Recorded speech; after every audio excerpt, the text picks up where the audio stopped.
Fox Sports. We are the Fox. We are the Lions.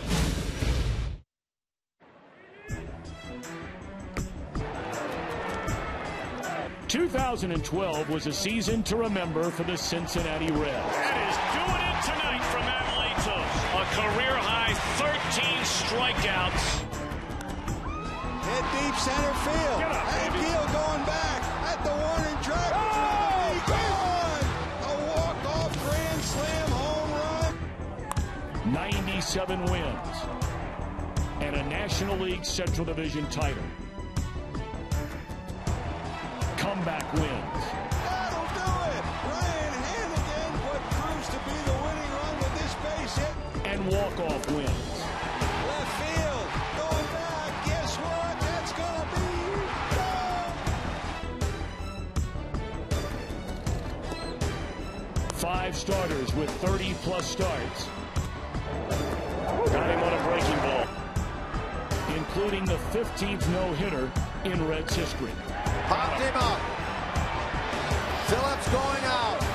Phillips has it. And Homer Bailey becomes only the 15th pitcher in the long history of Cincinnati Reds baseball to throw a no-hitter. The best bullpen in all of baseball. Got it. And they welcome back the Cuban Missile as closer.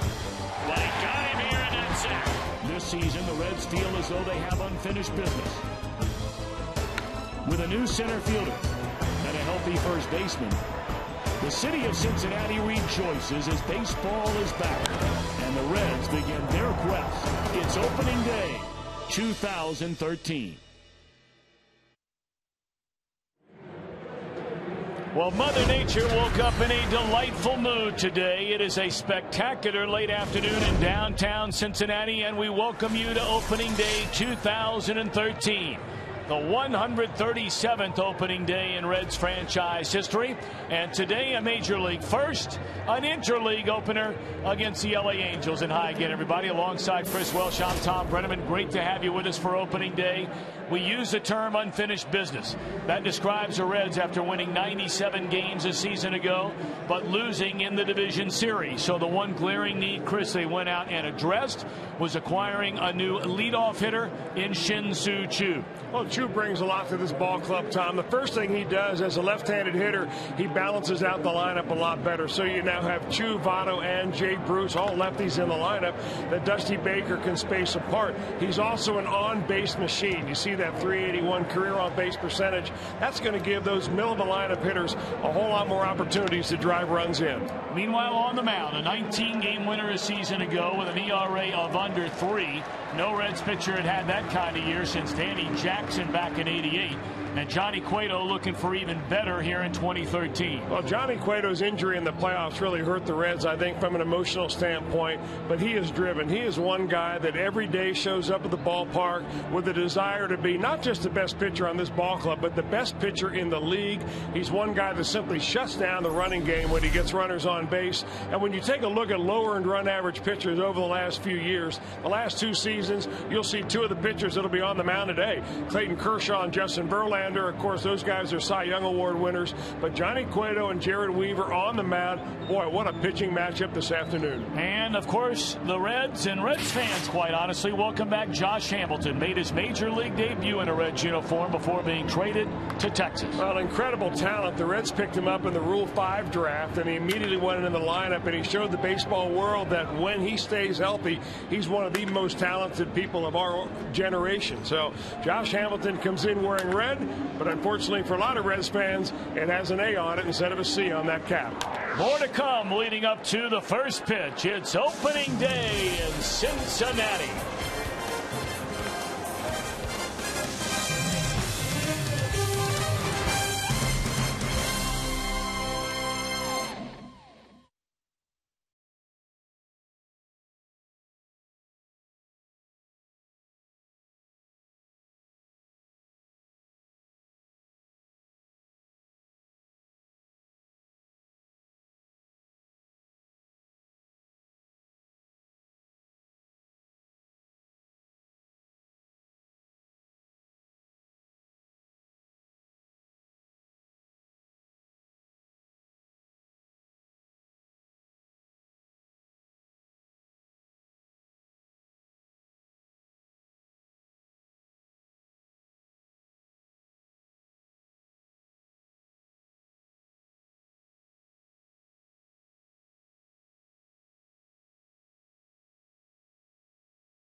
We're at Great American Ballpark, and let's welcome in our buddy Tim Hedrick.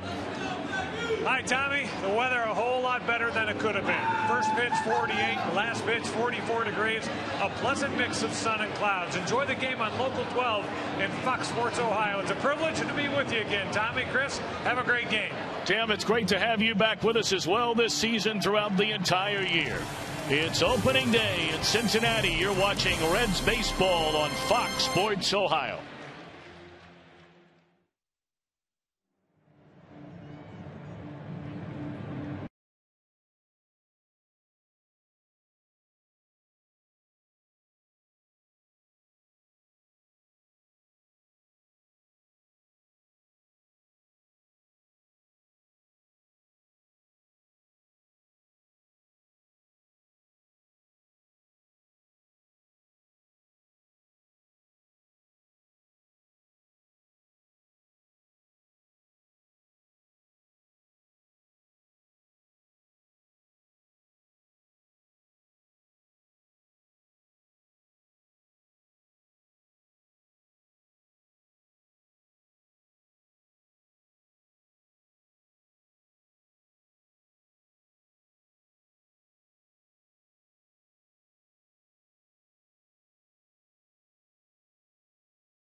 Cincinnati, the 11th opening day game here at Great American Ballpark, and the first ever interleague game. Mike Scioscia, the longest tenured manager in all of baseball, his 14th season now at the helm of the Halos, and a starting lineup. And what a lineup potentially it could be for Scioscia. They have not been to the playoffs in each of the last 3 years. Second-year standout Mike Trout in center, Eric Aybar at short, and Albert Pujols at first. Josh Hamilton, his first game as an Angel in right. Mark Trumbo starts at left. He'll be the DH during the regular year. Howie Kendrick over at second base. A latter third of Alberto Callaspo. Chris Iannetta behind the plate for 20-game winner last year, right-hander Jared Weaver. Johnny Cueto just turned 27, a 19-game winner as the ace of the Red staff last year. Johnny Cueto had 33 starts. He was one of those 5 Red starters that did not miss a beat, did not miss a start all year long. He was eventually injured with a side muscle injury in the playoffs. But Johnny Cueto has been really exactly what the Reds have needed over the last few years to solidify their starting rotation. He's the ace of the staff. Second consecutive starting day for Johnny Cueto. And the guy is just driven. He's driven to keep the ball in the ballpark, and he's driven to be the best pitcher in the league. And we'll see if he's able to do that starting today. So we are about set for baseball here in 2013. Mike Trout this time a year ago began the season in the minor leagues, and who would have thought he'd wound up being the runner-up in the American League as the most valuable player. Cueto spins and delivers, and it's strike one, and opening day we're underway.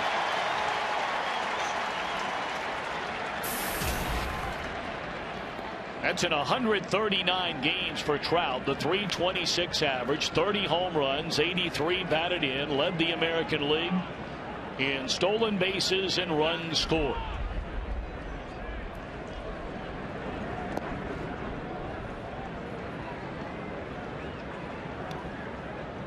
Last year was Cueto's best season in the major leagues. Career highs in wins, over 200 innings, career high in strikeouts, and now the 1-1 to Trout.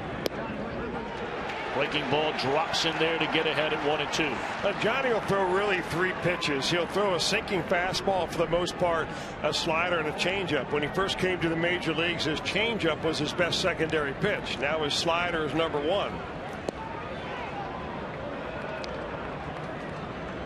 And he's a guy, Tom, that over the years has learned that a little bit less is more. When he gets into trouble, rarely do you see him rear back and try to simply throw the ball by the hitters. He'll change his finger grips, move the ball a little bit, and mainly try to keep it down. And that's the way the season begins for Johnny Cueto. Strike 3 swinging on Trout. Back-to-back changeups for Johnny Cueto, something that you would not see a few years ago, and he had Trout way out ahead of that ball. You see the movement down and into the right-hander. Great pitch in a great spot. 1 up, 1 down, and that'll bring up the shortstop, Eric Ibar. Angels are very much in search of who will be the number 2 hitter in this lineup. Ibar, Callaspo, Kendrick, all of them good players and have been good players for a number of years. Down and in, ball 1. Ibar a season ago hit .290, stole 20 bases, drove in 45 runs.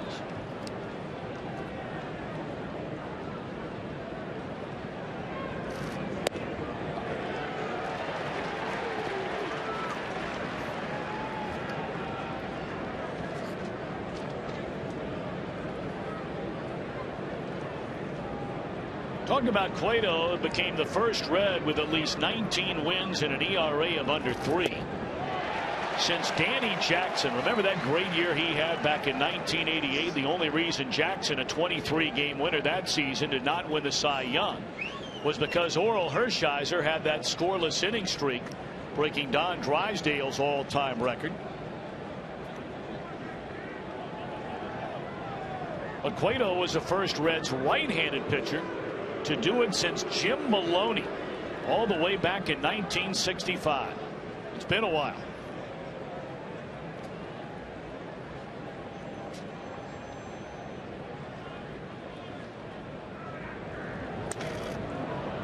In the air, short right. Bruce is there. 2 out. Let's take a look at the Reds defensively, presented by Ford. Ludwig the Nod in left. Shin Soo Choo is Reds debut in center, and Jay out in right. Todd Frazier, his first opening day start. Joined in the infield by Cozart, Phillips, and Votto, and a battery of Cueto and Ryan Hannigan.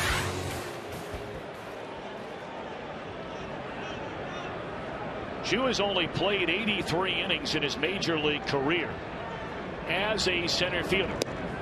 And here's Albert Pujols. First time we've seen him come to town wearing an Angels uniform and not the red of the St. Louis Cardinals.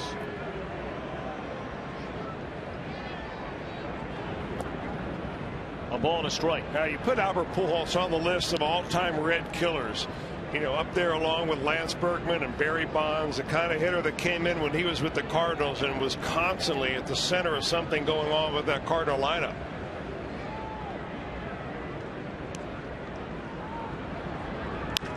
On the ground, and Frazier will make it a 1-2-3 opening inning for Johnny Cueto.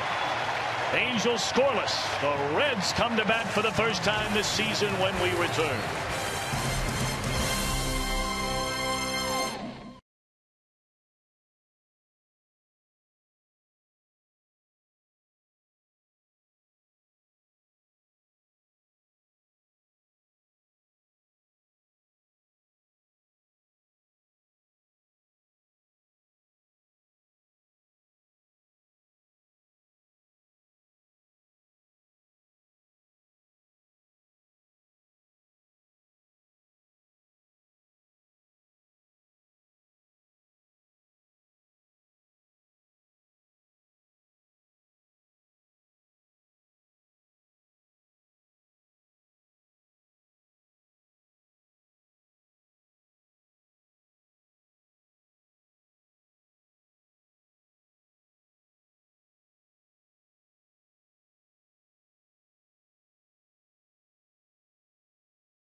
Fox Sports Ohio being brought to you by the Ford F-Series trucks, a best-selling truck in America 36 straight years. By Cincinnati USA Regional Tourism Network. Book your stay at CincinnatiUSA.com. And by Skyline Chili. Feeling good, it's Skyline time. Jam-packed into Great American Ballpark. Late afternoon, the first day of April. Dusty Baker's team won 97 games a season ago en route to the Central Division Championship for the second time in 3 years. And let's take a look at his opening day lineup. Shin-Soo Choo in center, Brandon Phillips at second, Joey Votto at first, Ryan Ludwig, Jay Bruce, Todd Frazier in the middle. The latter third at Zach Kozak, Ryan Hannigan, and Johnny Cueto. Jared Weaver, 20 wins, 5 losses a season ago. Well, he's been a winner everywhere he is. In fact, he's about 50 games over 500 in his career. 50 games. Big, tall guy, 6'7" tall, about 210 pounds, from Long Beach State. Now, one thing you're going to notice about Jared Weaver, he primarily likes to keep the ball down, just like Johnny Cueto. A little bit of a turn, not as big and as pronounced as Johnny Cueto's. But he'll pound the bottom of that strike zone. First at bat in a Reds uniform for Choo. Hit .283 with the Indians last year. At 16 home runs, 67 runs batted in. Had 43 doubles and 21 stolen bases. As Choo will reach base, and that's one of the reasons they got him. Among all major league players over the last 5 years, Choo has the 7th best on-base percentage among all big leaguers. That looks like a slider that Jared Weaver just simply held on to. Maybe didn't get a good feel of the ball. You have to remember that it's still cool here. It looks like a nice day on television, but the temperatures are in the 40s. There's a wind swirling around on the field, and those are the kind of conditions that when you're coming out of Arizona, like both of these teams have been, that the ball feels different here at 48 degrees than it does in Arizona when it's 88.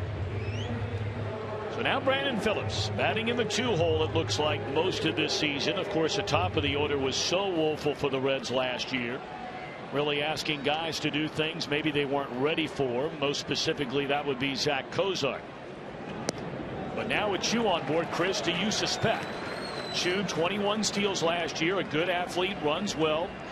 Phillips, will he be asked to play hit and run more frequently in this lineup? Oh, I think that's a definite yes there, Tom. I also think that Choo will be off and running a little bit more. There was a time when you could run almost at will against Jared Weaver, but not quite so much anymore. He's tightened it up a little bit. In fact, he just about had as many thrown out last year as he did successful stolen bases.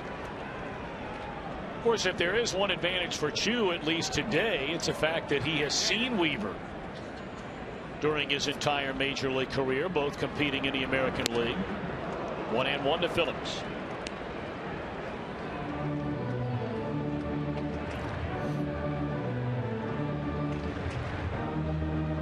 Chris Spire will be coaching third base for the Reds for an extended period of time, as many of you are aware. The Reds' longtime third base coach, Mark Berry, recently diagnosed with cancer. Mark is in the dugout now and will be with the team exclusively during home games as he undergoes radiation. And certainly our thoughts and prayers are with him.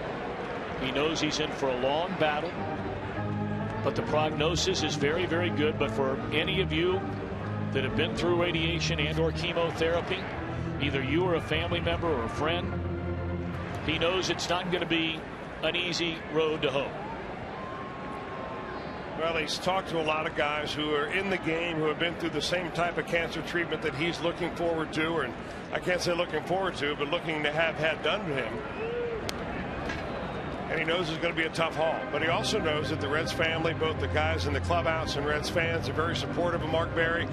And he is the longest tenured of any of the Reds coaches. He has been in the organization longer than any one of them. He's seen a lot of these young guys come through the minor leagues when he was there. And he's been a fixture at third base as third base coach. And we wish him the best. 2-2 to Phillips. Choo being held on by Pujols over at first base. Weaver again will turn and throw. It just doesn't look yet, and maybe it's the temperature, maybe it's just the first time out on the mound in a real game, that Jared Weaver has a good feel of that slider yet today.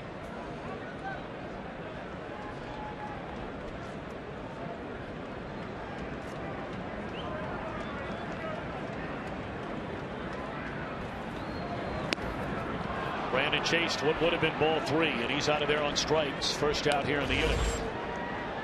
Take a look at the Angels defensively behind Weaver today. Now Trumbo is going to start in left field, obviously without a designated hitter. He will be their DH.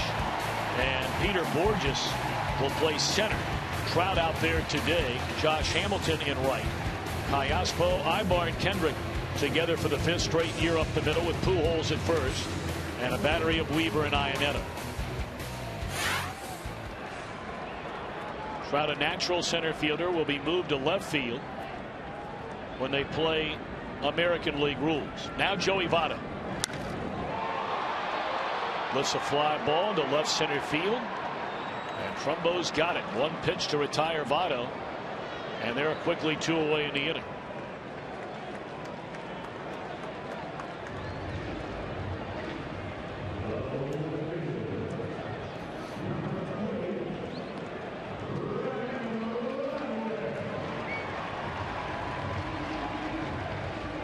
That'll bring Ryan Ludwig to the plate, and a little better than 400 at bats last season. Ludwig got his career back on track last year. 26 home runs, 80 batted in. And you know, Chris, you look back after the injury to Votto, it was really a little bit of everybody, but it was Ludwig and Frazier from a run production standpoint, a big reason why the Reds won 21 of those 28 games.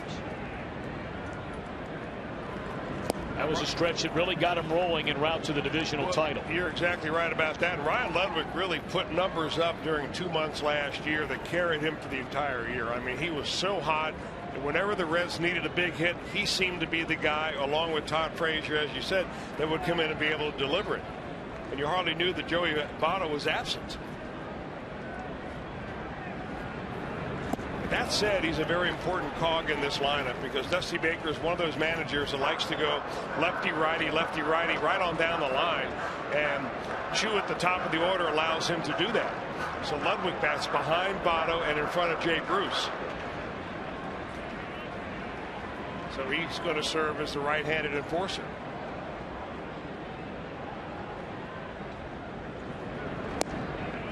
Good eye there, 3-0.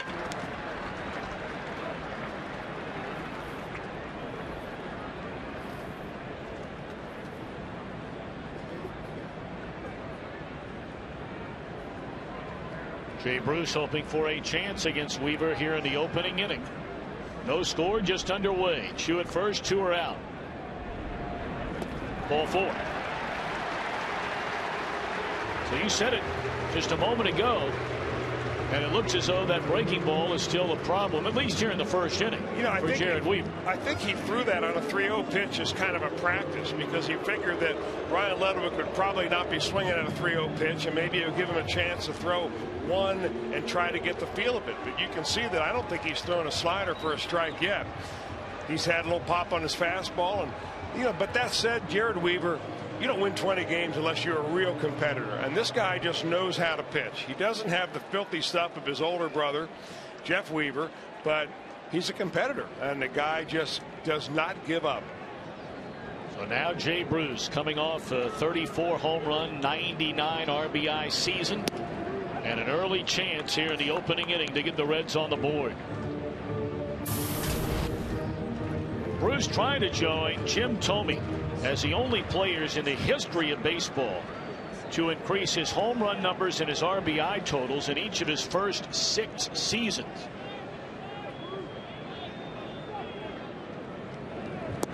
Fooled him with a breaking ball there. Yeah, this is kind of an odd start time in Cincinnati, Tom. I'm not sure how many times we've seen a 4 o'clock start. But I can tell you that as this afternoon drags on, those shadows that you see down coming along the first base line are becoming more and more important to hitters because it'll be harder and harder to see the baseball.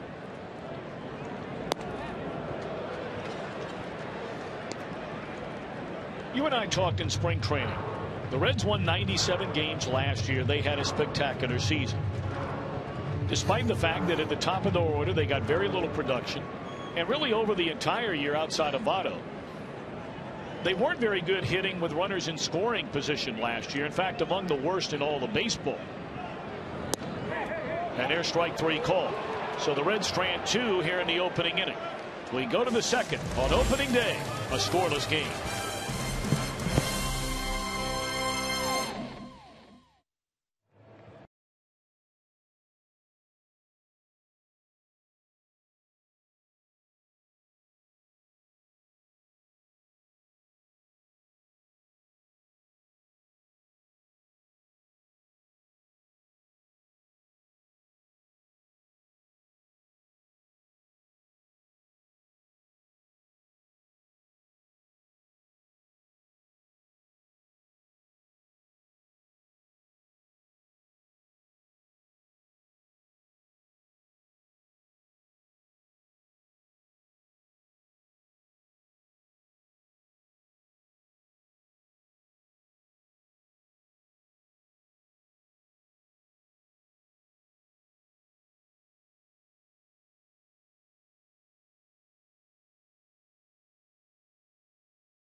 (1-800-ELK-OHIO). Who could forget it? Almost 6 years to the day since Josh Hamilton in 2007, April the 2nd, made his major league debut as a pinch hitter for the Reds.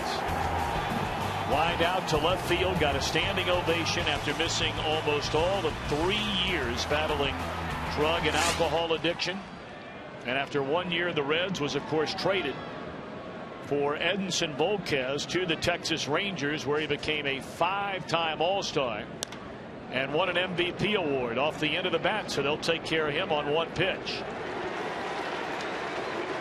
4 in a row retired by Johnny Cueto to start this game, and many believe this could be the most potent lineup among all clubs in the big league. Well, they certainly have a star-studded lineup, and if you'd watch them take batting practice, you would be completely psyched out as an opposing pitcher, because each and every one of these guys, like the guy coming to the plate now, Mark Trumbo, just launching the batting practice pitches into the upper deck, I mean, with ease.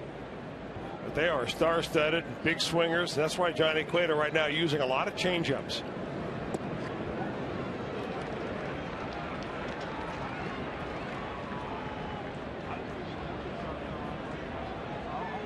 Trumbo had a very odd season last year. He broke in 2011, and everybody thought he was going to be one of the great stars in baseball.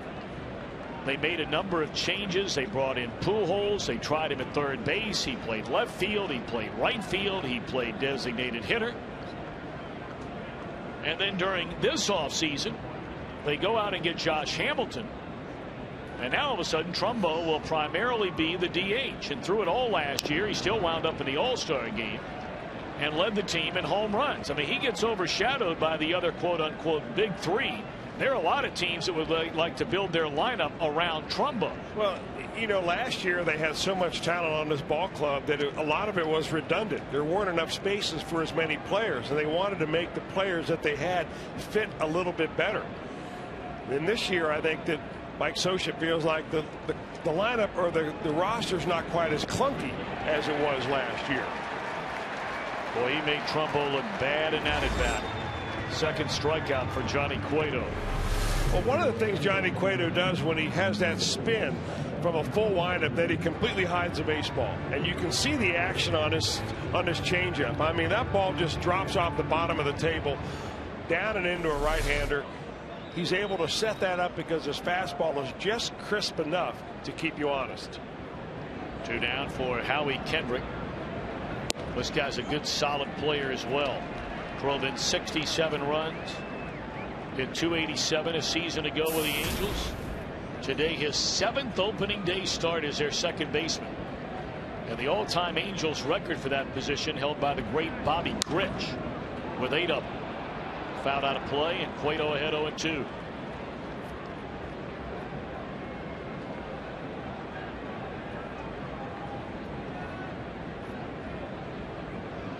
Only one final from earlier today. Steven Strasburg got the opening game nod for the Nationals, and along with help blanked the Miami Marlins 2-0.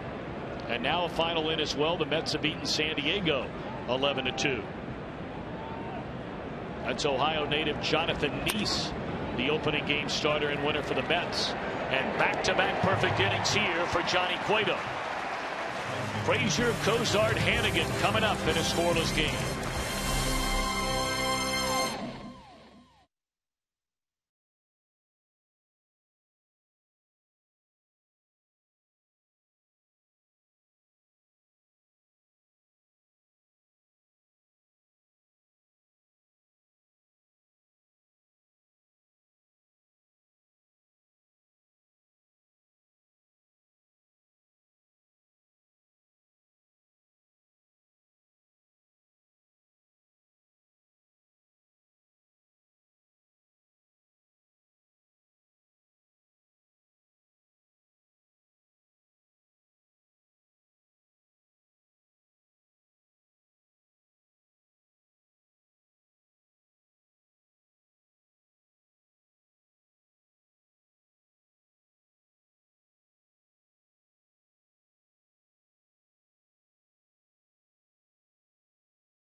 Later, we'll have our Miller time moment. Reds hoping to celebrate an opening day win. If a Red hits a home run off that Toyota sign, Norman Pasley of Westchester will win the beautiful new Tundra. On display every day here at the ballpark. Register for your chance to win in an upcoming game. Stop by your Cincinnati and Northern Kentucky Toyota dealers. Jared Weaver against Todd Frazier to begin the bottom of the second inning of a scoreless game.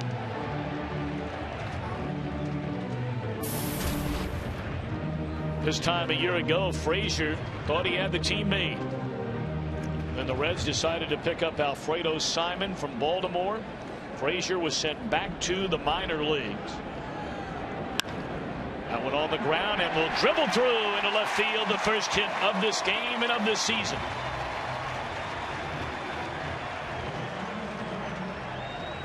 You know, Todd Frazier is one of those players that simply gets his hits.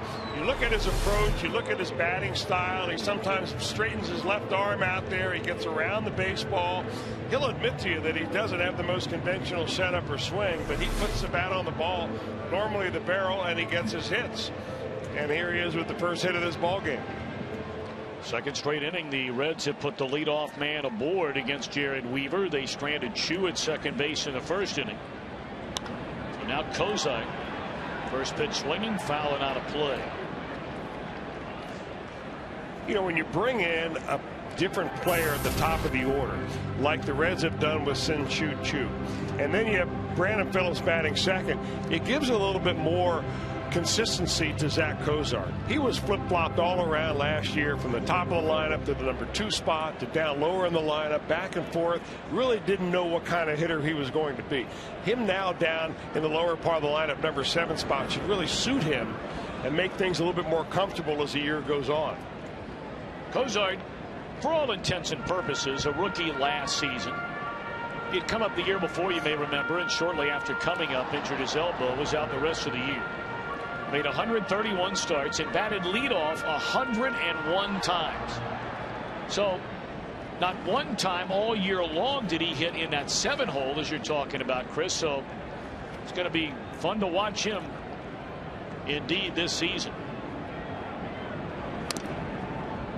I don't know if he thinks that slider's all that much fun. It's 1-2. Well, it looks like that little by little Jared Weaver's beginning to get the feel of that pitch. One of the things that Zach Kozar, I think, surprised a lot of people on, and who may have not seen him play in the minor leagues, that he's very quick on an inside fastball. And when he gets his pitch, I mean, he launches it about as far as anybody. 15 bombs last year.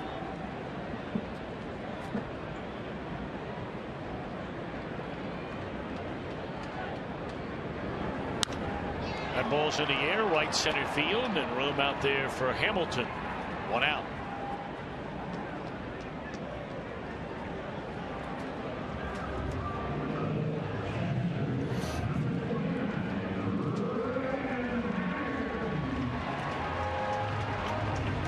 Now Ryan Hannigan. Hannigan opened last year, sharing playing time with Devin Mesoraco, and less than a month into the year, he had pretty much become the man behind the plate. And he has quietly become one of the very best defensive catchers in all of baseball.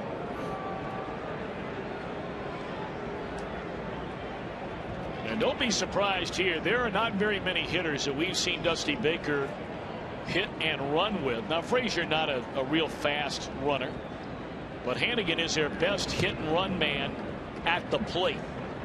You'd normally think that, and if he wasn't batting in the number 8 spot, he probably would be in the hit and run strategy a lot more. But you just don't hit and run with your pitcher coming up next. But I think Hannigan is probably along those guys in this ball club that probably handles the bat better than anybody.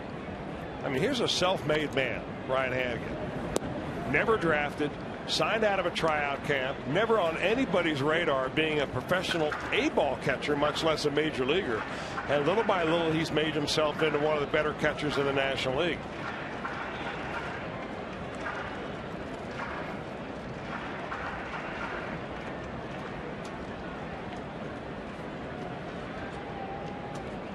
Big hole on the right side.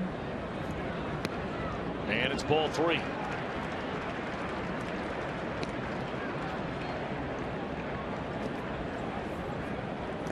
Weaver, a former #1 pick.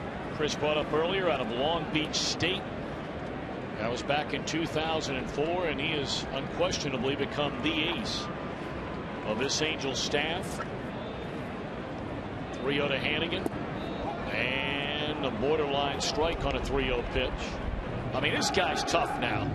You know, we talked about him being a 20-game winner, but talking about tough to hit. Well, he's very deceptive. If you watch him pitch, he throws across his body more than maybe any pitcher in the major leagues right now. Sean Burnett from the left side out of their bullpen is one of those crossfire pitchers as well. But he almost steps toward the third base on deck circle and then fires to home. And when I first saw him break on the scene, his brother had a similar delivery. And I thought, well, this is never going to work in the major leagues. And how wrong I was on Jared Weaver. I mean, he's 50 games over 500, has won 102 games in the major leagues. But what he does that a lot of guys who throw across their bodies aren't able to do, he gets his arm into a really good arm slot. 3-2 to count on Hannigan. And the runner goes. And a ground ball. They'll avoid the double play. Hannigan thrown out by Ibar. And Frazier in scoring position for the pitcher, Johnny Cueto. Now, we've seen Cueto mature in so many ways. You keep your eye on, first and foremost, him on the mound, his presence on the mound, how he handles tough situations on the mound. But as a batter, he has made unbelievable strides. Last year, tied for the league lead with those 17 sacrifices. Now, only 6 hits and 67 at bats. That's another area where he'll try and get better this year. I'll tell you where else he's matured. He did one of his first television interviews in English. Really? While we were down in Goodyear, Arizona. wanted to send his best back to his mom, Christina, and La Romana, Dominican Republic. They're all watching down there right now. First pitch swinging, a fly ball into right that'll back up Hamilton. Reds leave a man in scoring position. Second straight inning. Go to the third. No score.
Reds baseball with you this summer.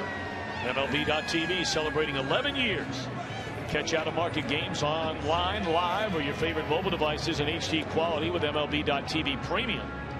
Visit Reds.com to order and get more details. MLB.TV is baseball everywhere. And today we are at Great American Ballpark in Cincinnati. Baseball's oldest professional franchise. The Reds beginning their 137th season. In fact, the Angels are beginning their 53rd. Of course, they just underwent a name change. They originally started with the California Angels and went to the Anaheim Angels, and a couple of years ago the LA Angels of Anaheim. I believe that they were the Los Angeles Angels first, yes, and you're then right. the California Angels. But they've always been the Angels. And their expectations this year probably higher than they ever have been. In fact, it's been kind of a drought for Mike Scioscia and his ball club, not making the playoffs the last few years. A lot of disappointed people in Southern California about that. Ball one to Alberto Callaspo. Callaspo, good contact hitter, not a lot of power. Not a lot of lefties in this lineup. In fact, there's only one real left-hander in Josh Hamilton. Callaspo is the switch hitter in the lineup.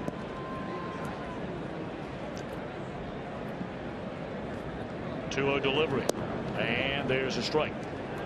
Artie Moreno, the owner of the Angels, and 5 of his first 6 years they reach the playoffs, but not the World Series. And now 3 consecutive years with no postseason appearances. That one slapped into left field down the line, and that is a foul ball. And knowing the way he has spent money, and wow, has Artie Moreno spent money. You look over the last 2 years.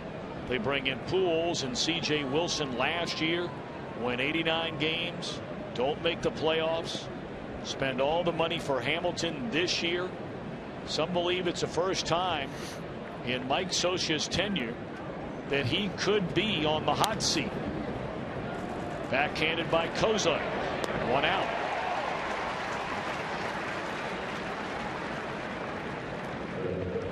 Well, there's no question that they've got one heck of an offense here with the Angels. The question mark really for the Angels is what about their pitching staff after their first 2 or 3 starters?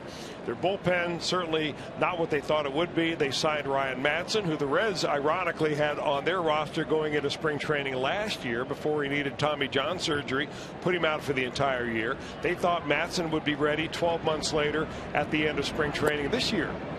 Didn't turn out like that. He's on the disabled list, so they're going to close with a company of a couple of other guys, maybe Jepson, Friari, two right-handers out of the pen. But the question mark really is pitching for the Angels, where that's a strong suit for the Reds. That ball is in the air and pretty well tagged by Iannetta, and it will fly out of here, a home run. So the first batter to reach against Cueto, the number 8 hitter in the lineup, and it's 1-0 Angels.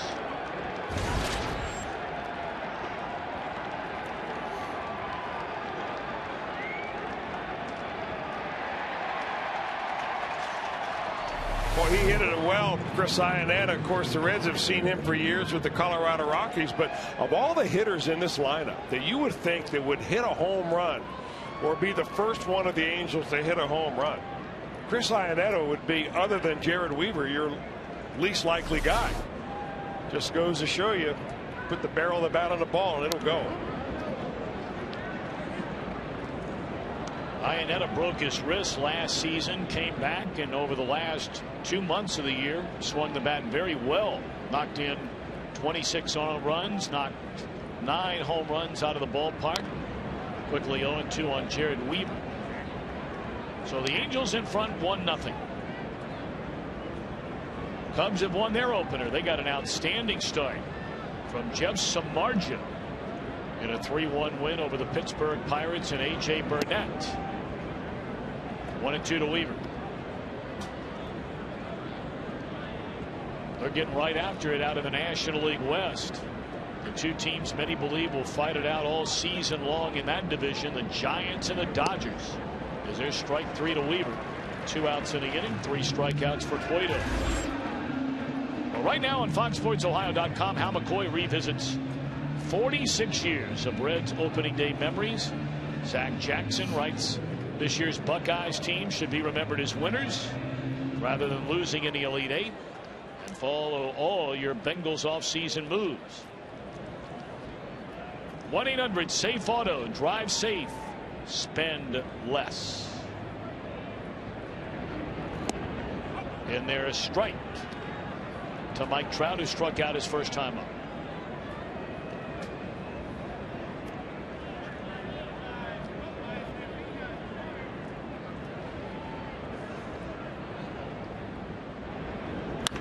On the ground right at Phillips, down on one knee, knocks it down. He'll throw out Trout, who's 0 for 2.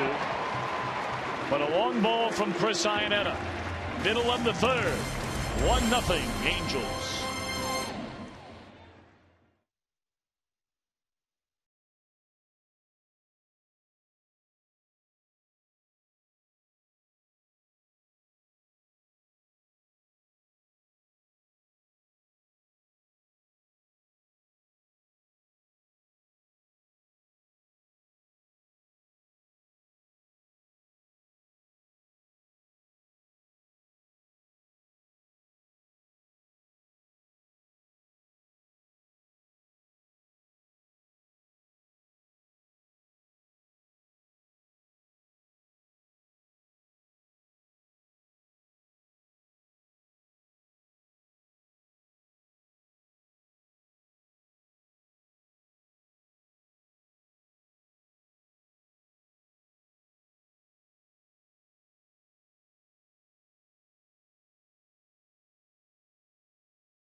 by Toyota. See your Toyota dealer or visit buyatoyota.com. Toyota, let's go places.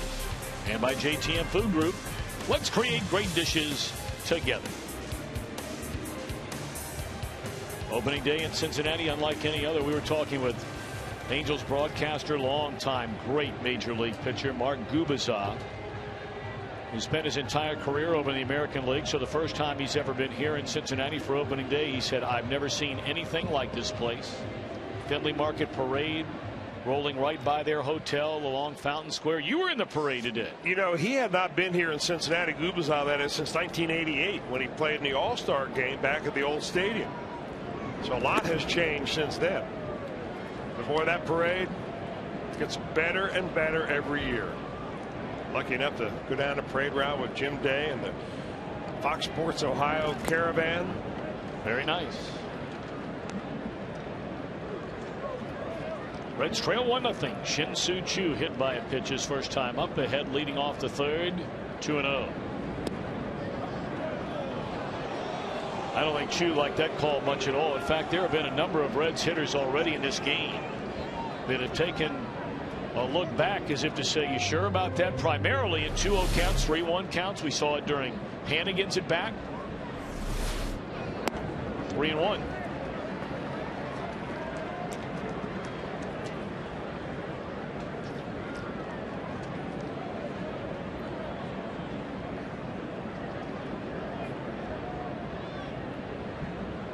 On Choo, and rolled over foul.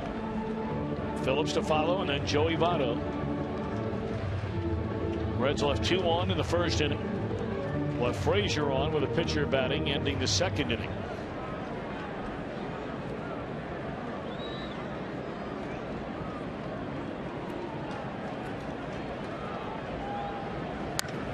And to left field, and Choo has a base hit. It's going to be an extra base hit.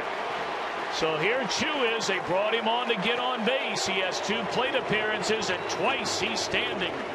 First time at first base, and now a double.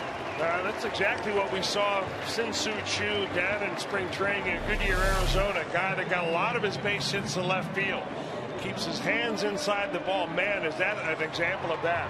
Bringing his hands very in close. Making sure he doesn't get that bat hand out too fast, and he just lines it right down the left field line to get this rally going. You know, much has been made about the career numbers of Choo and just taking what he's done in his career, comparing to what the Reds leadoff hitters did last season. If he just did what he did last year, he would have been on base nearly 100 more times than the Reds leadoff hitters collectively last season.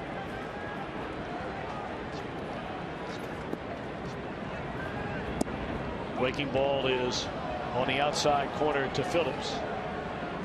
So you just think about getting on base with more frequency and what that means for Phillips, Votto, right on down the line.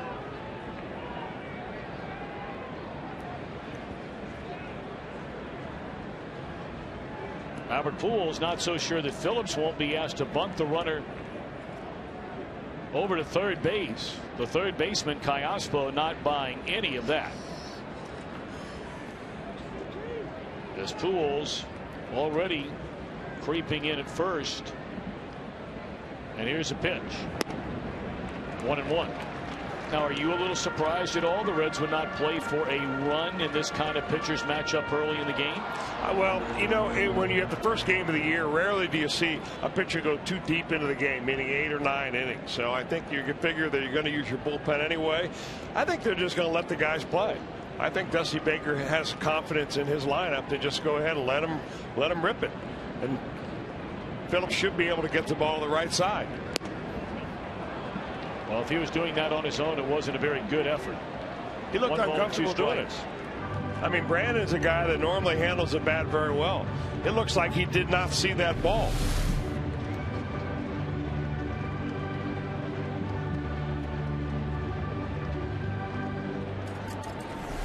Well, now he knows what his job is, which is make contact, hit it to the right side, and move Choo along to third.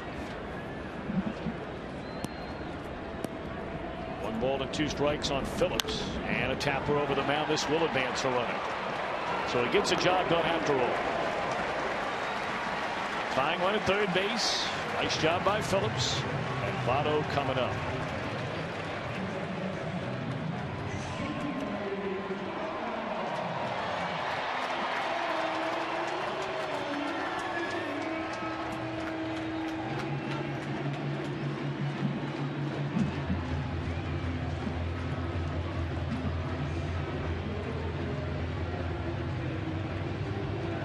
Votto chased the first pitch in his first at bat and lifted a fly ball to center field. Well, that same fly ball right now would play to run for the Reds. It'll be interesting to see what Chris Iannetta and Jared Weaver decide to do right here with Joey Votto. A lot of times last year we would see Votto pitched around in a situation like this. Well, with all the time he missed, and that was over 2 months. Votto still led the National League in walks, 94 of them. Working out of the regular windup, Weaver, and that'll even the count. Dale Scott calls the balls and strikes. Bill Miller at first base. C.B. Buckner over at second, and Tim Tishner, the umpire, at third. Tying one at third, one out. We're in the bottom of the third. Well, that's perfect location on a fastball to get ahead of Votto.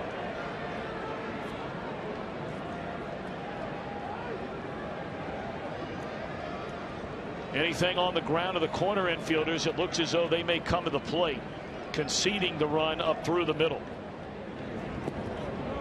2-2.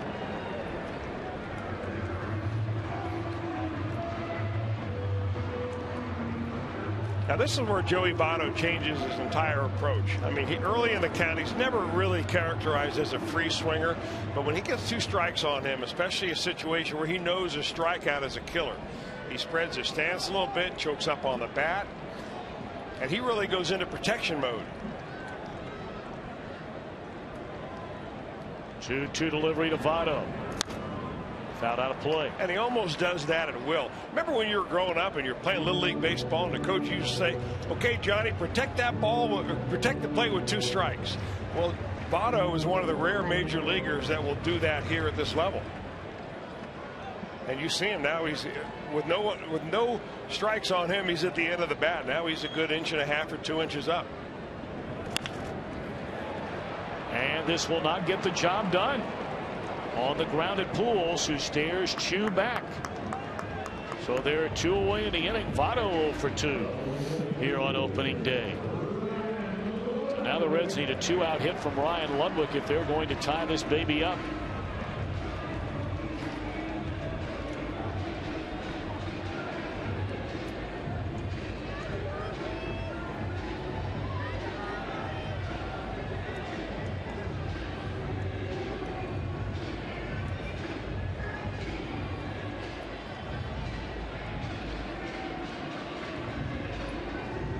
Crowd looking for something, anything to get excited. Very quiet here at Great American Ballpark.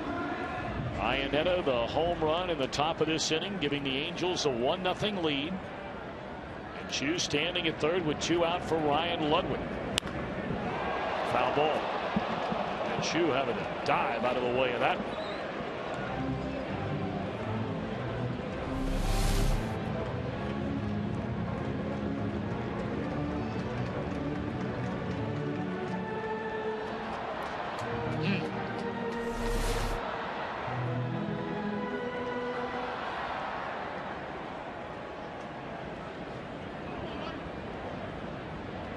Ludwig, one of the few Reds who really hit in these situations along with Votto last season. It's really amazing if you were to look back on those Reds numbers with runners in scoring position, and 2 men out. Some might be surprised they were able to win the 97 games. They scored a lot of runs last year, but it was an inconsistent offense, and that's something they're in search of. More consistency this season. Their pitching was extraordinary. Well, they won with pitching and defense last year, and that was the calling card. They played tough games right to the very end when they did have a lead. late in the ball game, they turned it over to the very capable bullpen, and I think that's the same formula Dusty'd like to use this year. They like to see a little more offense, though. 1-2 to Ludwig. Ludwig was one last year who really struggled. In April, he batted less than 200. In May, he batted down around 220. But when he caught fire in June, July, and August, that's when he put his big numbers on the board. Did not have a good spring last year. In fact, his bat looks slow, and he's a slow starter. Only had 1 home run in spring training. Pulled down the left field line out of play. You know, the one thing Ludwig did do, even with April and May and the numbers you just talked about, it seemed like he did get a lot of big hits. He hit some big home runs. It might be his only hit over a 10 or 12 at bat time frame, but it seemed like it was always at the best time for the Reds in that particular time. And then by the time Heisey got his chance, he wasn't doing anything. Well, you're right. You know, and a great example of that is last April he hit 190. He had 11 hits the entire month, but 3 of them were home runs, and they drove in big runs. Well, looking for a big hit here. Runner at third, 2 out. And a 2-2 again to Ludwig. All 3. Will Jay Bruce get a second chance to drive in a run? He waits in the on-deck circle.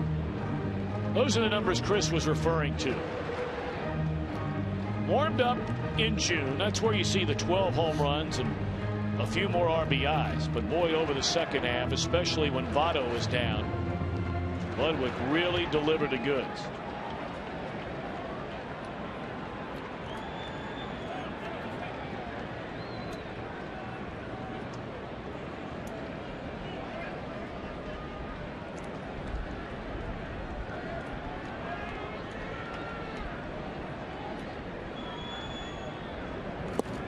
Ball 4. That's a good at bat.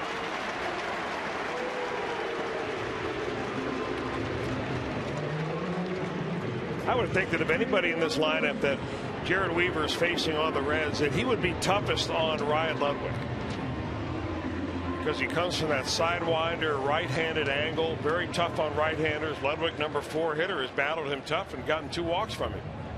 Mike Butcher, the Angels pitching coach under Mike Scioscia.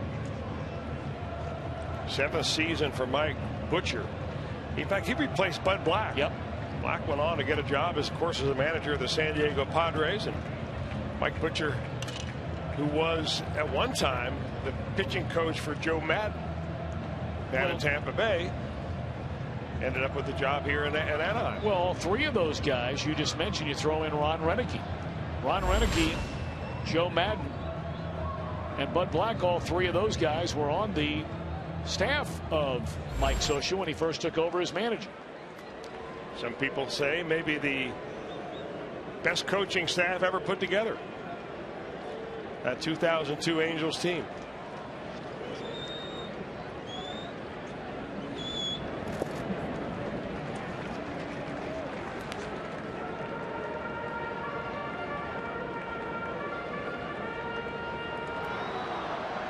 So now Jay Bruce, he looked at strike 3, stranding 2 in the first inning. He bats with 2 on and 2 out here in the third.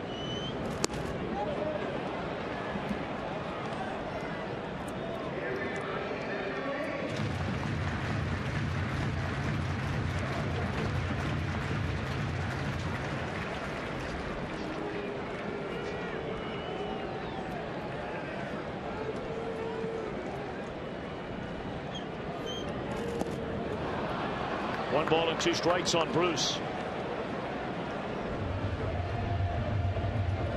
Now Jay looks very anxious up there on that 1-0 pitch. He check swing on a pitch that was up and out of the strike zone. Shows me he's still not able to shrink the zone enough and realize that the pressure in this situation is on the pitcher and not on him. Now Weaver has him where he wants him. Chew the runner at third. Ludwig on at first. 2 out. And a 1-2 to Bruce. Fastball gets away, and Chew's coming down the line. Here's a throw, and he's safe. Weaver cannot believe it. Oh, he was safe. And now Ludwig takes off for third while Weaver standing there arguing with the umpire. The question was, the ball beat Chu to the plate, but the question was the tag made before the foot got to the plate? Well, that's what they're arguing about at home plate. Meanwhile, going into the bag at third base, Ryan Ludwig went head first, slammed his right shoulder into the bag down there. They're going to call out Paul Assard, the trainer. He is in some kind of pain down there at third base. Mike Scioscia will not win the argument, but you just hope that Ludwig in the back end of that play is not injured seriously at third. Chris, that's why you hear all the time, you don't like guys going in head first. Here's the pitch first. Gets away from Iannetta. Weaver's going to cover the bag, but you watch the foot. And the foot of Shin-Soo Choo, as we can maybe not see it at that angle. Here's a little better look. It actually hits the plate before Weaver puts the tag on him. Weaver's got the glove laying really on the center of the plate. He's safe all the way. Here's Ludwig going into third. His right shoulder, as you can see, hit the turf and jammed himself. And he actually touched the bag with his left arm. And he holds his shoulder immediately. He's coming out of the ball game. And not a good sign, Chris, the fact that he has not even lifted that thing from down on his side. Chris Heisey undoubtedly will come in the game. I shouldn't say undoubtedly. Could be Xavier Paul. And now it is Heisey racing out of the Reds dugout. Boy. And it happens on a freak play like that.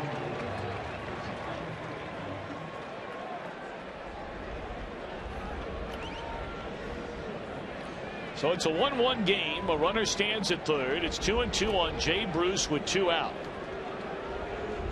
And now Weaver out of the regular windup. And another slow breaking ball, and Bruce able to foul it away. You know, it's like the ground out here just grabbed his elbow. It's like sliding on Velcro. And it just grabbed his elbow and jammed it right back into his shoulder. And that's where the injury occurred. Well, Jay may have gone to school there. His last at bat, that was a pitch that got him looking for strike 3. They came in with that fastball. You know, the really sad thing about a play like that with Ludwig is that you train all spring long, you're all winter long, you're lifting, you're getting in shape, and then you have a play like that, kind of a fluke play that injures you. But you never head first slide in spring training.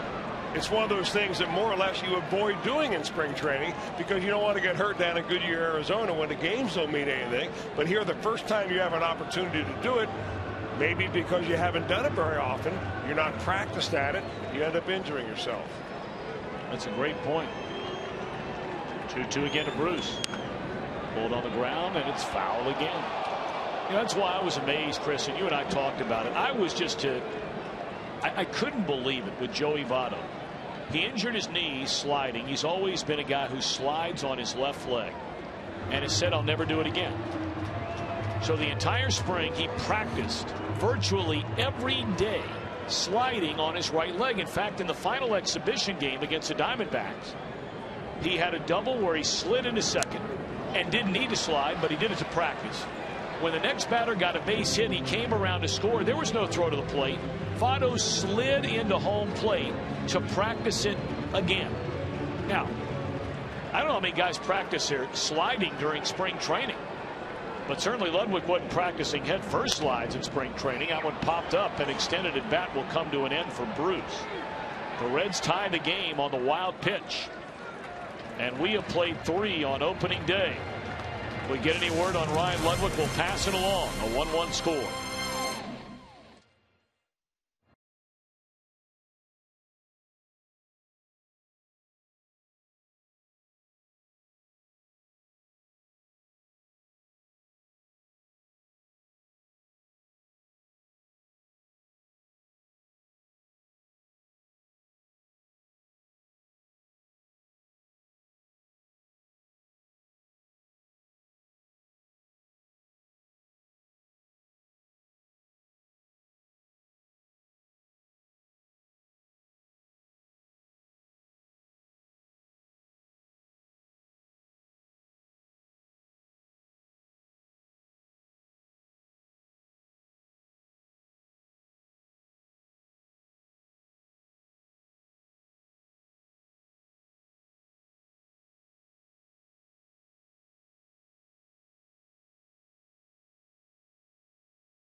AT trivia question. Who was the last Reds pitcher to get the win on opening day in consecutive seasons?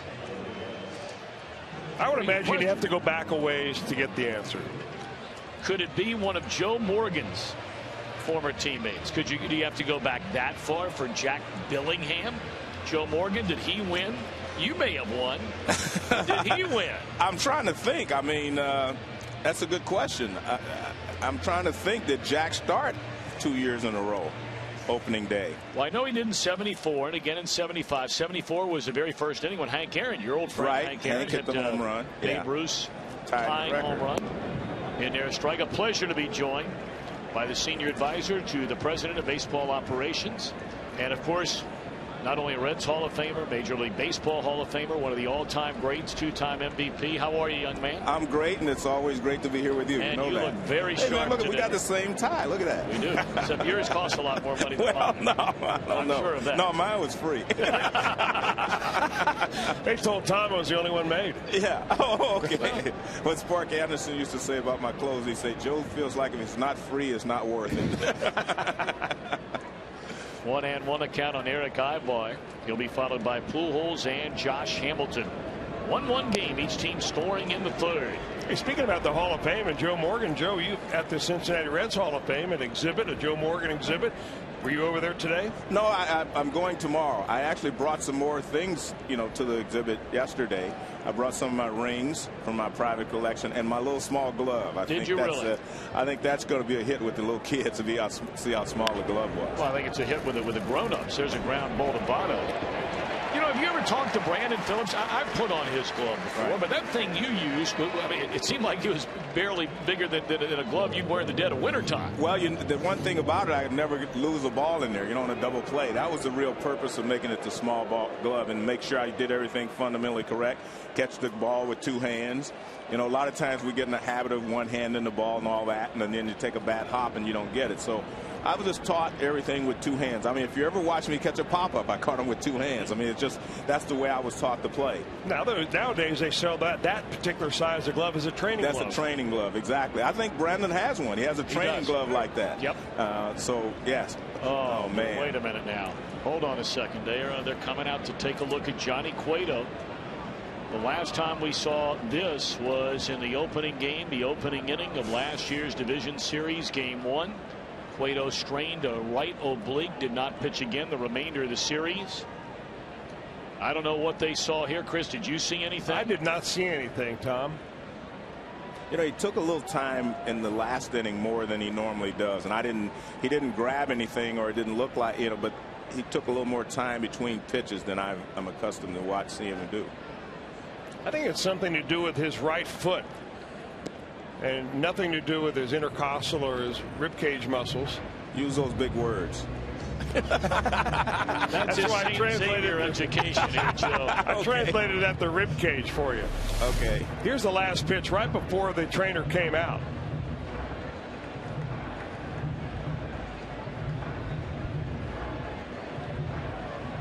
Maybe jammed his foot covering first base. Yeah.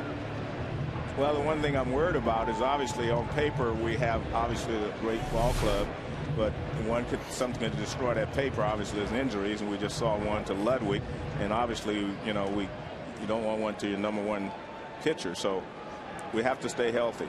Joe, I want to pick up on something that I thought was a great point by Chris. You were standing in here in the booth. Yes, Chris talked about Ryan Ludwig going into head first into third base, something you probably never do during the entire spring. Right. I thought it was very interesting, and there's probably something to it. Is he right about that? Broken bat roller. Phillips can't find the handle. Well, to continue that comment, I was listening to Chris. I thought it was a great point. What happens is a lot of people do not realize head-first slides are very dangerous. First of all, you can jam your hands into the bag, you can jam your shoulders into the bag. When I stole second base, I didn't still go head first until the last couple of years when I couldn't run anymore. But I always went in feet first because it was less dangerous than it was the other way. It's always dangerous when you're sliding, of course, but head-first slides, we made it look great because Pete Rose did it so well all those years and everybody picked up on it. But that's a dangerous slide because there's so many things that you can injure. You know, you can injure both arms because you dive, as Chris was talking about, you dive in, his elbow get caught, your fingers can get jammed, the guy can come down on you. There's so many things can happen. I'm not a big proponent of the head first slide personally. Looks good though. And does it get you there faster? No. Well, I think it does. It does if you're stealing a bag. I think it does because all your momentum's going forward. You can reach out with your hand, and as soon as you feel the bag, you can relax. And you can't do that with your foot. You have to kind of cramp your foot a little bit, which lets you get there a little, you get there a little later. So I think it does help you on a straightaway slide. But I don't like the fact that a lot of times you see guys dive out, reach back with this arm. It doesn't help you that way. Well, after the air by Brandon Phillips, it is Josh Hamilton in this 1-1 game in the 4th inning. And a jam shot pop up, and Frazier will run it down. He was pulled over against a left-handed batting Hamilton, and on that short pop up had a long way to come get it. Tell you one thing, Johnny Cueto looks mighty good here through the first 3 2/3 innings against this highly touted offense. That was a real good pitch by Johnny Cueto. I think that was a cut fastball. He has not thrown too many of those on the day. He got Josh Hamilton right in on the hands, laid on it, and popped him up. I agree with you, though. He's throwing great. He looks great. His persona on the mound is great. I mean, he just looks like he's in complete control. So 2 down, and Pools over at first, and here's Trumbo. Big slugger, led him in home runs last year. There's a swing and a miss.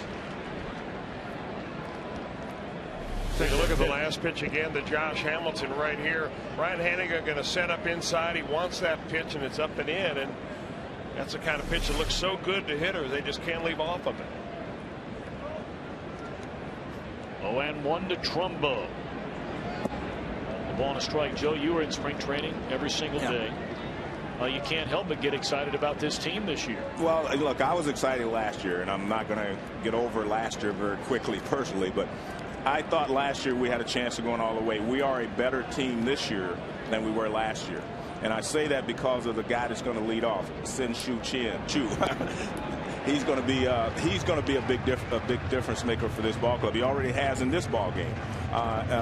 He's been on base twice already. I mean, he runs the bases well. He knows what he's doing, and Chu is just going to be a big addition to this ball club, and it's going to make it a lot tougher for teams to go down through Joey Votto, Brandon Phillips, and all these guys when they have runners on base. 1-2 to Trumbo. And that didn't miss by much. Let me get that right. Shin Su Chu. You got it. All right, just want to make sure. You knew what I meant. I want to make sure the fans do. And I'm going to just pick up since you did it, because now I can do it about 47 times through the rest of the summer, and they'll say, "Oh, we know what he meant." Yeah, exactly. Well, I'm just going to say Chu because I asked him what he wants to be called. He said Chu. Well, you're smart. Joe, great. You're smart. Always great to see you guys. Man. I'll see you guys throughout the season. And of course, the statue that will be erected, that's going to be something. Yeah, well, don't get me all upset because I'm really looking forward to it. But thank you very much. Congratulations. Thank you very much. Well deserved. Okay, thank you. 1-1 game, middle of 4th here on opening day.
Opening night, day after tomorrow. It's Wednesday. Reds players will walk the red carpet in the fan zone for the first night game of the year.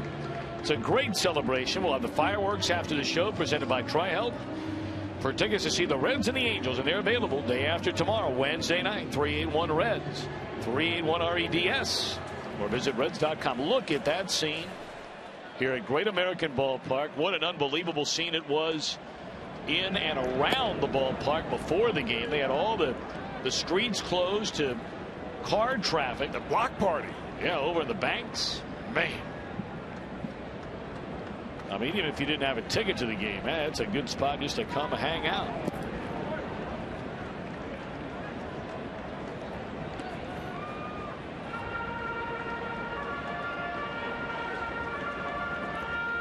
Todd Frazier to lead things off. He has the first hit for the Reds this season, a single into left field leading off the second inning, and a tapper down to third. Charging Cayuspo, one out.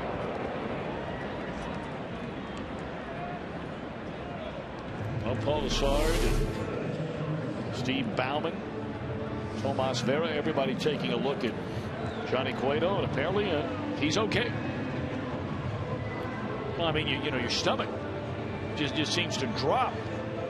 Of course, I think all of us, the first thing that flashes back was last year, game one of that National League Division Series out in San Francisco. I mean, you think of the way, and I'm not going to suggest for a second, would never do it. Giants earned that win. They earned the win in the LCS. They earned the win in the World Series. But you can only wonder how the rest of that series may have played out had the Reds had their ace for any start the rest of the way. Not just that one, but a potential game 4 or game 5 start. I think that's part of the unfinished business attitude that this ball club has.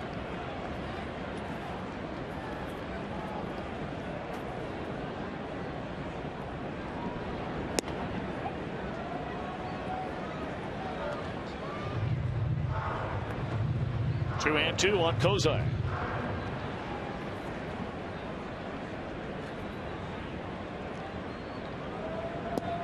Had a good eye there not to chase that breaking ball down and away.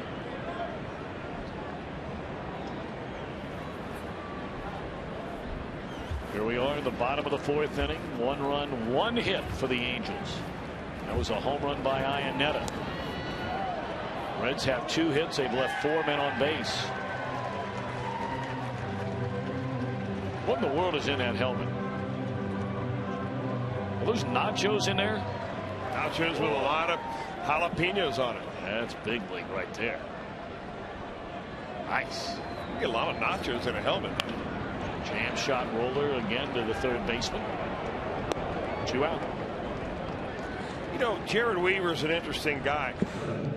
Has rarely thrown a pitch over 90 miles an hour today.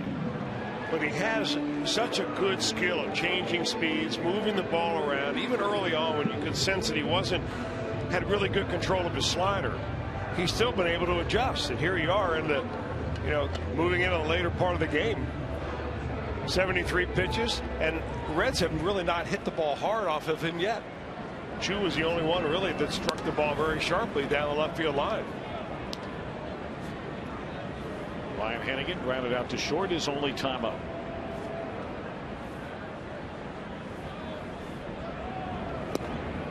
And I say that because if a kid shows up in a tryout camp and he's not throwing any harder than Jared Weaver, his chances of getting signed are not very good. In fact, there are a lot of colleges that would turn this kid away. But here he is, having won 102 games in the major leagues, lost 52. 3-time All-Star the last 3 years. Each of the last 3 seasons he's been in the top 5 in Cy Young Award voting. This guy knows how to pitch. 2-1 to Hennigan. Straight up in the air. Cayuspo will handle all 3 chances in the inning and handle them flawlessly. We move to the 5th. Angels and the Reds tied at 1 on opening day.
Philly Market Parade going back to 1981.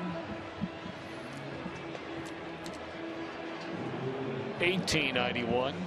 What am I talking about? 1981. 1891. The Reds' 137th opening day game. And of course, this is baseball history. We brought up earlier the Reds, a franchise, the very first professional baseball franchise. They also played the very first night game in the history of Major League Baseball. And now today, the very first interleague opening day game. So only fitting it would be right here in Cincinnati.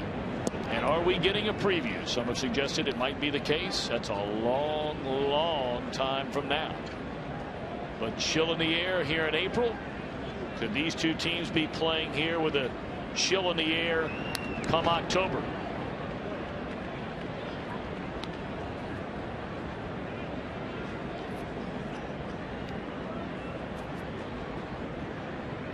Of course, Dusty Baker knows all about playing the Fall Classic against these Angels. You go back to 2002, and that was the only time Dusty has managed a team that went to the World Series, his San Francisco Giants. They led that series 3-2, only to watch the series get away. Big Game 6 comeback by the Angels. And then Anaheim put it away in Game 7.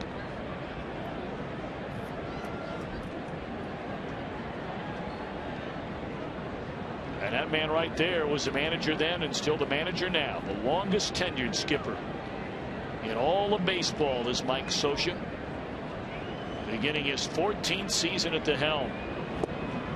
Well, the bottom fell out of that pitch, and that's all for Kendrick.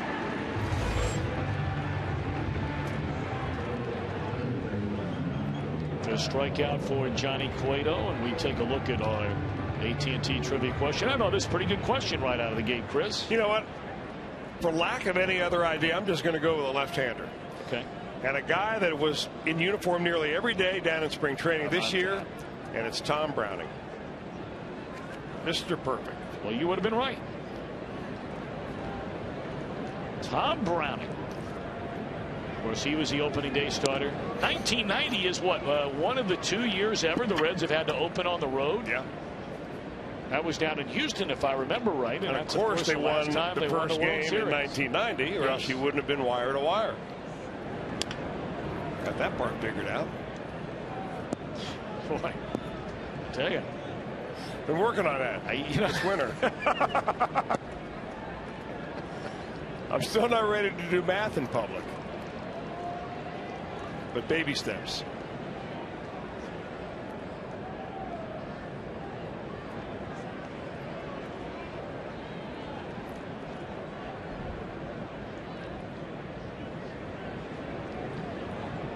To the count, and it's up and away. 1-2 on Callaspo.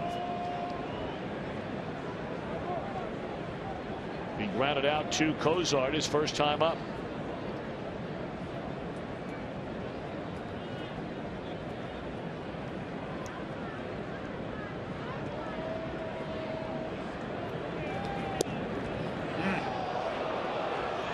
Well, if Johnny Cueto had his way and been able to convince the Reds to allow him to pitch in the WBC, the World Baseball Classic, he and Alberto Callaspo would have been teammates, I believe. Didn't Callaspo play for the Dominican Republic?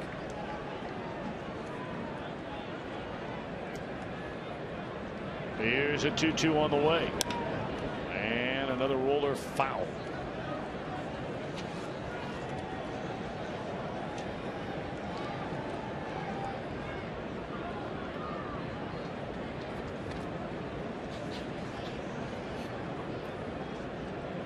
Of course, the Reds kept Johnny Cueto from pitching in that Classic because he ended up the season on the disabled list after injuring himself in the playoffs.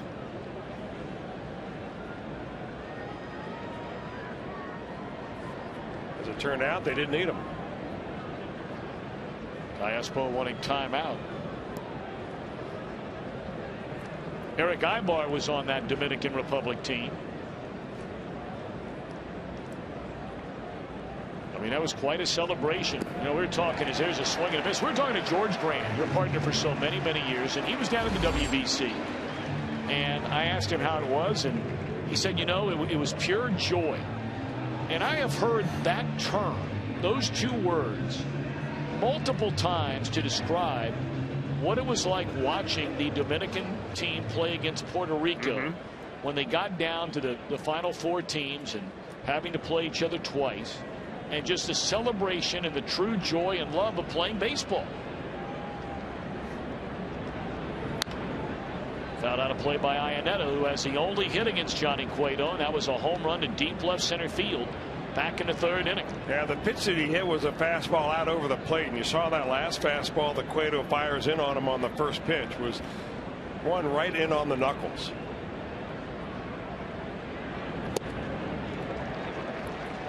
Cueto has it working right now. He has struck out 3 straight batters. Trumbo to end the 4th. Kendrick and Callaspo are not easy guys to strike out, especially Callaspo. And now trying to put away Iannetta in a 1-2-3 5th inning.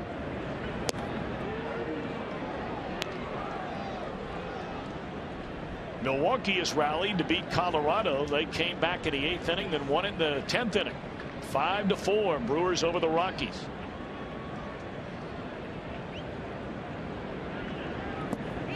Did he go? No on the appeal to Bill Miller. So the finals from around baseball earlier today: Brewers 5-4 over Colorado, Cubs down the Pirates 3-1 in Pittsburgh, the Mets over San Diego 11-2, and the Nationals blanked the Marlins 2-0. Over in the American League, Boston roughs up the Yankees 8-2. A couple of other games in progress, and they're in the 6th inning already at Dodger Stadium. No score, the Giants and the Dodgers. Well, Cueto just can't get a close pitch.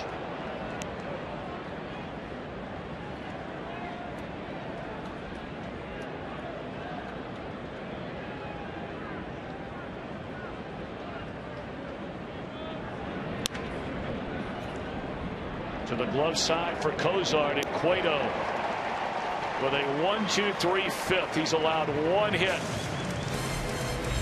We're in a 1-1 game.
Action this Wednesday and Thursday. They'll take on these Angels, presented by Cincinnati Bell. And don't miss opening night. That's day after tomorrow. Reds players are going to be walking the red carpet over in the fan zone. We'll have a team calendar giveaway, post-game fireworks on Wednesday night. 381 Reds for tickets. Visit select Kroger locations or visit Reds.com/tickets today. Well, what a A wonderful opening day weather day after all the reports we had heard. Now, granted, could it be warmer? Yeah, it could be warmer. I mean, heck. But the fact that you're looking at folks hanging out in the sunshine wearing the shades, yeah, you probably need a light jacket. In the shade, you might need a little bit heavier jacket. Temperatures in the high 40s when we began. And as Tim Hedrick reported, we're expected to stay right around there throughout the entire game. But it is a really nice day, especially from what we thought it was going to be about a week ago. Well, or maybe what you thought it was going to be this morning when you woke up. Don't know when you woke up, Tom, but there were snow flurries. Yes. Earlier this morning. Short center, and Trout able to make the grab.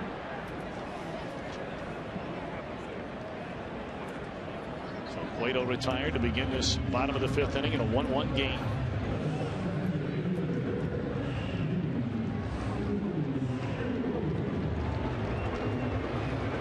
And now we go back to the top of the order where they brought in Shin Soo Choo to get on base.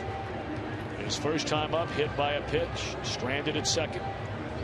Next time up, a double down the left field line and scored the only Reds run. And he did it on a full count. We're going to take a look at him and see if he runs the count again like he normally does. Does not this time. Down the left field line, and Trumbo makes a running catch. Quickly 2 away. Well, the pitches are really piling up for Weaver. So here the Reds in this inning have made it sort of easy on this right-hander. He has already thrown 80 pitches in the game, and we are only in the bottom of the 5th inning. I figure based on how quickly Johnny Cueto went down and the first pitch out by Chu, you're going to see Brandon Phillips in there at least take the first pitch, probably take a strike.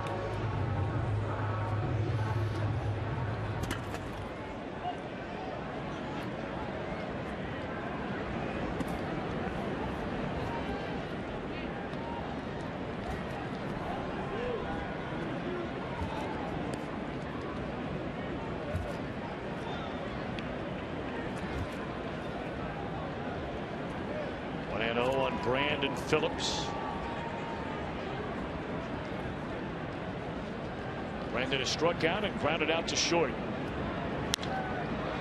Straight away center field, and that is a quick inning.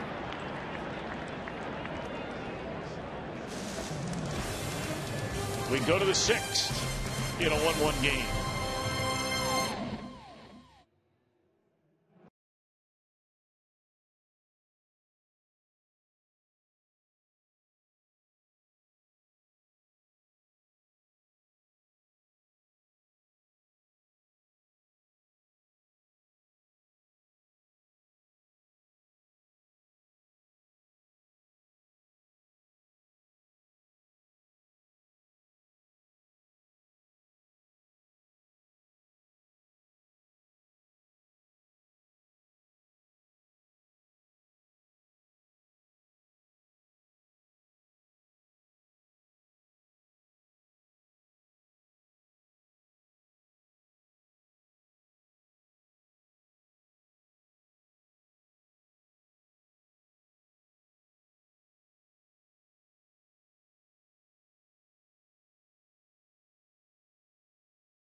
The 2013 season, and you need to get on it. To bring your group to Great American Ballpark, it'll pick you up. The Fan Express to Reds Country. Call Reds Group Sales 513-765-7000 or log on to reds.com/Fan Express. That's big league outfit right there. That hat. Is that what you call that? I like it. Is that Mr. Redlegs on the top of that hat, right? I didn't notice it. There were a few people dressed. I mean, look at that. Oh, you're right. It's very nice. You know, you and I ought to wear. Now, I wasn't here on opening night the last couple of years because it was on a Saturday night or a Friday night, one or the other. Yeah, Friday night. So opening night is Wednesday. Well, yeah, and so I understand you guys the last couple of years have worn tuxedos, which I guess we're going to do. So if we were to wear tuxedos here on Wednesday night for opening night, I think those hats to go along with the tuxes would look mighty good. Can you see it? I think we can get that done. All right. Now here, for a guy that will not wear a bow tie, you wear that hat. I'm a little surprised. I look better in hats than a bow tie. Covers up more of the face. Has a 7th strikeout of the game for Johnny Cueto. He has fanned 4 of the last 5 batters after striking out 4 over the first 4 innings.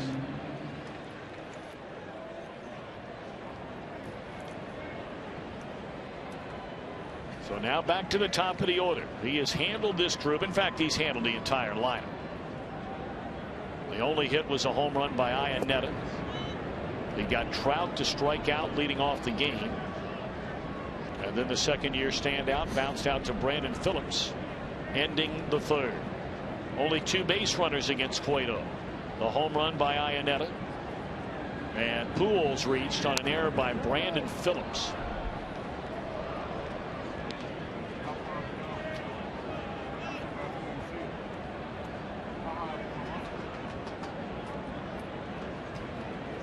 Trout just turned 21 years young during this winter.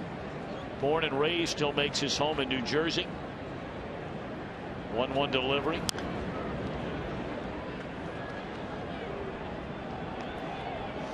You know, Chris, I've just been amazed. And you know what?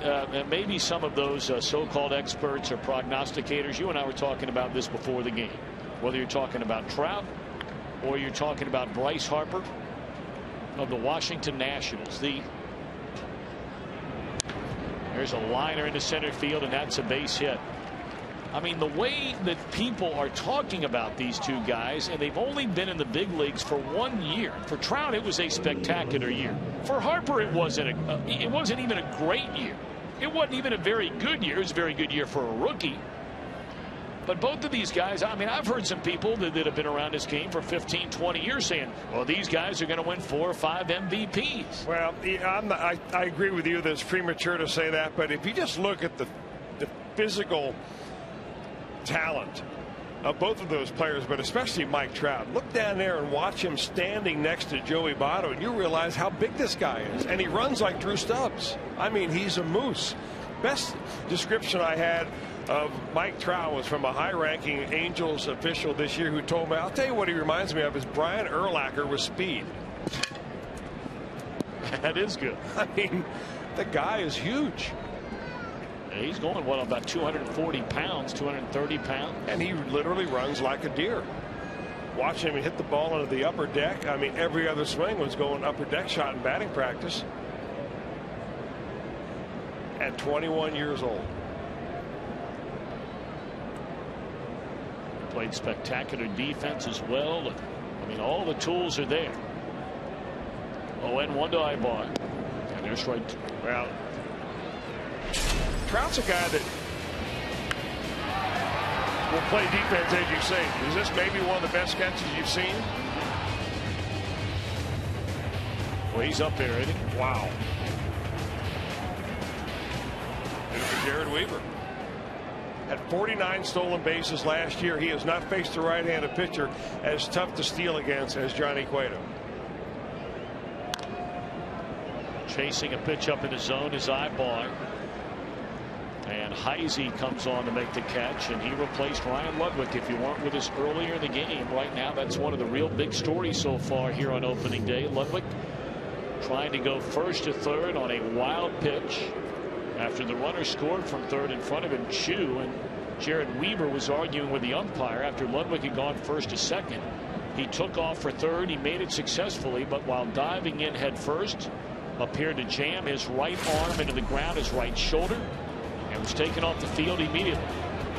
This was a play. Watch his right arm as he goes out. This is the play where Chu goes in. This is the play where injured's Ludwig. he went right off the field into the clubhouse. Right, big at bat right here and right now. Pujols has bounced to third, reached on an error by Phillips back in the 4th inning. We're in a 1-1 game in the 6th.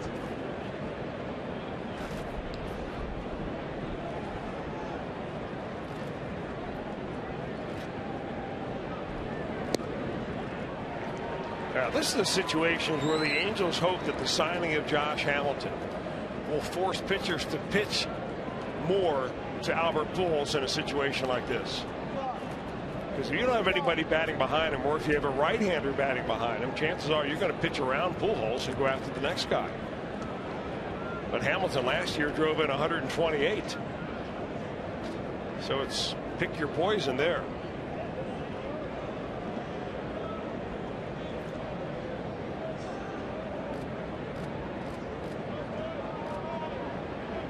Ball and a strike on Albert Pujols. 2-1.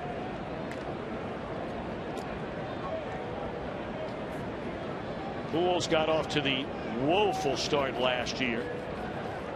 Barely hit over 100 during the month of April. Did not hit his first home run with the Angels until May the 6th. But then he got it rolling. Wound up with 30 home runs and 105 batted in. Conceded at the end of the year. He had a hard time with a new team, new league, new pitchers.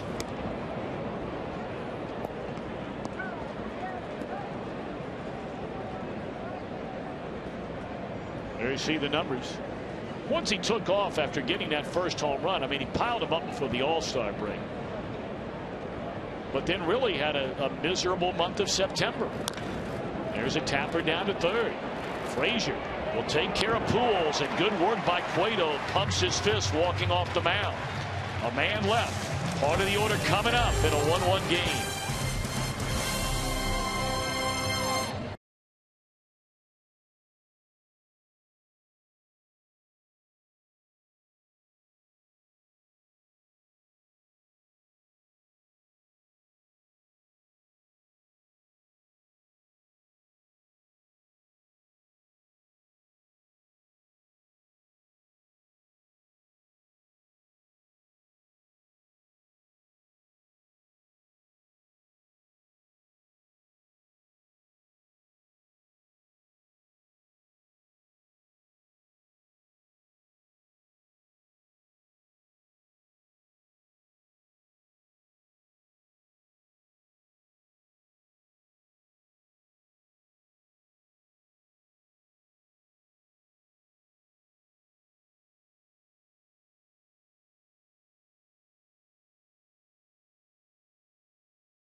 Forces Network, broadcasting to U.S. Armed Forces, serving in 175 countries and abroad, ships at sea.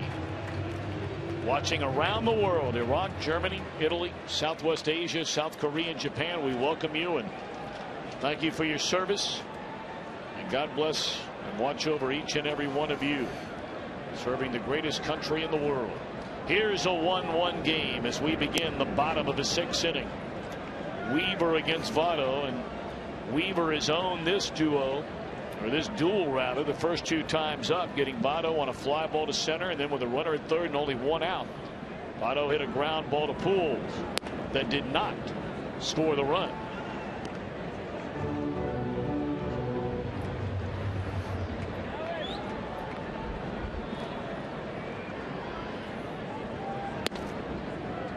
Fastball high, 2-1 to Votto. Will be followed by Heisey, who will bat for the first time since replacing Ludwig back in the 3rd inning. And then Jay Bruce. Reds have not had a hit since the Chew double to begin the third inning. Fooled badly there in the breaking ball, Votto.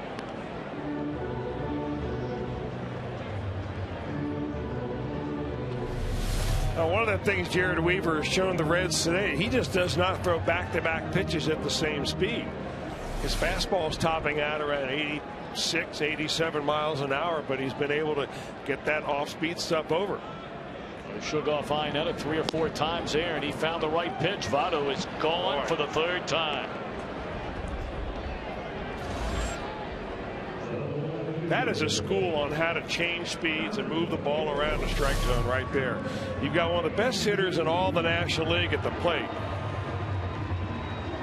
And you hit that location with that fastball after setting him up with a changeup on the previous pitch. It's all about deception, and Weaver has been very deceptive today. Izzy for the first time. Chris began last year with a chance to grab a hold of that everyday job, something that he has worked very hard to try and win that job for a couple of years running, and just could not put it together. That one in the air and foul ground, and Pujols dropped the ball. Perhaps looked down at that bat at the last second to make sure he wasn't going to trip over it, and then dropped the ball. I don't think he took his eye off the ball at all. I think he just misjudged it. Maybe he felt that bat coming up with his peripheral vision. But, boy, I don't think I've ever seen Albert do that. Pujols has won multiple Gold Gloves at first base in his days in the National League. Izzy a bunt right in front of the plate. And he's out on a close play. If that ball gets out about another 6 or 8 inches, well, the way Izzy was getting up the line, he'd have beat it. The ball actually popped up by Izzy, had English on it, and when it hit the ground, it bounced right back to Iannetta. That's what enabled Chris Iannetta to come up and make a pretty good play. Watch this ball spin backwards.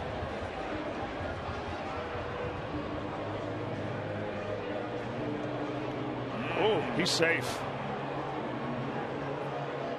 Bill Miller down at first, who says out. And now Jay Bruce.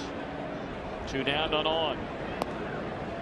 Bruce 0 for 2, and both times has ended an inning with a runner in scoring position. 2 on, striking out in the first, popped up with a runner at third, ending the third inning.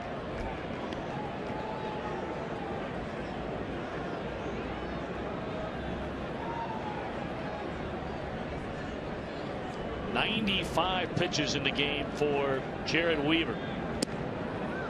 Man, this guy, you throw 2-0 pitches like that, you're going to get a lot of people out. When you throw your breaking ball or your off-speed pitches from the exact same arm slot and you sell it the way that Weaver does, that's what the effect is.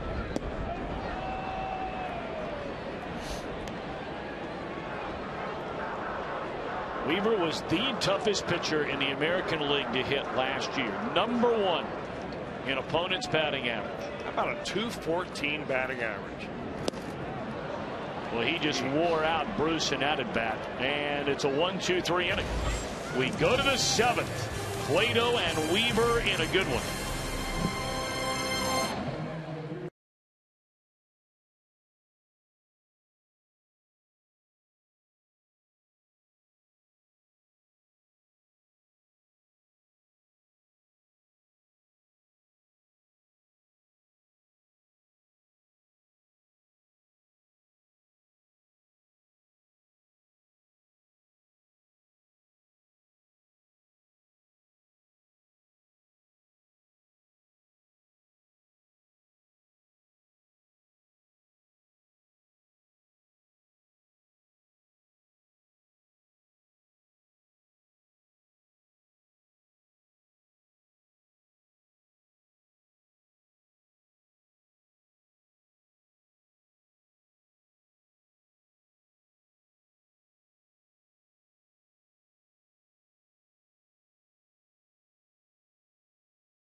Cincinnati and Northern Kentucky Honda dealers, and here's your Honda game summary.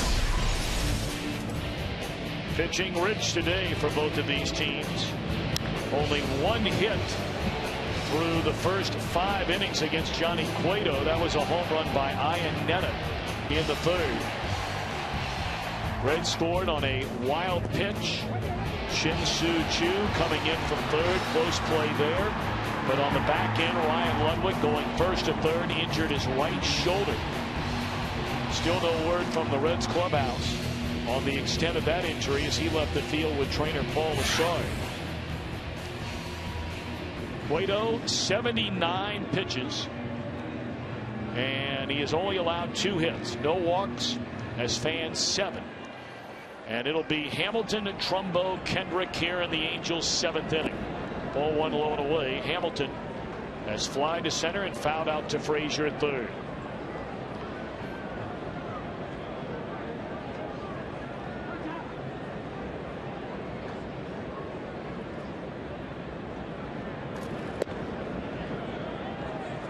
Pitching has been really good, and it wasn't this one. Apparently, it has been even better than that out at Dodger Stadium. Matt Cain, Clayton Kershaw, scoreless. That game in the bottom of the 7th inning. Cueto has started out Hamilton 3 balls and no strikes. I'm not sure he's done that to a batter all day today. 2-0 once, now 3-0. The list of pitchers that you see a pitch on opening day today is essentially the list that people predict will be the Cy Young Award winner. So no surprise out there in Los Angeles. Cain and Kershaw here, Weaver and Cueto.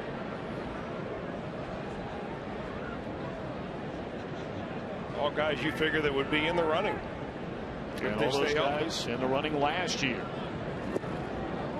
And there's a leadoff walk to Hamilton. First walk of the game issued by Johnny Cueto. Yeah, Cueto's not happy about that walk, and he's not particularly happy about a couple of the calls that he had inside this at bat. Let's take a look at it. Our Mazda pitch by pitch. Cueto to Josh Hamilton. Misses with a couple of breaking balls, changeups on the outer part of the plate. He thought that was a strike, and that was ball 3 right there. And eventually throws a 3-0 Leo down the middle and then walks him on another changeup. So now the go-ahead run aboard, and here's Trumbo, who has struck out twice, swinging. And there's strike 1. Trumbo with tremendous power. He led this Angels team in home runs last year. He's been looking for a fastball all day long. Finally got one and took it.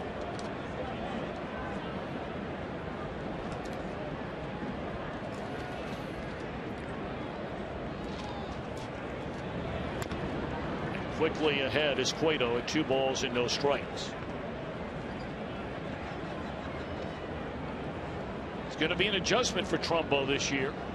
He's made nearly 300 career starts, 291st today. Only 23 of those starts have come as a designated hitter. He sought out Tim Salmon, who works as an instructor, longtime Angel great, works with a team in spring training about what it's like to make that transition to becoming a DH. Beautiful block on a pitch in the dirt by Hannigan in this 1-1 game in the 7th. That's the kind of thing, Tom. Great point, because if Hannigan doesn't make that play, you know, that's a potential go-ahead winning run at second base, or going to second base. When Hannigan does it, he leans forward, as you see right there. So when the ball spins, it's going to come up and hit him in the chest protector and fall right in front of him.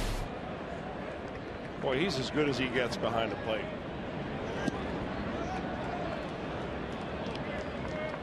Well, they're going to not only use Trumbo as a DH, they're also going to use Albert Pujols, especially earlier in the year. They're going to try to rest Albert more, use him as DH rather than over at first base. But it's kind of like what Scioscia referred to last year as a clunky roster. Lots of talent, but too many guys have played the same positions.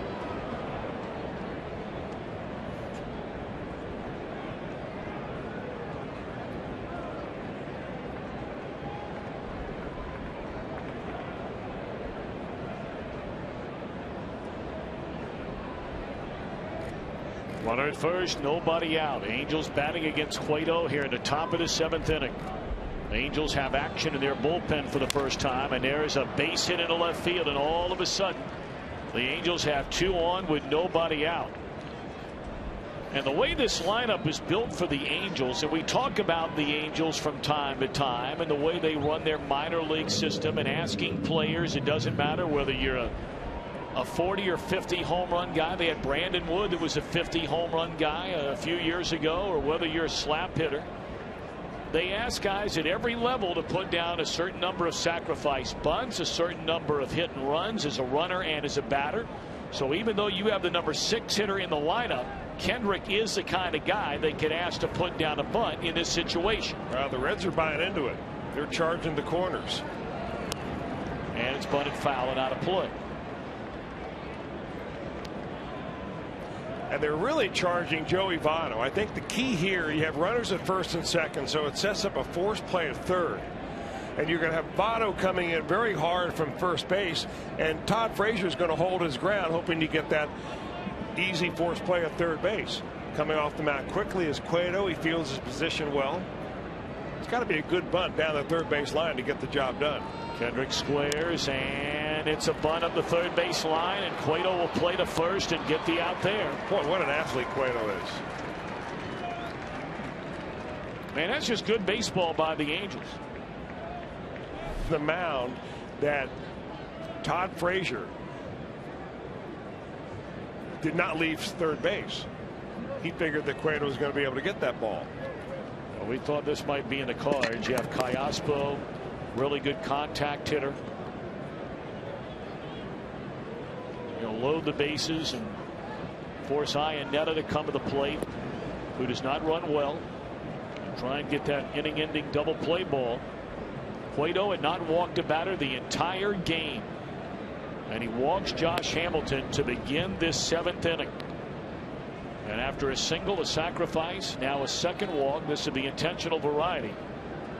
And the Angels will have Iannetta coming up there in a 1-1 game with 1 out here in the 7th inning. Well, I think that you figure that Dusty Baker was going to walk one of these next 2 hitters.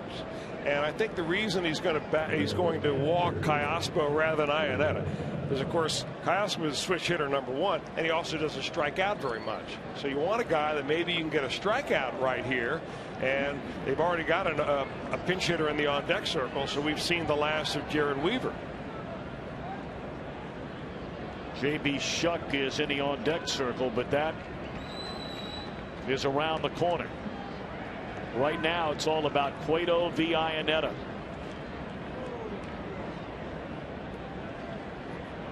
Hamilton, Trumbo, and Callaspo, and here it comes. Ball 1 inside. Cueto was spectacular in these situations last year. That's in 20 at-bats. With the bases loaded, 0 for 17 against Cueto. There was 1 sac fly and 2 walks. It's not bad. That's unbelievable. I mean, it just goes to show you what a cool character Johnny Cueto is. A lot of pitchers get bases loaded and they squeeze the ball a little bit more and they can't make their pitch because they're nervous. But Cueto, obviously, the more the pressure, the better.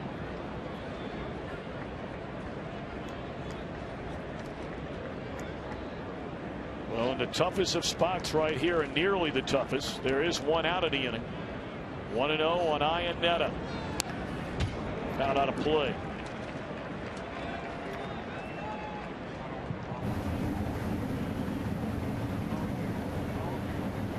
Manny Parra, the left-hander. Sam LeCure, the right-hander.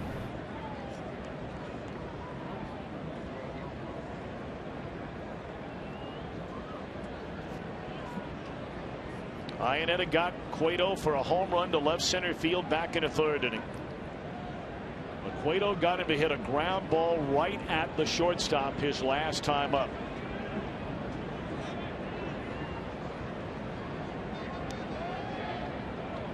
One.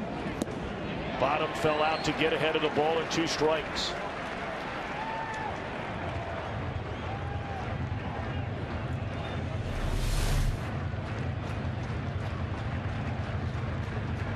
Now that's a slider there going away from Iannetta.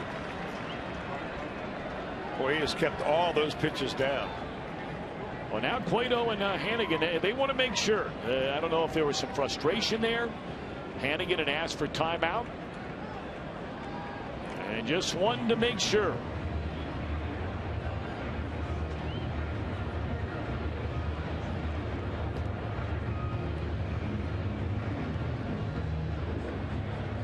Hamilton the runner at third. Trumbo at second. Callaspo at first. One out. 1-1 game. 1-2 on Iannetta. And went out there again, and this time he doesn't chase it.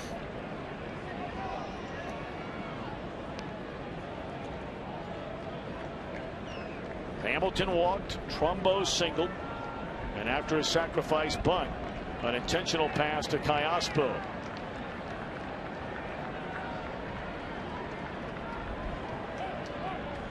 What an extremely quiet crowd here at Great American Ballpark. Only get 2 strikes on the hitter, and oftentimes you'll get behind the pitcher out there on the mound. But it is chilly. And now the 2-2 coming. Just off the outside corner with a fastball. Didn't get the call. Now that crowd you just mentioned, Tom, as being quiet, did not like this pitch. Clearly outside as we see it again.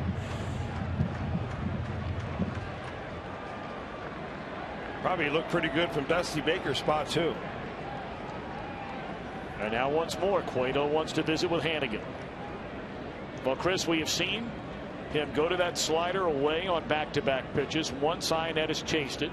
The other time he did not. On the 2-2, came back with a fastball, doesn't get the call. What do you think here? I think you keep the ball down, you throw a strike. And Cueto today has been able to show his ability to throw a strike with all 3 of his pitches. Here it is.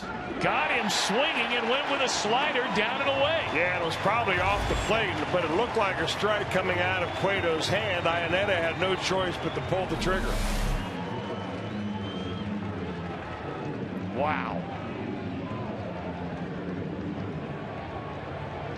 Boy, he has come up with some marvelous pitches so far today. 8 of them now for Cueto. So now J.B. Shuck in this 1-1 game. Cueto 101 pitches and looking for one more out to end this 7th inning. Frazier even with a bag at third. We've seen Shuck in a pass with Houston. And here's a pitch. Fastball on the outside corner, strike 1.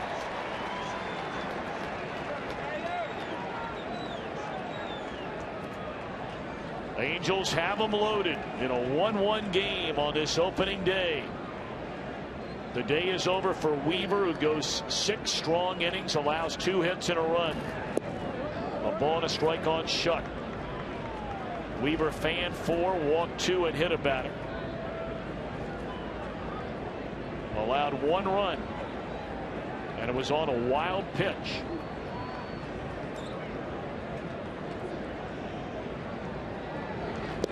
Fastball paints the outside edge. Took a little bit off that fastball. Shuck, a young man, he's not really had much at the plate to swing at. He decided not to swing at either of the strikes he's seen. Young man raised in Ohio, went to Gallion High School from Weederville, Ohio, and also attended Ohio State University. And now the 1-2 from Cueto. Got him swinging to get out of the inning. Johnny Cueto. Batters 0 for 17 with the bases loaded against him last year.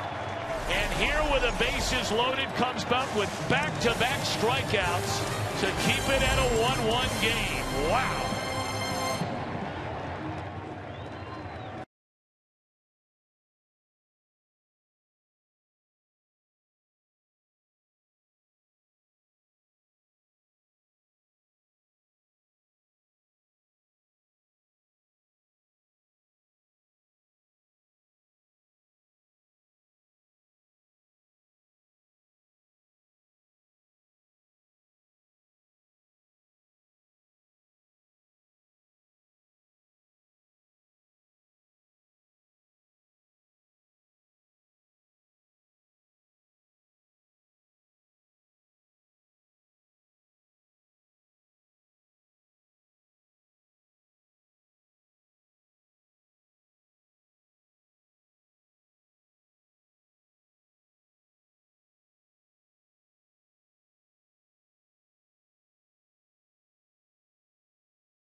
It is Reds Live. It's brought to you by King's Honda and the King's Auto Mall.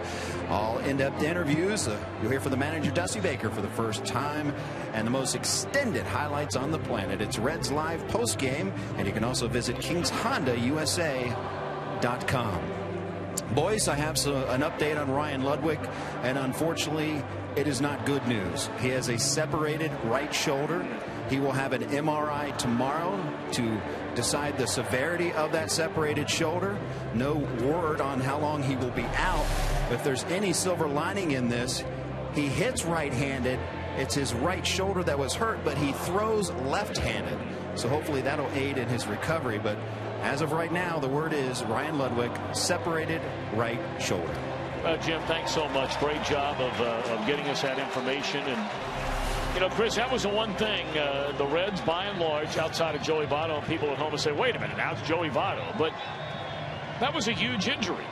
But it was the only significant injury the Reds had the entire year, not only their position players, but their starters and the guys in the bullpen. So, while certainly this is a hit on opening day, there's no two ways about that. Ludwig coming off an outstanding year, his first as a Red last season. You know, Heisey has been waiting and hoping for his chance as Garrett Richards takes over from the bullpen. Xavier Paul, I'm sure, will get some playing time, and they'll obviously have to make a decision, a roster decision, because a dislocated right shoulder means a lot of time on the DL. Well, maybe and maybe not, Tom. I think because it's his non-throwing arm, which will help. Jim Day made a good point right there. Some guys come back from a separated shoulder very quickly. If they pop it right in there, it doesn't take a lot of manipulation. You just hope that that's the case. But they will lead to speculation as to who will be that outfielder that they will call up. We saw some pretty good players down there in Goodyear, Arizona. Donald Lutz had a very good spring. Emmanuel Burris showed that he could play a little bit of outfield. Billy Hamilton showed a lot of people that he could play. And boy, does he see fast. So it'll be interesting to see what the Reds decide to do. So meanwhile, Garrett Richards, right-hander, young guy. 6'3", 215-pounder comes in. He's had parts of 2 seasons with the Angels. Well, he's always been a starting pitcher throughout his minor league career. And then when they brought him to the major leagues last year, he did make some starts. Slow roll to short. And a throw is in time, and Frazier taken care of to begin the Reds' 7th inning. Richards made 9 starts last year, pitched in 21 games out of the bullpen. And he's got a blazing fastball. Former #1 pick, actually a supplemental pick out of University of Oklahoma. They say his fastball will run anywhere from 92 to 95 or 96 miles an hour. Largest crowd ever for a regular season game here at Great American Ballpark. 43,168.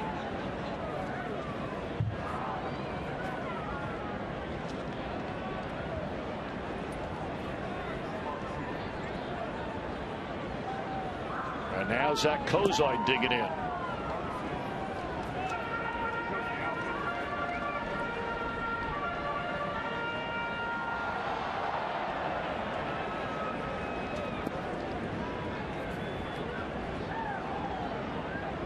One pitch.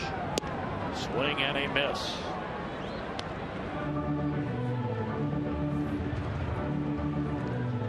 This Angels bullpen last year blew 22 saves. They have blown 47 saves over the last 2 years. And as Chris brought up earlier, they rolled the dice with Ryan Madson after he was hurt. After signing with the Reds during spring training, hoping he would be ready for opening day this year. That obviously is not the case. They continue to hope that he will be back, you know, probably end of April, more realistically in early to mid-May. Jury's still very much out.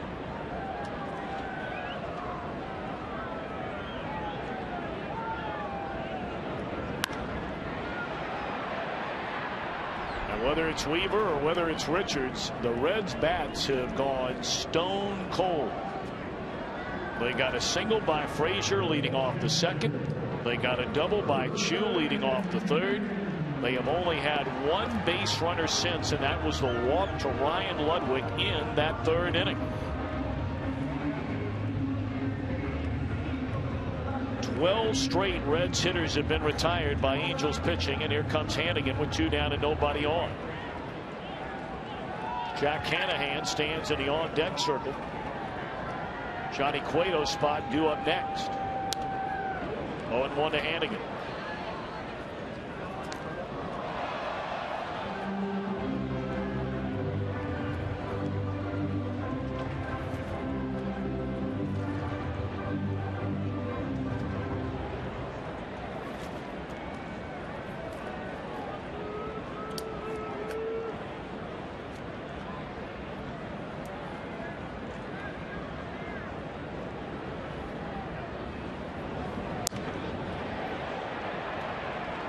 Fouled out of play. 0-2 to Hannigan.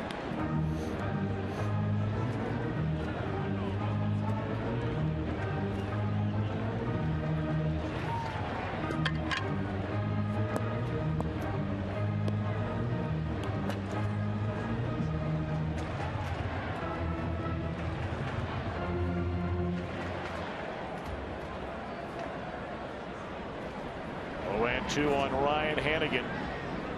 And Richards to the plate. Into right center field. Sinking liner. And it is a catch out there by Hamilton, and that'll end the inning. 1, 2, 3 go the Reds. For the 4th consecutive inning. We go to the 8th. A 1-1 game.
Cincinnati Reds baseball on Fox Sports Ohio has been brought to you by Cincinnati Children's Hospital, ranking 3rd in the nation on the U.S. News and World Report's 2012 honor roll for best children's hospitals.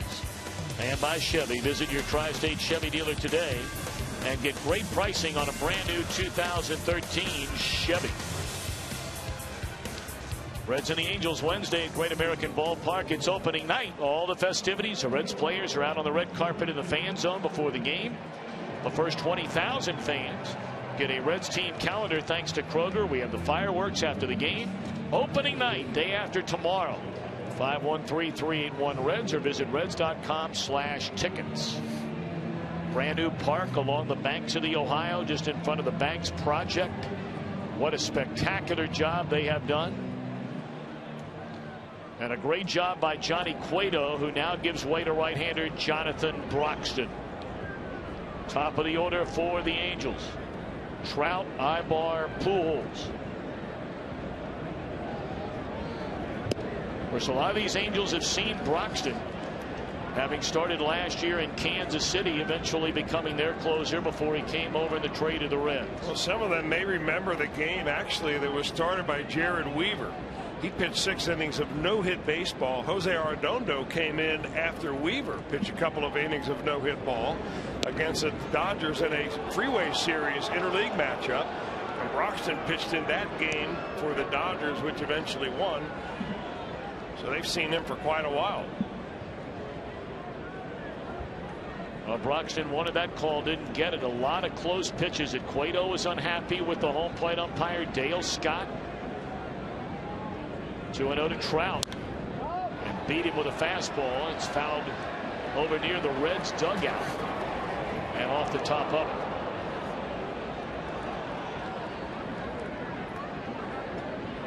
Largest crowd during a regular season game in the history. The 11 years we begin now at Great American Ballpark. 43,168.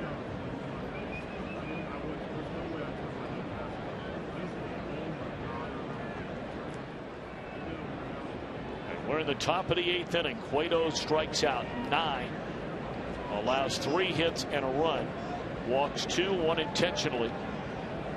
Cannot win it, cannot lose it. Frazier will get there. You better with Trout running. That's a good comeback and added bat for Broxton after falling behind 2-0.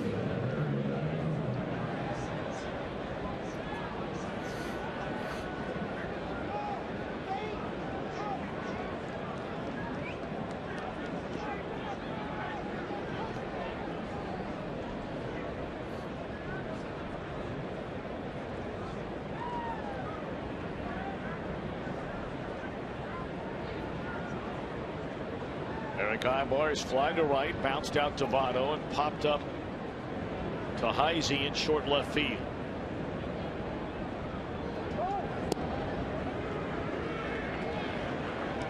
He shortened up as if to lay down a bunt. Ibar did, but already playing very shallow at third base was Todd Frazier.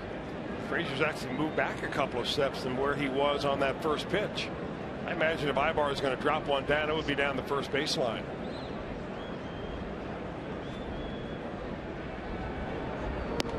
Beat him with a fastball up.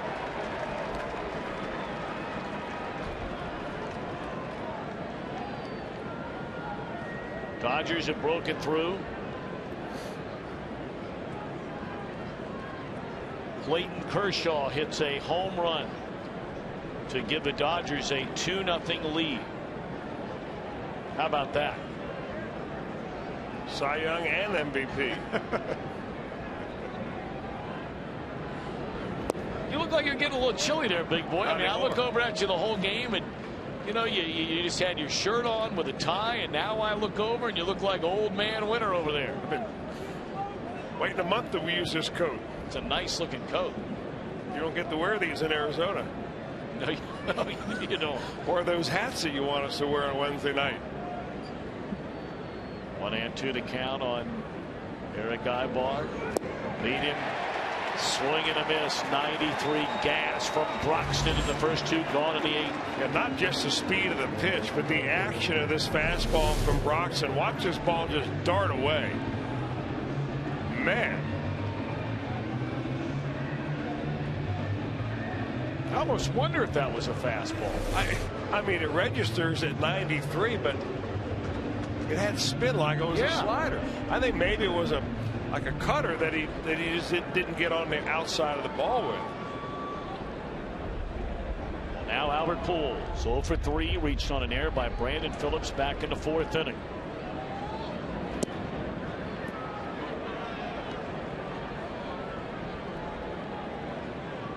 Boy, all those years this guy would come to the plate in a Cardinal uniform in this ballpark, any ballpark, and just scare the daylights out of you. Only player in the history of baseball to hit 30 or more home runs in each of his first 12 seasons in the major leagues. Here's a 1-0. That's a good pitch right there. 95 in on his hands. 1-1.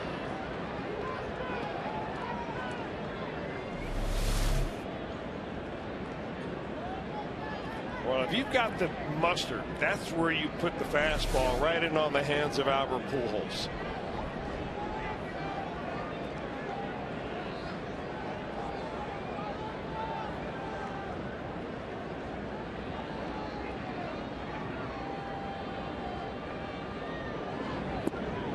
come back with that to get ahead 1-2. Well, those are two big league pitches there.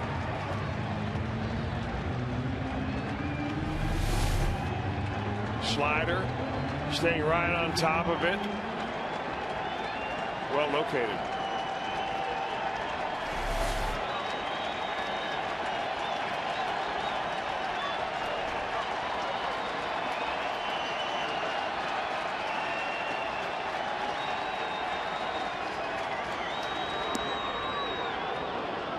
Well, you watch Ryan Hannigan behind the plate, and he's, it's almost like he's a stealth catcher. You know, the whole idea is to make noise back there only if you're trying to decoy the hitter, thinking you're going to set up one way and then you go somewhere else. But he's so quiet back there. Hitters really have no idea where that pitch is going to come. Wants another slider here. 2-2 on Pujols. Now the count has gone full. Well, this will be it either way for Broxton. You have a left-handed batting Josh Hamilton waiting in the on-deck circle, and the Reds have their primary left-handed setup man Sean Marshall ready in the bullpen. He's already warmed up and set to go should they need him.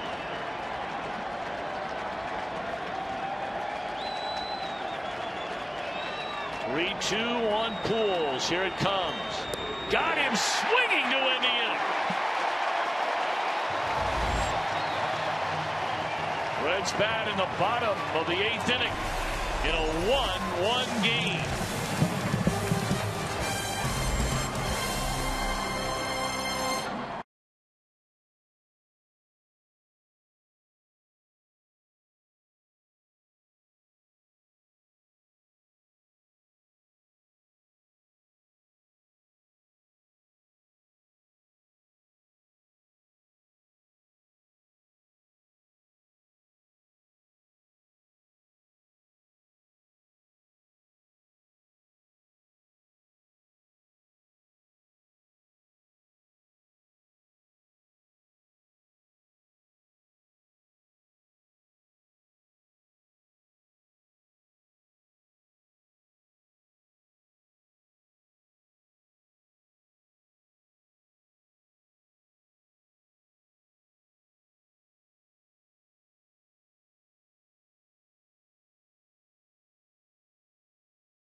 By authority of the Cincinnati Reds, it may not be reproduced or retransmitted in any form, and the accounts and descriptions of this game may not be disseminated without the express written consent of the Cincinnati Reds. Bottom of the 8th inning on opening day here in Cincinnati. Major League history, the first ever opening game of the interleague variety. Two of the very, very best, Johnny Cueto and Jared Weaver, going toe-to-toe here today. Weaver going 6 innings, allowing 2 hits and a run. Cueto going 7 innings, allowing 3 hits and a run. Cueto struck out 9.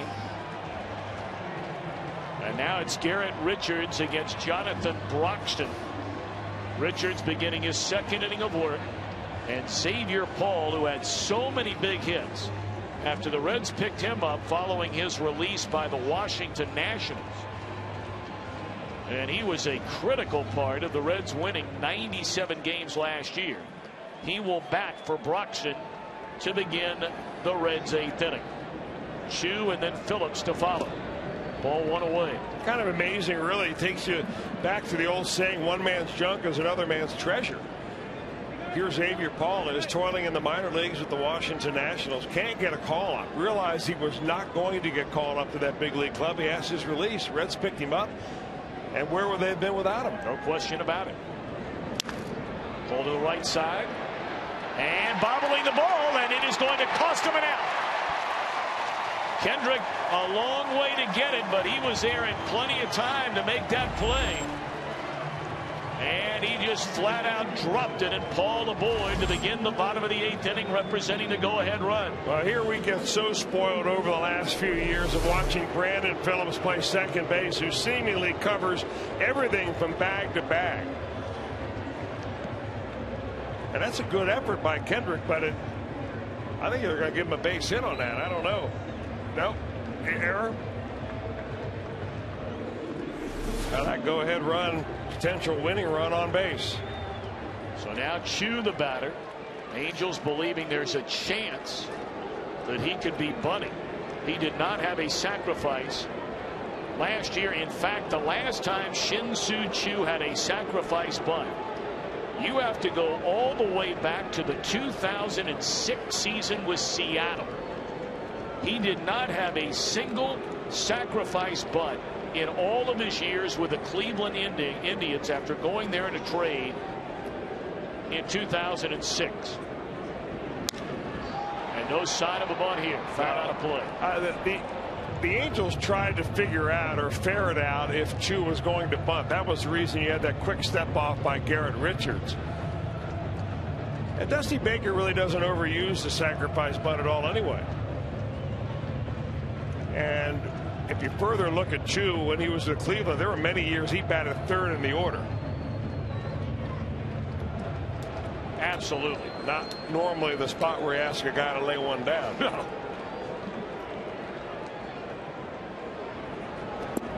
Started to. It didn't look like he went. And no. Tim Tishner down at third base. 1 ball and 1 strike. Boy, I tell you what, Garrett Richards, in the way he has his hair, his build, his delivery, look a lot like Jared Weaver, the starter. I mean, he throws across his body, maybe not quite as dramatically as Weaver does, but very similar. Has a little more oomph on the fastball, but not nearly as much touch on his breaking stuff. 2-1 to Chu. Chu, a long look now to Chris Spire, going through his series of signs, and also staring over there Xavier Paul, who is aboard to begin the bottom of the 8th inning in a 1-1 game.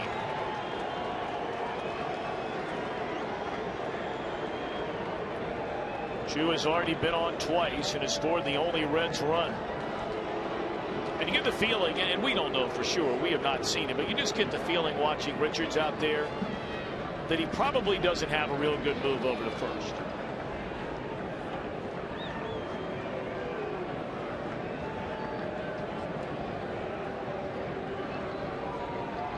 Two and one to count on Chu.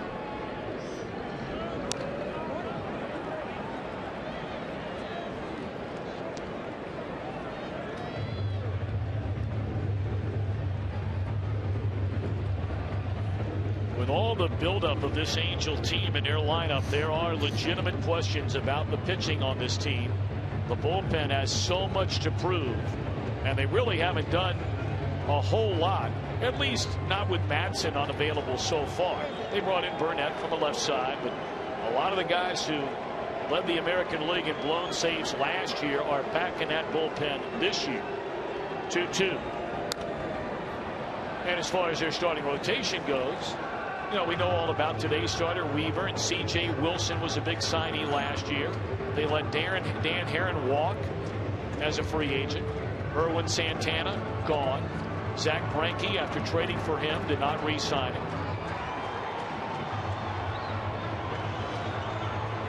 So the Reds are trying to take advantage of some of those questions in the bullpen right here and right now.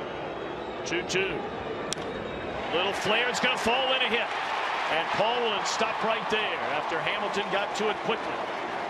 2 on and nobody out. Strategy question again.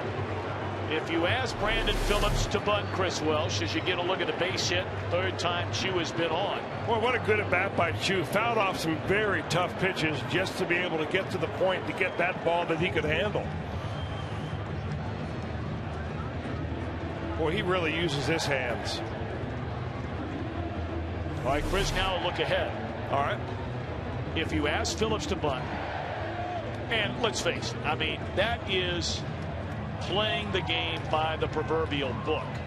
1-1 game, bottom of the 8th inning, 2 on, nobody out, your number 2 hitter coming up. If you ask him to bunt and he does so successfully, you know they're going to walk Votto. Are you for sure bunting Brandon And instead Phillips? of having Ryan Ludwig there, who's out of the game with a dislocated shoulder, you've got Chris Heisey in that spot. I think you let Brandon Phillips swing away right here.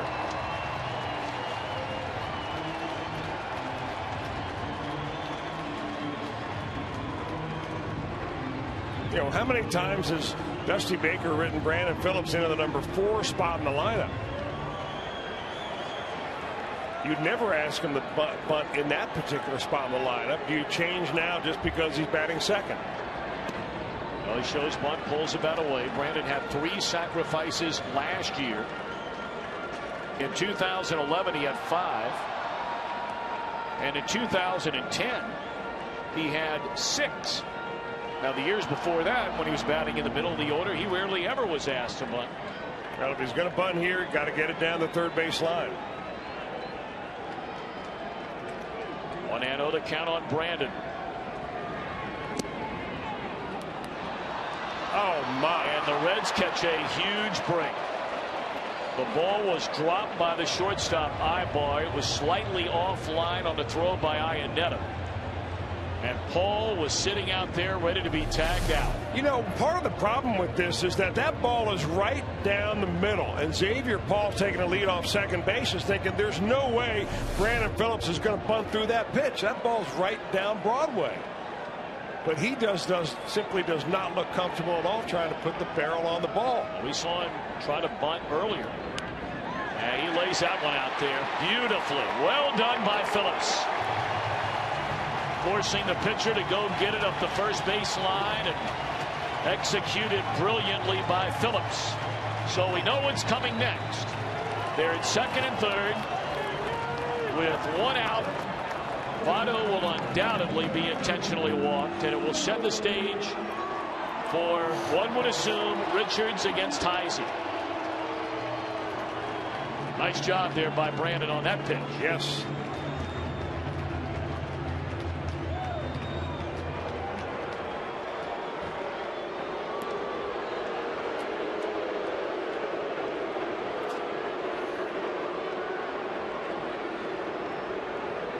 Quiet day today for Votto. Fly to center, bounced out to first, struck out looking, and now an intentional walk.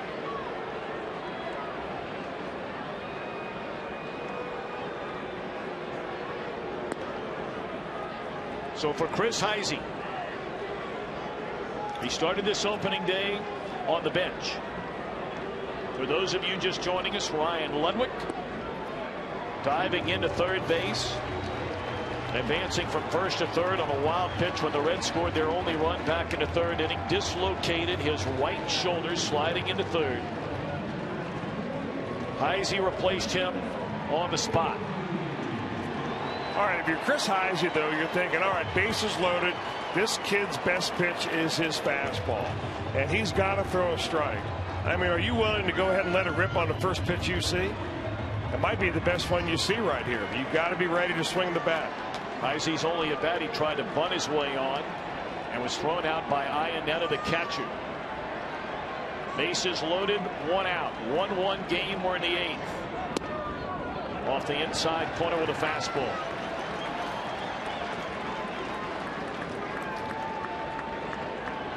Ball reached on an air by Kendrick. Went to second on a single by Chu. After a sacrifice from Brandon. An intentional pass. And now Heisey with a chance to give the Reds the lead. Threw a fastball right by him up in the strike zone.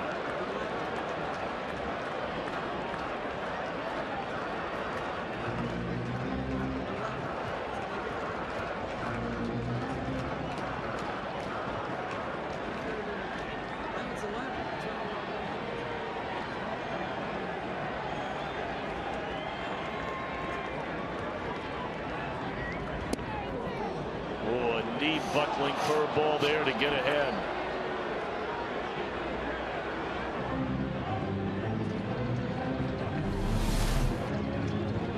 Boy, he's got such good arm action, Garrett Richards does. Free, easy motion.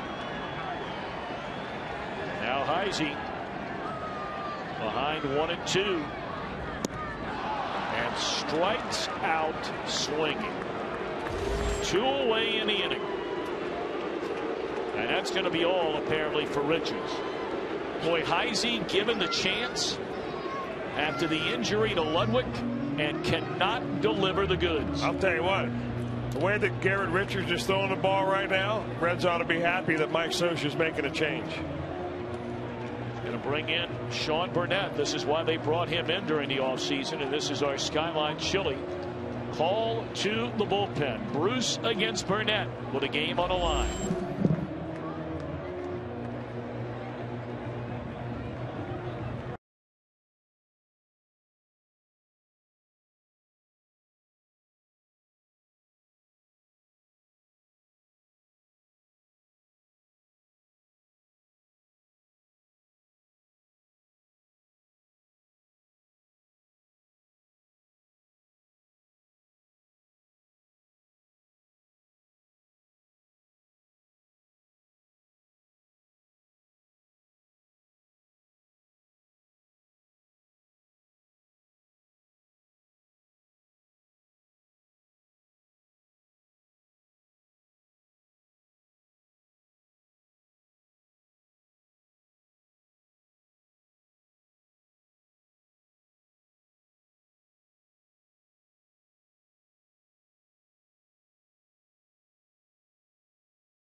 Reds and the Washington Nationals get together to begin a 3-game series, and yes indeed, Friday night post-game fireworks thanks to Klosterman Baking Company.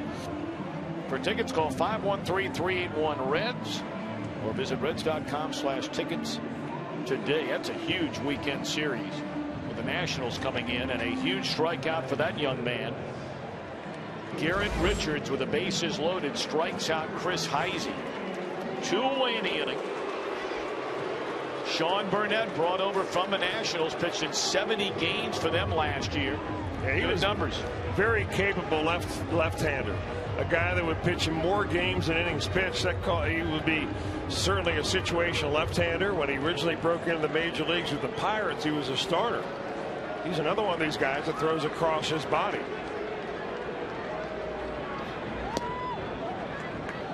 Strike one to Jay Bruce. He's faced him before, Jay Bruce has. Pretty good numbers. Not bad. Well, a hitless day for Bruce, and he's had a couple of chances with runners in scoring position. 1 ball and 1 strike.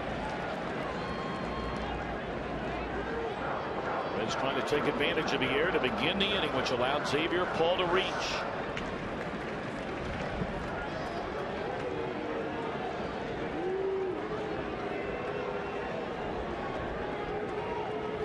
One to Bruce, and a roller foul, and now Jay going to have to battle. Well, he brought it up before the game. There was one area, and really about the only area, the only quote-unquote chink in the armor of this Reds team from a year ago, which won 97 games, and that was situational hitting. They had a very rough time in these spots last year. Batting with a runner at third and less than 2 men out. Hitting with runners in scoring position.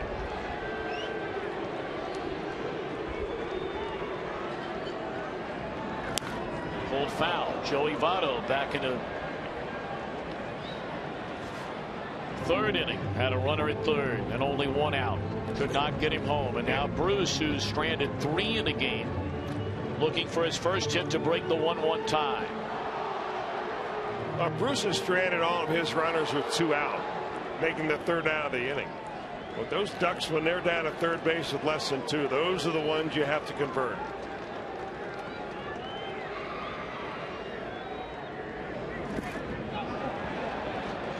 2-2 to Bruce. Well, you're going to get a strike right here, because the last thing that Sean Burnett wants is to go full count and have the runners off.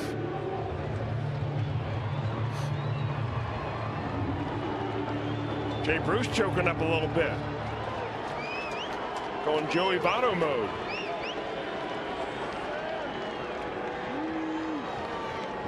Bases loaded, 2 away, 2-2 pitch.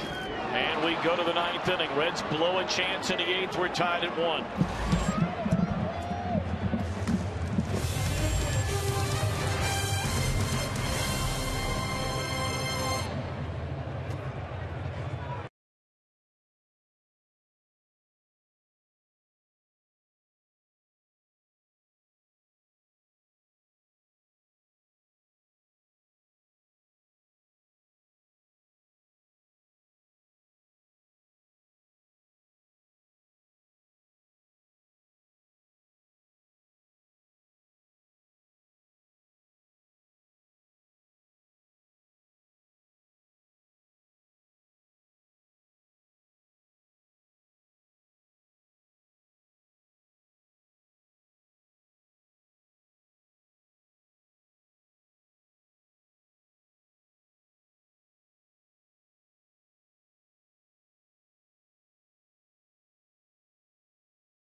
It's Miller time, brought to you by Miller Lite. How about Johnny Cueto today? Bases loaded.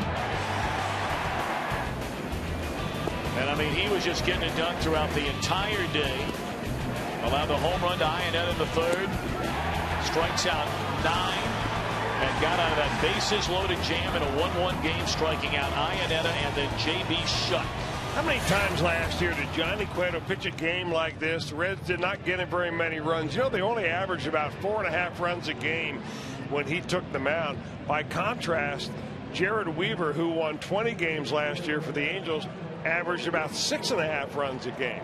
And that's the difference between being a 20-game winner or not. Well, that's not the case right now, but Aroldis Chapman, the Cuban Missile, 68 games last year, threw more pitches at 100 miles an hour than any 2 other pitchers in baseball combined. No save situation, comes into a tie game.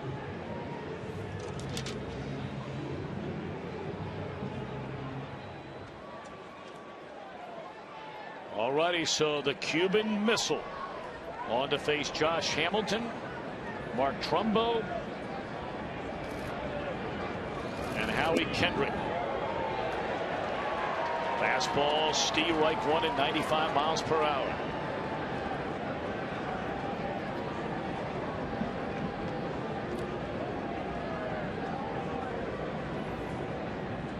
Of course, the experiment started as there's a slider that snaps in there for strike 2. I'd love to meet the senior scout that was quoted to say about Aroldis Chapman, he only has 1 major league pitch.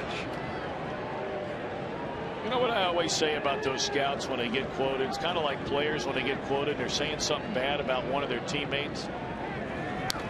Don't mind you saying it, but put your name on it. Well, just talking to hitters that have been in the batter's box against him and talking about his slider, they say that's the unhittable pitch, not the fastball.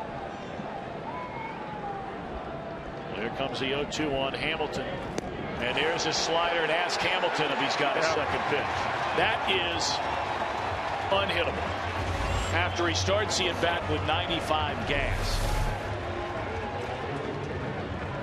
Well, it's not the easiest time of day to see right now anyway. I'm not trying to make any excuses for hitters, but my goodness.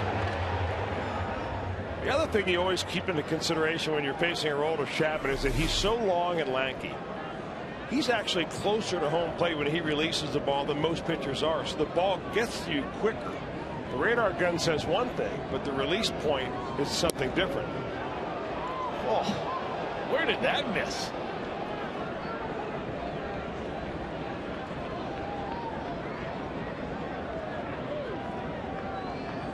Strikeout to begin the inning. And here's Trumbo, extremely dangerous, very powerful hitter. 1 ball and 1 strike. The 12 strikeouts today by Reds pitching, the most on an opening day by a Reds team since 1990.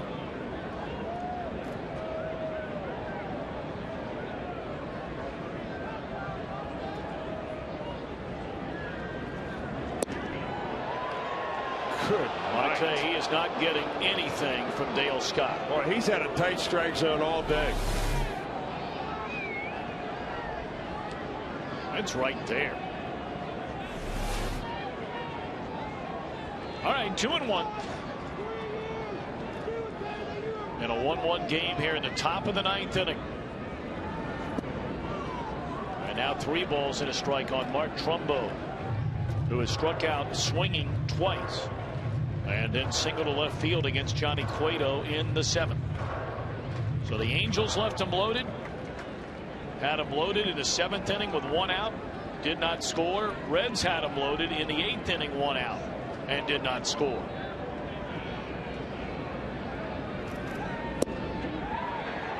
I tell you, I don't know what Chapman's got to do to throw a strike with Dale Scott behind the plate.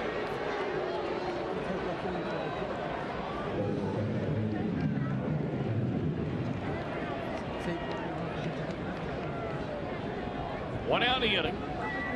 And here comes Howie Kendrick. You know, Trumbo really not a guy who you think would steal a base. He stole 4 last year, was thrown out 5 times, but you just never know with Socha.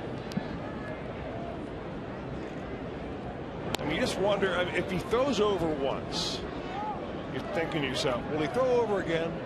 Or may he just take a shot right here thinking, you know what, it's going to be a hard thing to get 2 hits in the same inning against Chapman.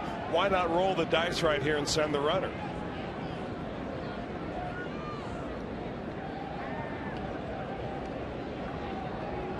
Kendrick 0 for 2. He did what Brandon Phillips did after his team put the first 2 runners on in the 7th inning. That was against Cueto. And like Phillips, put down the sacrifice back to the pitcher. Callaspo intentionally walked, as was Votto intentionally walked. But then Cueto fanned Iannetta and Shuck. Heisey struck out against Richards. In came Burnett, who fanned Bruce.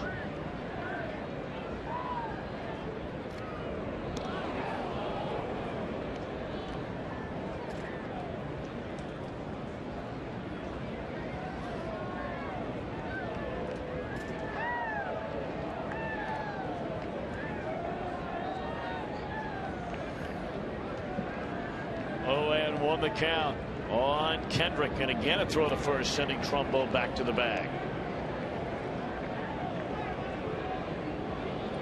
Final from Dodger Stadium. Clayton Kershaw, the winner, also hits a home run in that game. Dodgers beat their rival Giants 4-0 on opening day. White Sox shut out Kansas City. Chris Sale, the winner in that one. 1-0 the final. Detroit leading Minnesota 3-2. They're in the 7th inning.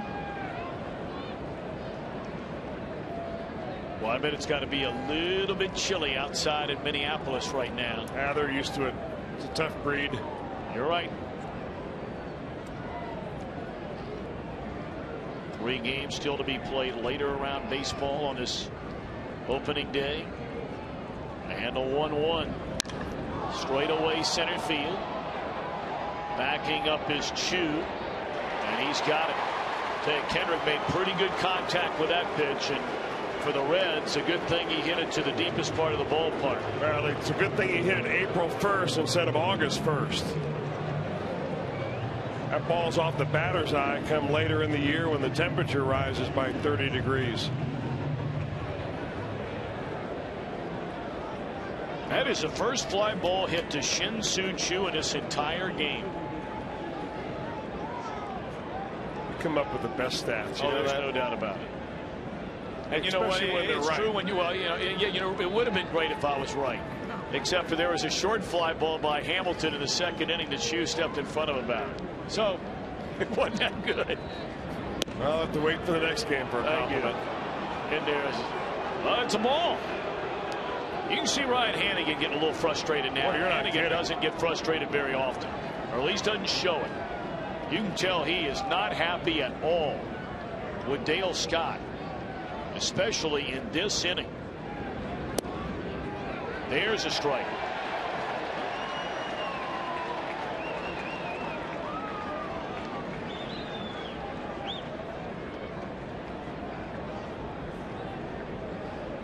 Trumbo at first base. He walked with 1 out here in the 9th. Callaspo for 2 has been intentionally walked. Threw a fastball at 97 by him to get ahead.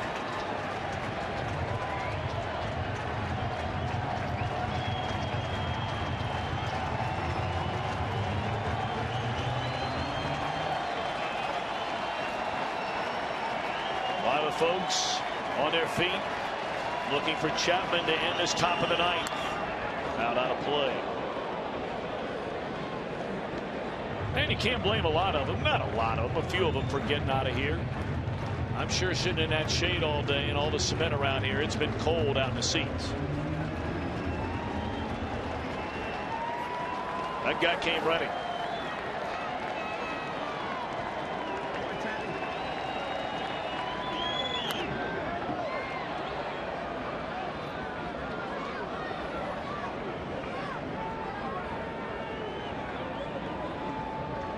Reds went to spring training with the idea of Chapman going into the starting rotation.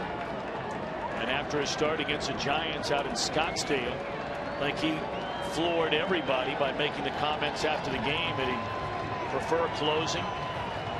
Reds met about it a number of times and came out and said he gives us our best chance to win right now. Well, I think that was probably the tipping point for that whole decision-making process when Aroldis Chapman came out publicly and said that he would prefer to stay in the bullpen.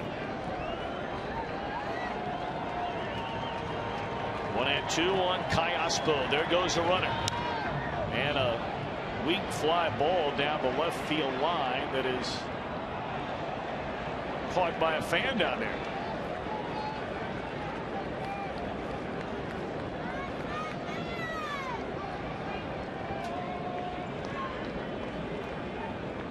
Guy brought his glove to the game and makes a nice play for a souvenir. That was a mitten. Oh, was it? He brought 2 gloves. Hard to come up throwing. Once more, Callaspo. This guy's a tough out. Switch hitter, puts a bat on the ball, sprays it around the field. Not a big power hitter.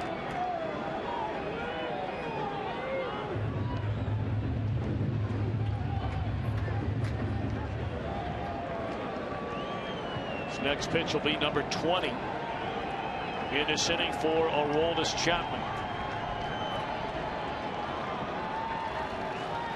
And that ought to do it. Strike 3 called at 95. Chapman a pair of strikeouts. Frazier, Kozar, Hannigan. Reds will try and win it on opening day in the bottom of the 9th inning.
Josh Hamilton returns back to Texas to take on his former team, the Rangers. Some will see the Yankees against the Tigers.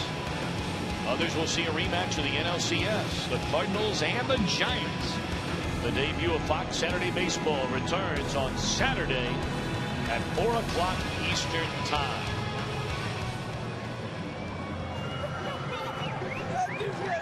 All right, bottom half of the 9th inning here on opening day. A 1-1 game. The Angels got their only run back in the 3rd inning on a solo home run by Chris Iannetta. Reds scored in the bottom of the 3rd inning on a wild pitch.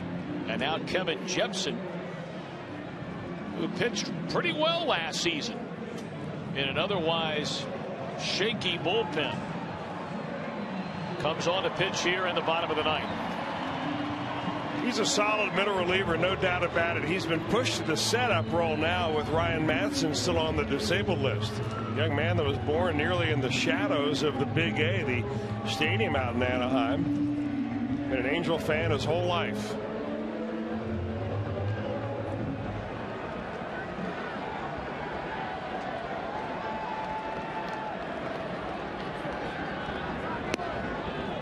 Rarely see Todd Frazier take a first pitch fastball right down the can, and that he did for strike 1.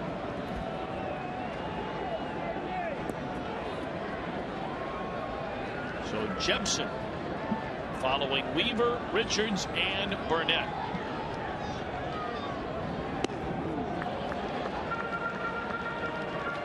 Reds have gone with Broxton after Cueto, Chapman in the top of this 9th inning.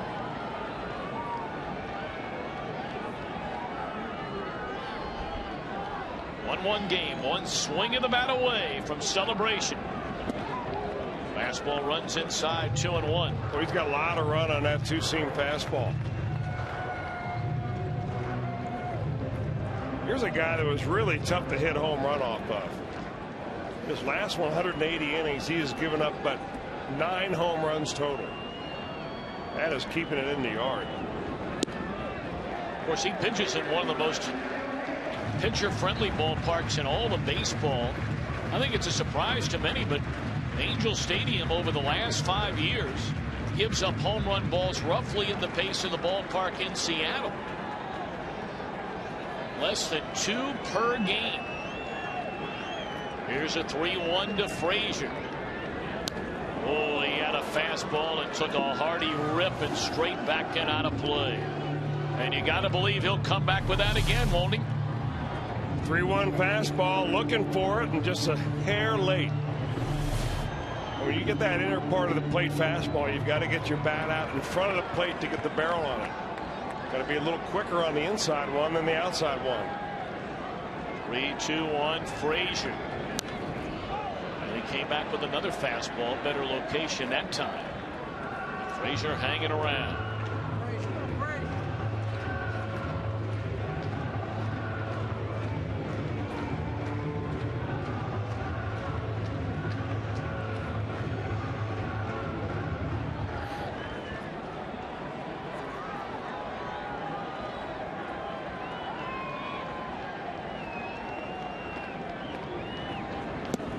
Struck him out.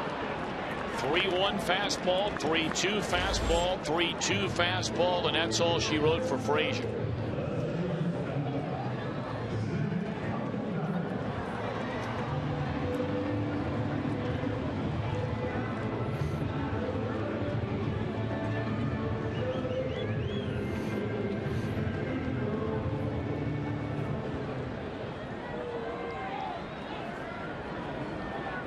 Now Zach Cozart, 1 out, bottom of the 9th.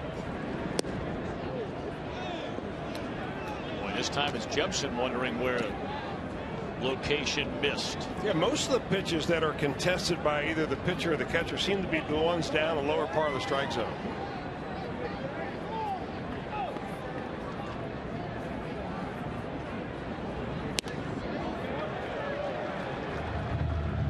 Jepsen fell behind. Frazier was able to come back in the at-bat.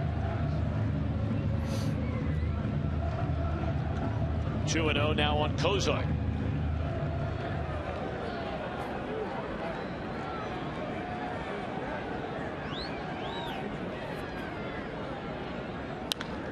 straight up in the air on a 2-0 pitch.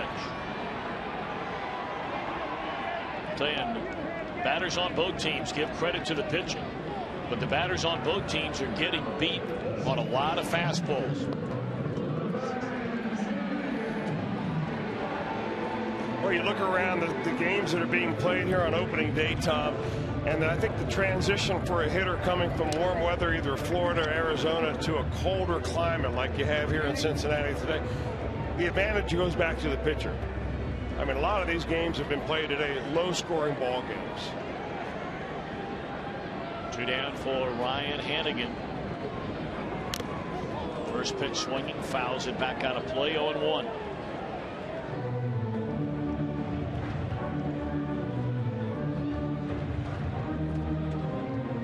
Iannetta giving Dale Scott a moment to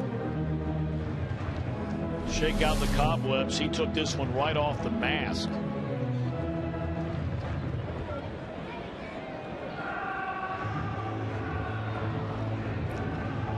All three of those guys around home plate knows what that feels like. Hannigan, the one that hit it. Iannetta, the one that's given him a breather, and of course Dale Scott. Thank you with a nod of the head there by Scott to Iannetta. 1 run, 3 hits for each team. Angels have made a pair of errors. The Reds have made 1. Reds have left 7. Angels have stranded 6. And it's 1-1 on Ryan Hannigan. Well, there's nothing real tricky about Jepson. He just kind of lifts his leg and fires it on in there. See that wind swirling around, at least out on the playing field level. The jersey of Jepson rippling with the wind.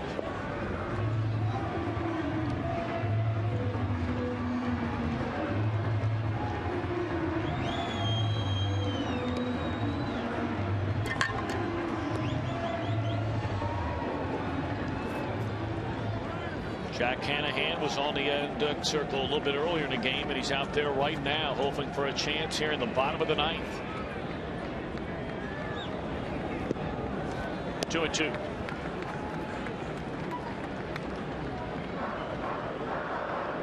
Angels didn't play very many 1-run games last season. Only played 36 of them. The Reds won 31 1-run games and lost 21.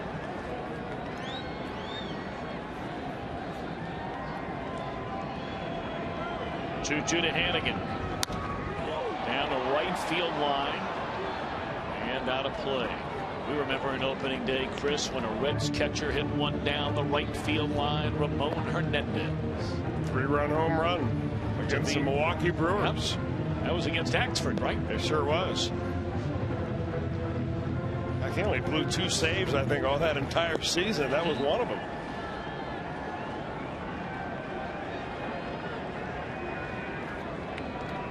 Two and 2 to count on Ryan Hannigan. And that's all she wrote. 1, 2, 3 go the Reds in the 9th. So on this opening day, we go to extra innings, and it's getting colder here in Cincinnati. A 1-1 game.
go on opening day. A little OT into extra innings. Well over 7 hours ago, the Grand Marshal of the Findlay Market Parade, George Foster, kicking things off. Look at Chris Welsh and Jim Day riding around with a Fox Sports Ohio gals there. And look at you, Chris. Bronson Arroyo and Matt Latos riding along in the parade today.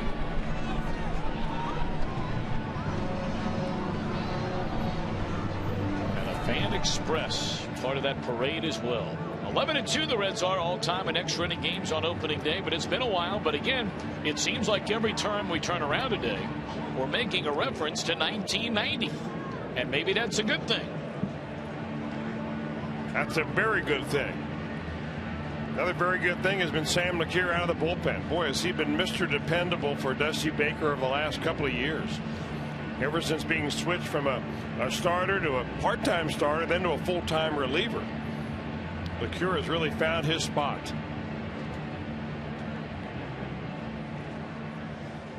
So LeCure takes over on the mound. Cesar Izturis makes his Reds debut at shortstop, part of a double switch.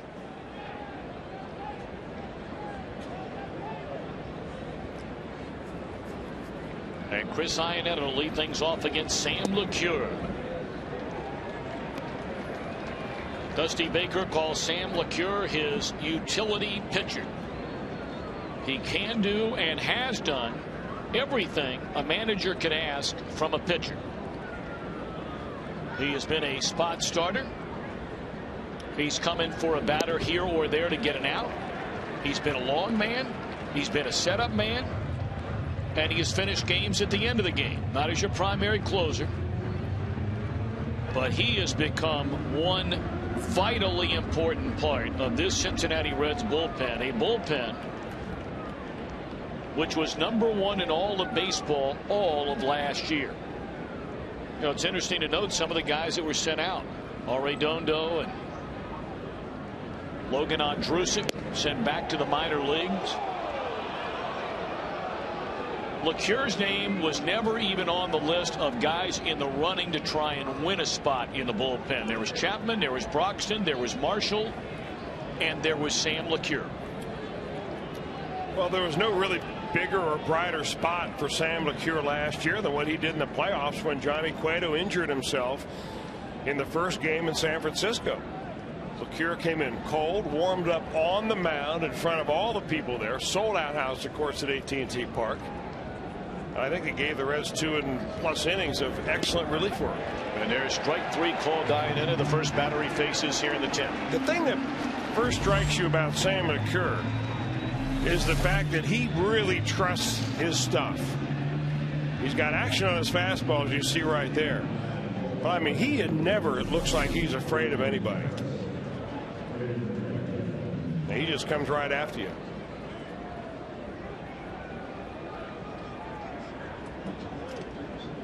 So that's all for Jepson on the mound. They will take him down for Brendan Harris. Angels have gotten outstanding relief work here today. Ever since Weaver left at the end of the 6th inning. Richards, Burnett, and Jepson.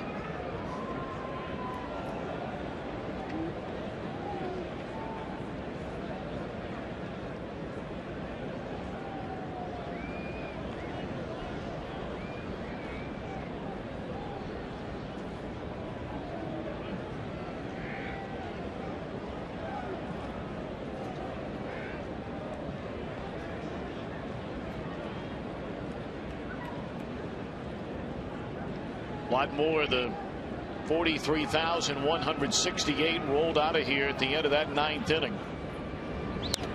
They've been down in declining temperatures over the last now nearly 3.5 hours and looking for somewhere to warm up. And you know, you can't blame them. Game started, bright sunshine, at least many in the stands in the sun. Temperatures in the high 40s. And spiraling downward ever since. Still a lot of sunshine, but none of it on any part of the ballpark outside of the reaches of the upper deck down to left field line. And the last 2 rows in left field. 1-2 the count on Harris. Maybe next year they'll make those rally towels out of wool or fleece. Make it a little larger. They're giving away those one night during this homestand, those fleece blankets. Might be over the weekend against the Nationals.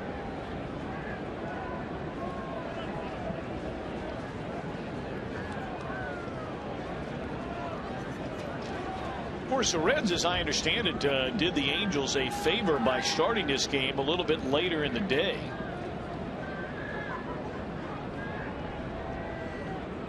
One and two the count. And this is outside. The Angels play the Dodgers in that Freeway Series, the final 2 games of the exhibition season, but they didn't have to play that game on a Saturday night out in California. The Angels jumped on a plane and flew here yesterday morning, getting in right around 6 o'clock last night.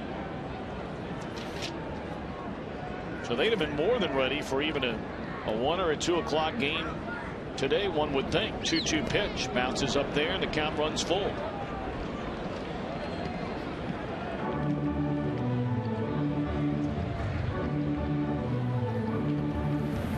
Downs. Frieri is the right-hander, and he is their closer.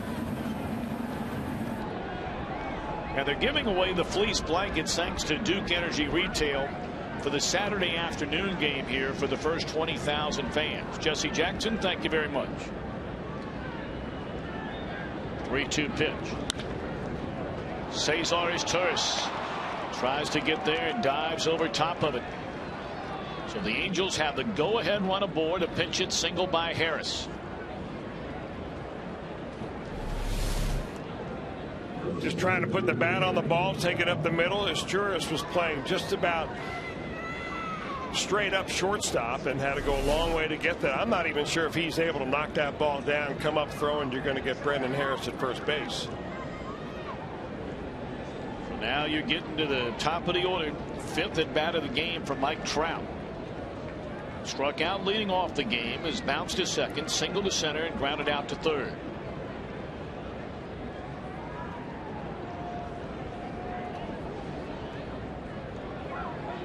Pitch on the way from LeCure is outside for ball 1. The Angels generally, over the 13 years under Mike Scioscia, have been among the most aggressive base running teams in all of baseball. But Chris has touched on it a number of times today. Spread throughout the lineup, they have a number of guys that can run, but they also have 2 or 3 guys right there in the middle that will not do much running. But now LeCure has fallen behind 2-0.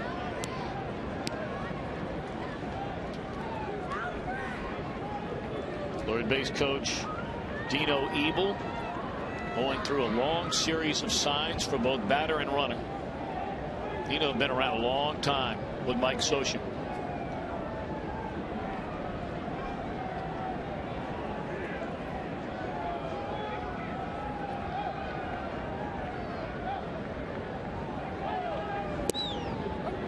Two and one. Pretty good 2-0 pitch right there. I mean, you know that Mike Trout is looking for something that he's just going to wail on, getting a fastball on a 2-0 count. LeCure gives him what he's looking for, but he gives him it in such a good spot that Trout's smart enough not to swing the bat. That would have resulted in a ground ball more than likely.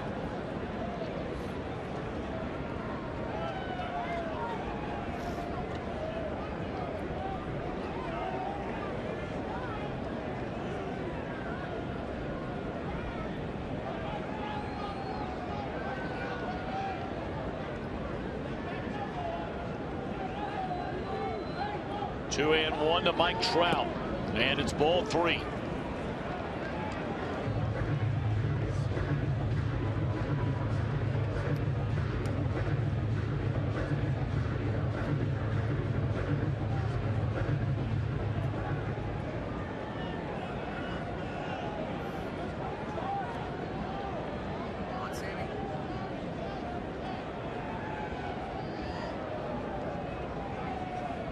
One ball, For 1 strike, 3 balls to count on Trout. And it's straight in the air. LeCure challenged with a fastball, and he will take care of Trout for the 2nd out of the inning. And this now becomes a big time at bat here for Sam LeCure. You know who's standing in the on deck circle, and you don't care what he is for the game so far. That being Albert Pujols. Well, even though Ibar certainly is a dangerous hitter, a good hitter. Hit .290 last year, drove in 45 runs. This is a man that LeCure figures to come after right here and right now to try and get the final out here in the 10th inning.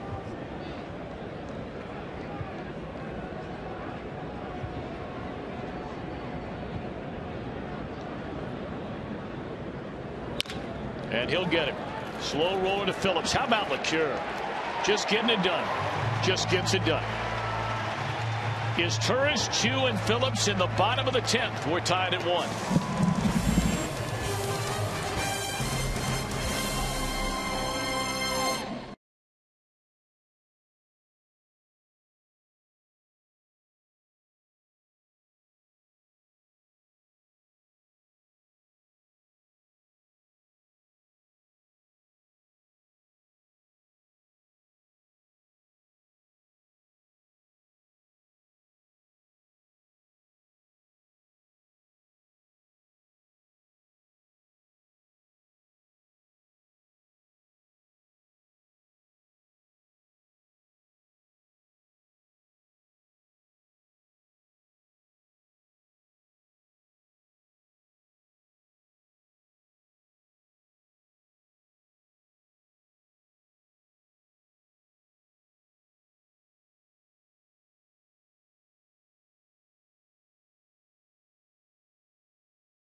The Angels 7th, bases loaded, only 1 out. Johnny Cueto fans Chris Iannetta. The very next batter, J.B. Shuck, struck him out to keep it a 1-1 game.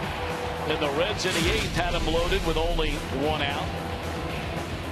After an intentional walk to Joey Votto, Chris Heisey struck out. And so too did Jay Bruce against Sean Burnett. So both clubs had him loaded with 1 out and a chance to break a 1-1 tie. Neither one could do it. So here we are in the bottom half of the 10th inning. And the Angels reach into that bullpen one more time and find the veteran left-hander Scott Downs.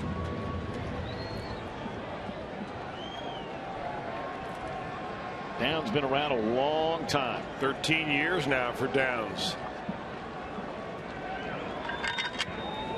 Cesar Turris making his Reds debut here today, and he looks at a first pitch, strike 1. Born in Louisville, Scott Downs was. Cubs drafted him in 1997 out of University of Kentucky.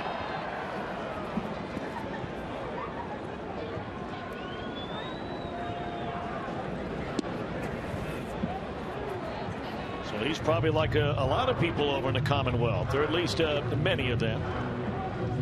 Bummed out about what happened with UK basketball this year, and also bummed out that their rival Louisville Cardinals are on their way to the Final Four. There's a tapper to the right side. 1 out. The Reds have had 1 hit, 1, since the Chu double to lead off the 3rd inning. And that was a 1-out single by Chu himself in the 8th inning, and here he comes. Well, he's one guy in this offense you look at today and say he's done his job. 4 plate appearances. He's been on base 3 times. Hit by a pitch, a double, a run scored, is fly to left and single. I can't think of a better way, Chris Welsh, to cap off your Reds debut than a game winner here in the bottom of the 10th. Well, you're right about that. You know, there are a lot of people already in the stands who are picking up the cheer. Choo! When he caught a ball in center field, they did it. When he was just announced at home plate here again, they did it. That one down the third base line and not a play.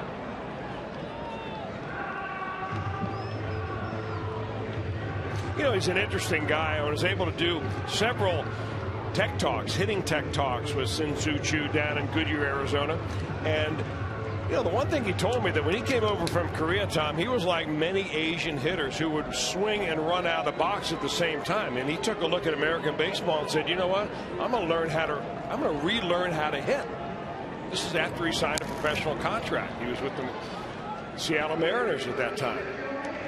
Well, he is by far and away the best player the country of Korea has ever produced at the major league level.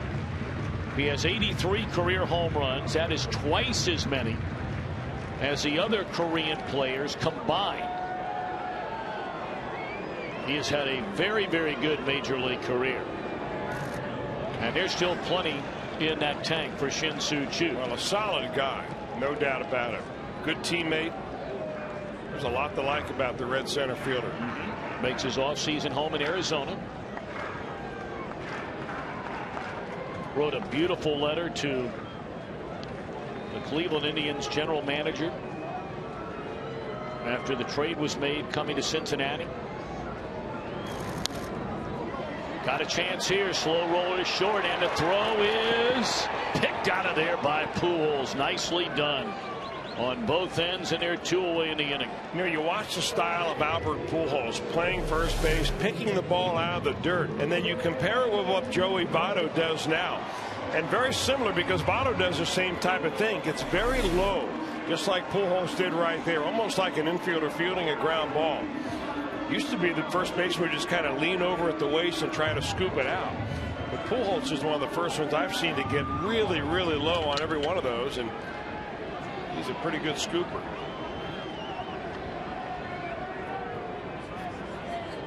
Now Phillips taken outside, ball one. Brandon asked to put down a sacrifice after the first two reached in the 8th inning and did so successfully. Prior to that, he had struck out, grounded to short, and flied out to center field. And now the 1-0 to Brandon Phillips on the ground. Gobbled up by Ibar, and the Reds are gone in order yet again. They have gone 1, 2, 3 every inning except for the 8th since the 3rd. We go to the 11th. Part of the order coming up in a 1-1 game.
Music City to take on the Predators. Blue Jackets live starts our coverage at 7:30 live, followed by game action at 8 p.m. live right here on Fox Sports Ohio. Sam LeCure still out there on the mound.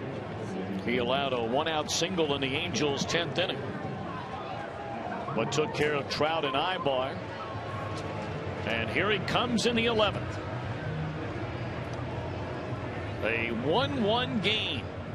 The Angels' only run came in the third. The Reds' only run came in the bottom of the third. For many of you just getting home from work, maybe a long day of work, both teams have had chances to break this 1-1 tie. Had the largest crowd ever for a regular season game here at Great American Ballpark. 43,168. But as you can tell, many of them have left on what is becoming a cold early evening in downtown Cincinnati. 2-0 on Pujols, who leads off the Angels' 11th. He'll be followed by Hamilton and then Trumbo. Well, when you consider a lot of the crowd that came to this ball game, Tom, also came earlier this morning to get to the Findlay Market Parade that went off around noon. If you get yourself in your little parade site, say a couple hours before, you're looking at a long day outside. And LeCure has fallen behind Pujols 3-0.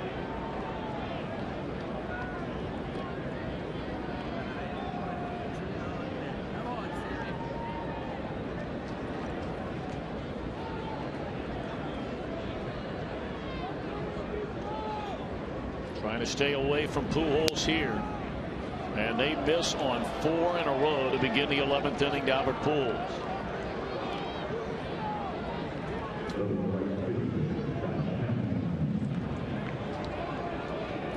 The Angels have had a base runner in every inning since the 6th, with the exception of a 1-2-3 8th inning by Jonathan Broxton.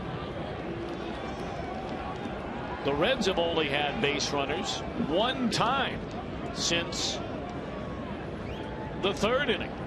Pujols taken down for a pinch runner. Andrew Romine on to run for Albert Pujols.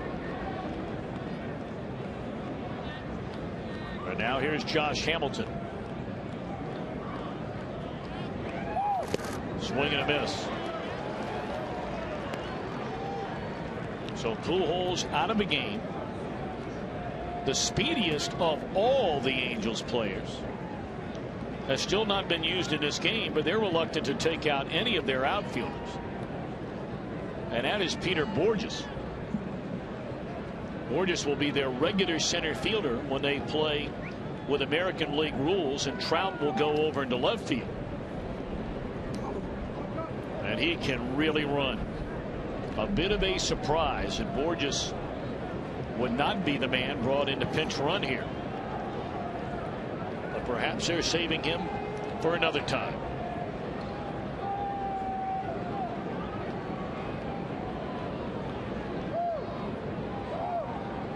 Oh, 1 to Josh Hamilton.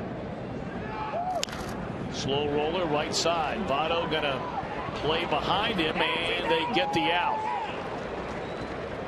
Votto thought about going to second base, but Romine was scooting up that line. They get the out of Hamilton, and there's 1 away in the inning. Hamilton also scooting up the line. That's a nice play by Joey Votto, because by the time he decides that he's got to go to first base, runner, pitcher, and ball are going to get there all about the same time. He's got to throw the ball behind him. Nice play by LeCure also to be able to get to the bag and then turn around.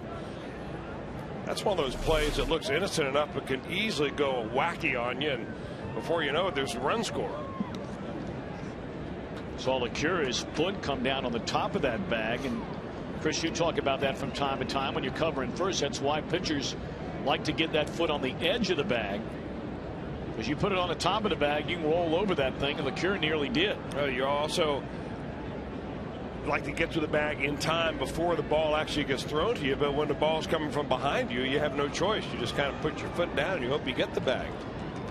So now Trumbo He struck out swinging in the second, same thing in the fourth. He singled in the seventh and drew a walk in the ninth against Chapman. 1-1 game. We're in the 11th. Swing and a miss on a good breaking ball down and away. Well, Reds have handled him very nicely today, at least so far. 32 home runs last year, 95 runs driven in. This guy packs a wallop.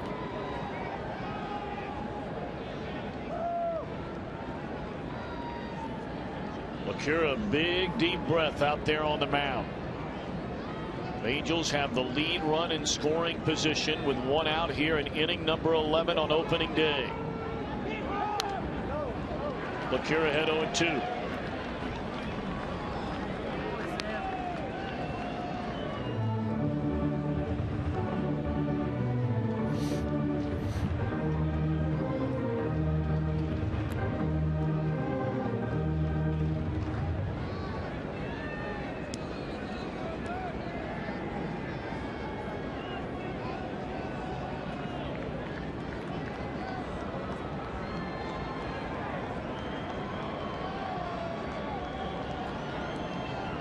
Sam Okay's aside with Ryan Hannigan. And now the 0-2 pitch on Mark Trumbo. That's that pitch you pointed out earlier, Chris, for both sides. That pitch in the lower part of the strike zone that on our Fox tracks most of the time is set as a strike, borderline there. And that is a pitch that Dale Scott throughout the entire game has said no. And we're still in a 1-1 game, even with a tight strike zone like that. Oftentimes, big strike zones, lower scoring games. Tight strike zones the other way around.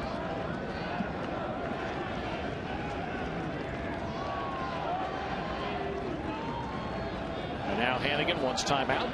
Hey, speaking of umpiring, Tom, want to give our best wishes to Randy and Roxy Marsh, who married their daughter Lauren. Wow. To Bill right here at Great American Ballpark over the wintertime. I remember talking to Randy Marsh when Lauren was born. You've been around that long too, son. I know I have. I know I have. Well, congratulations to the entire, well, both families. Great family. Yep. 1-2 to Mark Trumbo. And now 2 balls, 2 strikes. It is opening day. Both teams have a day off tomorrow. We'll have opening night here on Wednesday night, and then right back at it early the next day. Getaway day for the Angels, 12:35 game. Tickets are available for the entire homestand. 2 more against the Angels and 3 over the weekend. The Reds go toe-to-toe with the Washington Nationals. It should be noted that the game on Sunday with the Nationals in town is scheduled to be Steven Strasburg against Johnny Cueto. Doesn't get much better than that. Strasburg a winner today in their opener. 2-0 over Miami. 2 home runs by Bryce Harper in that game. I pop up. Well, what a good pitch that is. 2 away in the inning. Staying away from that thunder of Trumbo. Getting him to chase. Off speed, down and away. And a harmless pop up to the right fielder, Bruce.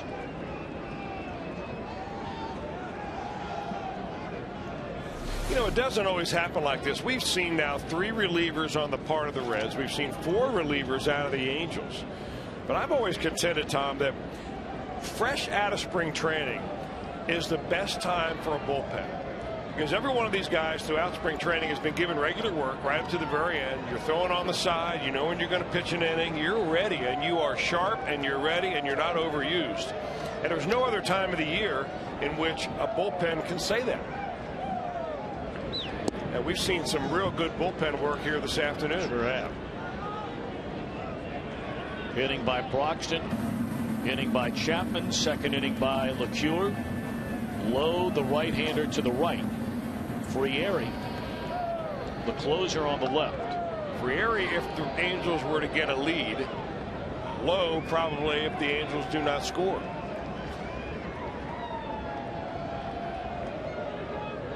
And a pitch on the way is 2-0 on Kendrick. Well, bear in mind now, they have not hit for Downs. And Downs is a left-hander. And the Reds have Joey Votto leading off the next inning.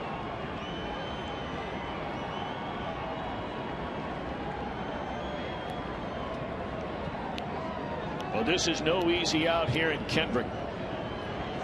He's been one of the better offensive second basemen in all of baseball over the last handful of years.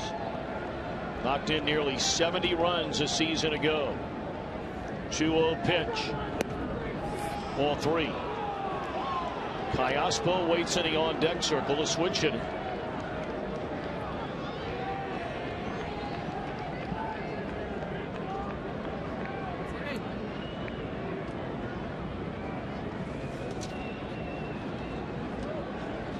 J.J. Hoover beginning to crank it up now in the Reds bullpen. 3-0 the count on Howie Kendrick. And here's ball 4. Second walk of the inning issued by Sam LeCure. So Dusty beginning to pace around a little bit down in that dugout.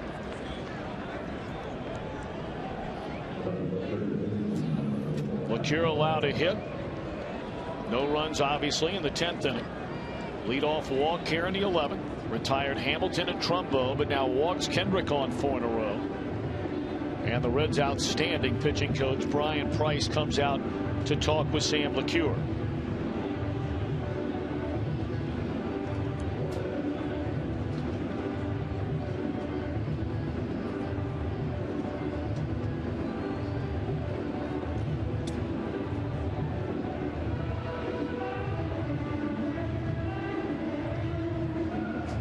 Now, with Sam LeCure, this conversation has nothing to do with mechanics or keeping your shoulder in there or getting your arm up or anything like that. It's all about the strategy of this batter and what you have after this batter if you happen to lose him. You're in the number 7 spot with Kayaspo, and then Iannetta, the home run, the only homer of the game off of his bat back in the 3rd inning. Probably just outlined a spot where they want to stay away from for Kayaspo.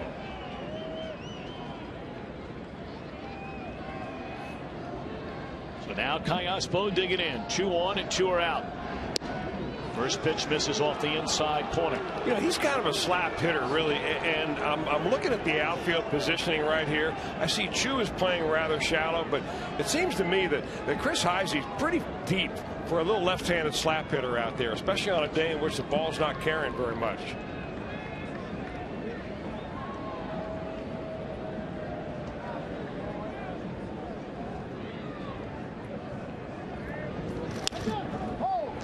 Pulled foul, and it's 1 ball and 1 strike.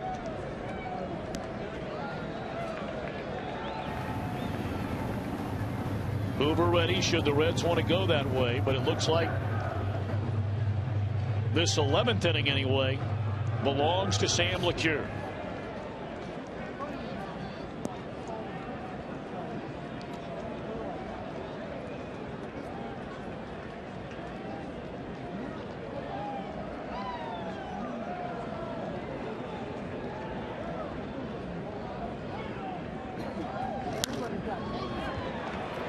In the air, short left field, and Heisey will get it leaning into the stands, and that'll end the inning. So you talked about moving up into short left field, and he came into foul ground short left to get that critical final out. Joey Votto to lead things off in the bottom of the 11th inning. We're tied at 1.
diehards right there in the red coat and those around him as the temperatures have grown very, very cold here in downtown Cincinnati. You sure you want to wear one of those hats? Yes.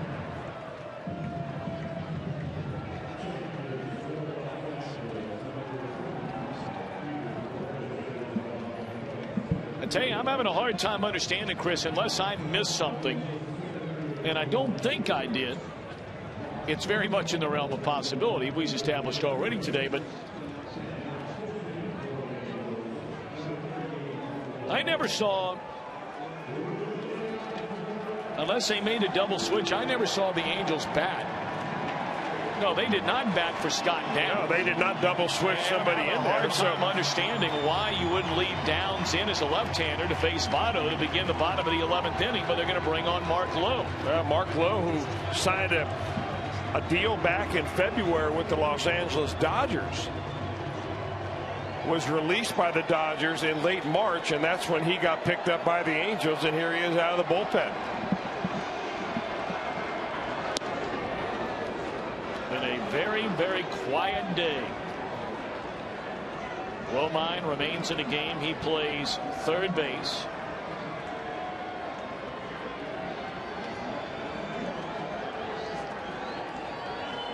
A couple of other changes we'll tell you about in the Angels outfield in a moment. Check swing and it's in the dirt. They have a new center fielder.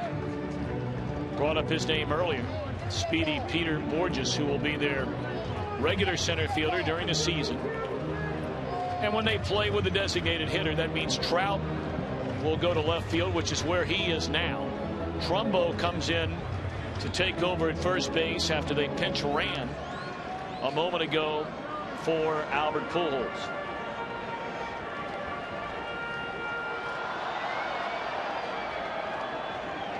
So Low on to face Votto. Votto 0 for 3 has been intentionally walked. And he fouls that one away to fall behind at a ball and 2 strikes. The Reds have only had 1 inning, the 8th inning, where they have had a base runner since they scored their only run in the 3rd inning. And in that inning, they had bases loaded and 1 out.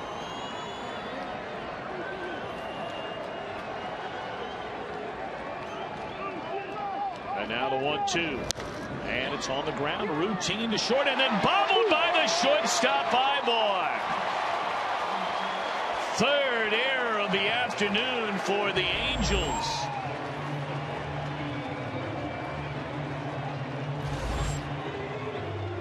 Well, Ibar has been able to handle every chance he had all day long until that one, and that will look like the easiest of them all.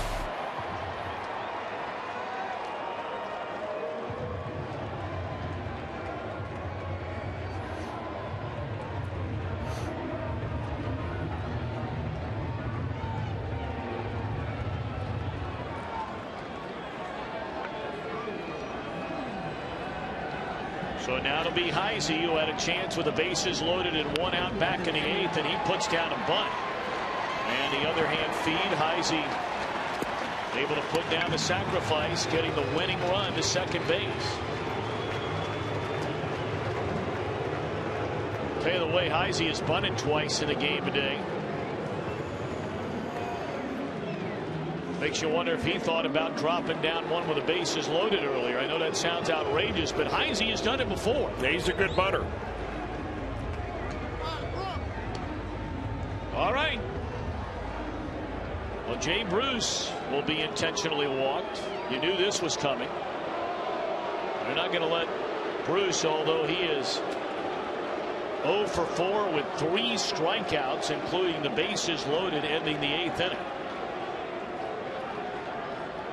A very dangerous hitter, and they're not going to let the left-hander beat him with a base open here in the bottom half of the 11th inning.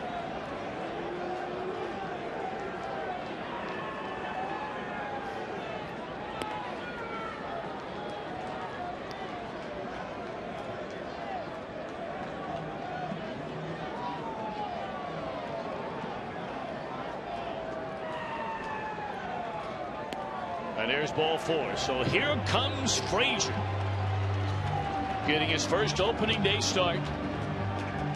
He's a man who takes over at third base for Scott Rowland. Reds went out and got Rowland in 2009, shocking so many that they would bring in the veteran Rowland from Toronto, and boy, he gave them everything he had left in Scott Rowland. So integral in the Reds winning their division in 2010 and again last year, although he was hurt for a lot of it in 2012. But the Reds felt it was Frazier's time.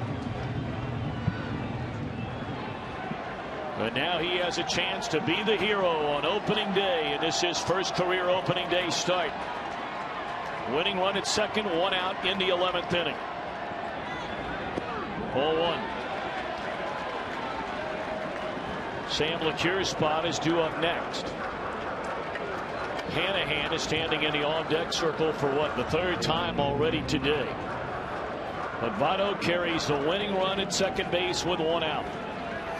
Inning began on an error by Eric Ibar, the shortstop.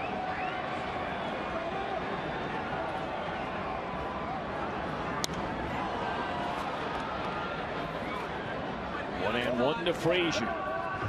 Reds in extra inning games last year, 7-7. Angels 3-4. But of course, that's old news now. This is 2013.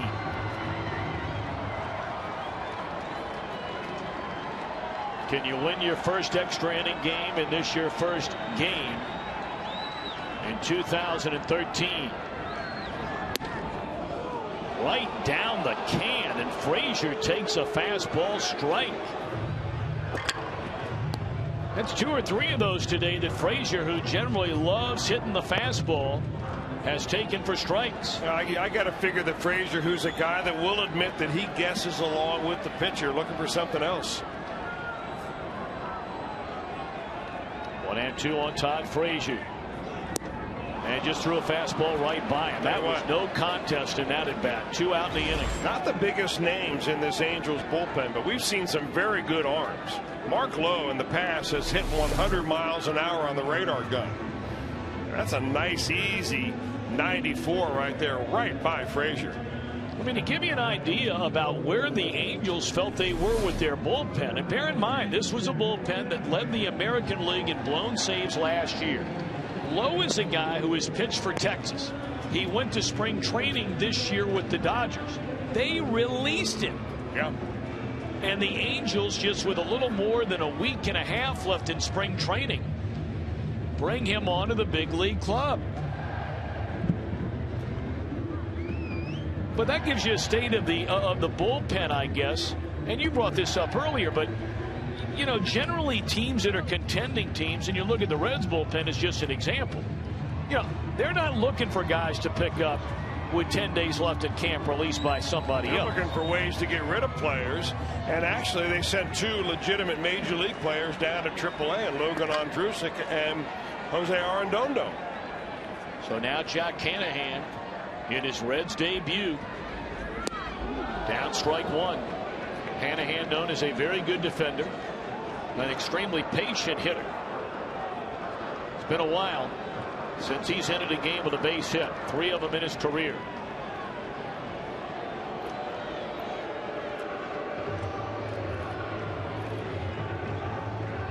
Well, if you're thinking about who's left in the bullpen, Angels have already used Lowe, Jepson, Richards, Burnett, and Downs. They have Williams, and then their closer, Frieri. Reds have used Chapman, Broxton, LeCure. They still have Parra, Marshall, Simon, and Hoover. 0-1 pitch. In the dirt. Unable to find it, or maybe trying to bait Votto into believing he couldn't find it, was Iannetta.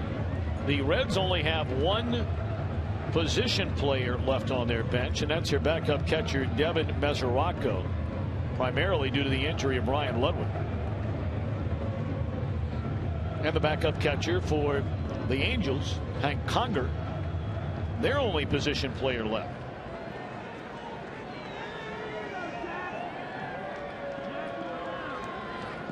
Hanahan would get a whole lot of fans in his corner if he can deliver right here, his first game as a Red.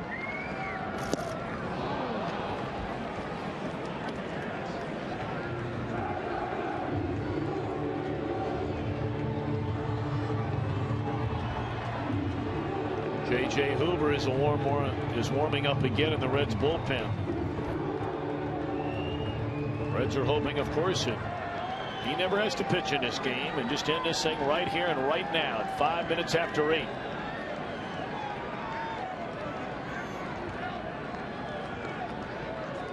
One-two on Hanahan. And a little dribbling. Getting over. Reds still without a hit. Only one since the 3rd inning. We go to the 12th. A 1-1 game.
Inning.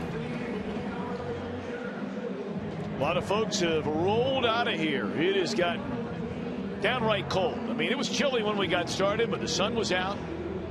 And hard to complain about the opening day weather. Skies are still clear as can be. But the temperature's falling rapidly. And now on the pitch, whose stock is rising rapidly, is J.J. Hoover. How about the numbers that he put up in spring training? The 19 strikeouts in a little bit over 10 innings. And he started off terribly. His first outing, he got beat around awfully bad. Hoover did, but he came right back and at one point struck out 7 or 8 batters in a row. And really earned a spot on his ball club by finishing the spring very strong. I think what was most impressive about Hoover in his fastball, or was in his strikeouts, was that he did most of those with his fastball. Didn't trick the hitters like a lot of pitchers do in spring training. Iannetta, be careful with him. He accounted for the only run, and he was first pitch swinging at a fastball right there. He homered off Johnny Cueto, the only run Cueto gave up. One of just 3 hits surrendered by Cueto in 7 outstanding innings.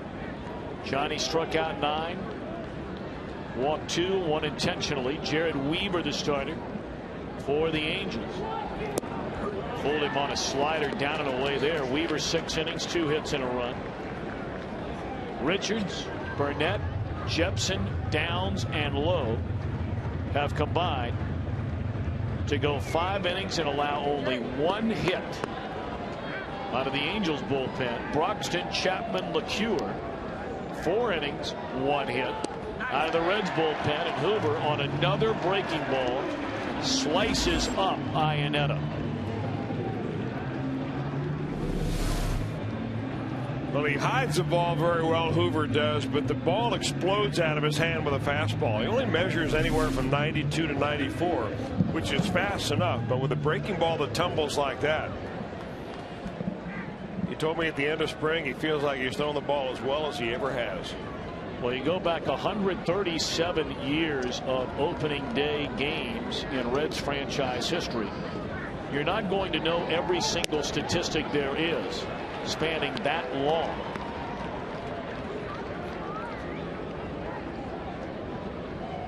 But having said that, the 15 strikeouts by Reds pitching today, the most at least on record for a Reds opening day game. And here's Peter Borges and Hoover ahead 0-2. Well, now we understand the most since 1916. They played a lot of opening day games since then. We'll let you do the math. I think it's 90s. I'm staying away. That would be a good idea. I'm not going to do it. I felt confident to say 97, and I joked a bit. I don't hear you stutter very much. But when you do, it usually is around an insolvable math problem. Well, they don't have to be unsolvable. Come on. You get much beyond 2 + 2. And here's a 1-2. Oh, boy. In the air. Chu still drifting at the wall, and that was misplayed, and Borges can fly. He'll be standing at third on a ball that should have been played. And that was one of the questions about the center field position this year, and Chu's only played 83 innings there in his entire career. But clearly that was a ball that fooled him. Well, they have outfield walls in left field and right field also. I think this is more a fact that he's simply not ready or not very comfortable playing in this ballpark. Remember, the Reds didn't even have a workout. And this ball could have been caught, certainly, but I think that it's a little bit early to make a judgment that he's not going to be a good center fielder, because that's the first time he's played center field in this ballpark. That ball comes up on you very quickly. Boy, and that was the fastest of all the Angels there, who's now standing at third. And if Borges isn't the fastest, and Trout would be, and he bats with the infield in. Fastball high. What you're really looking for right here, if you're J.J. Hoover, is another one of your strikeouts. Struck out Ionetta to start the inning. And he was ahead of Peter Borges, 0-2.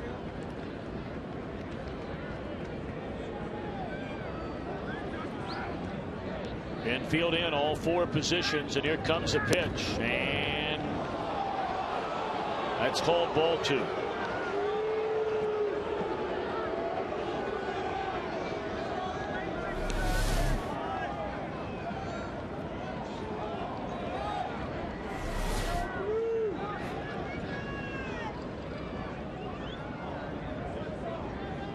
Two and 0 the count. Go ahead run stands at third. Swung on and fouled out of play first base side. Hoover challenging on a 2-0 fastball there, and Trout fouls it off.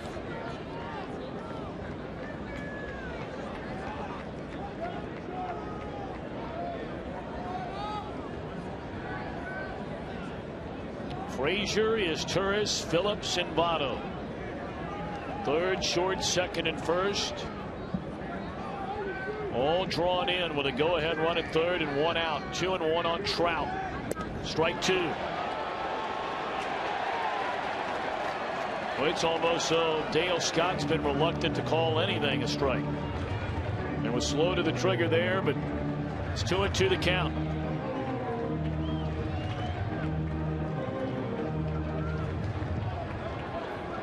Now does Hoover have confidence in that slider on a 2-2 pitch? Well, I think that whether it's Ryan Hannigan has confidence in that slider. Well, he came in with a fastball. Part of the problem of throwing a slider right there with a very fast runner at third base, which could be the winning run, is that a real good slider, unless it's a ball 3 count, is down and possibly in the dirt. All it has to do is score it away 6 or 7 feet from home plate, and you've got a speedster like Borges coming home. 3-2 on Trout. The pitch. Beat him with a fastball, and that's a second out of the inning. Now that's the thing that is so impressive about J.J. Hoover. I said at the very onset of the inning that he impressed Dusty Baker and Brian Price and Walt Jocketty and so on by striking out hitters with his fastball. I mean, that's a mismatch right there. Great location. And that ball simply by Mike Trout. So now 1 more out to go, and not an easy out. There are not any of them up and down this Angels lineup. Here's Eric Ibar. And a pitch. Strike one with a fastball. Now Frazier is playing even with a bag at third. At least here early in the count, Votto was even with the bag over at first and still moved in a few paces over there. Ibar can bunt, will bunt. Here's a pitch. Taken high.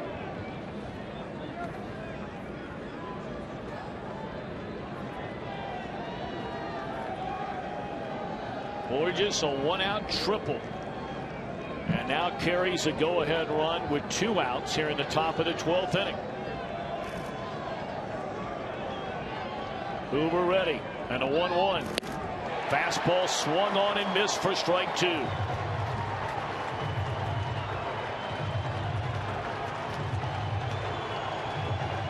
And Hoover waiting around on Ibar to get back in the box.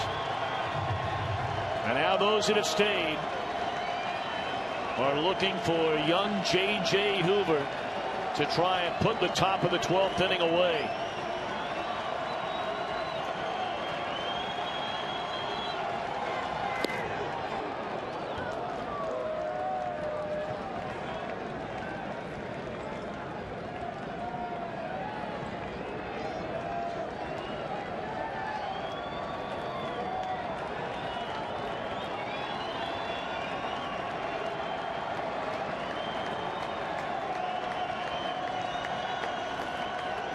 Two and two to Ibar. On the ground to Phillips. Picks it up backhand. Inning over. How about J.J. Hoover? Wow. With a runner at third and 1 out, he fans Mike Trout, gets Ibar on the ground ball. Can the Reds end it in the bottom of the 12th?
City. Looking over into Covington and Newport, Kentucky. Reds bat here in the bottom half of the 12th inning. Pitching obviously has just been spectacular for both sides. Give the credit where the credit is due. 1 run, 5 hits, 10 men left on base for the Angels. 1 run, only 3 hits for the Reds. They have left 9. Both teams have had chances. The Angels 2, the Reds 1 to end this game. Both teams had a runner at third with only 1 out. Angels, in fact, have had it twice. And Ryan Hannigan looks at a pitch from Mark Lowe, and there's strike 1. Lowe beginning his 2nd inning of work.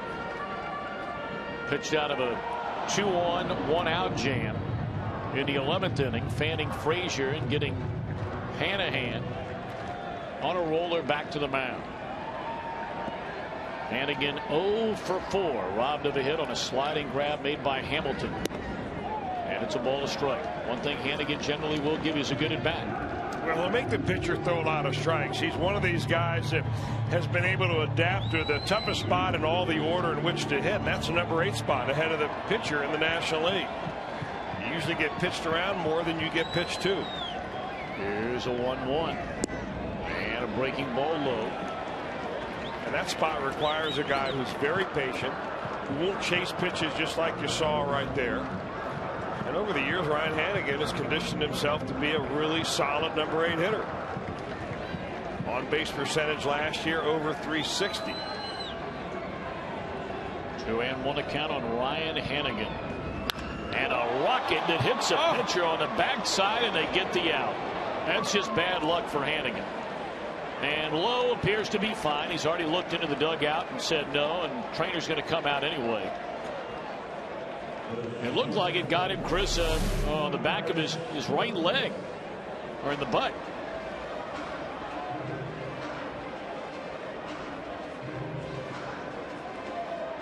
Boy, that was a shot.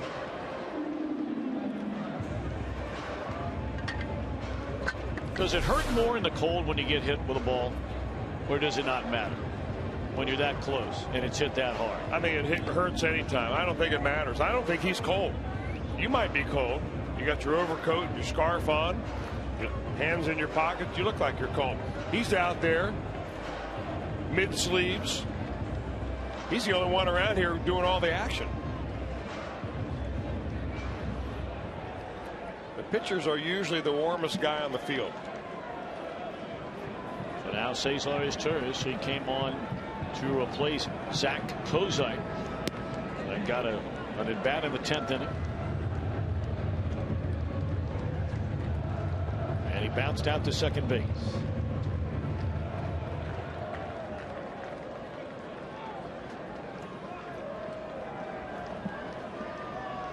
Angels with 5 hits, the Reds with only 3.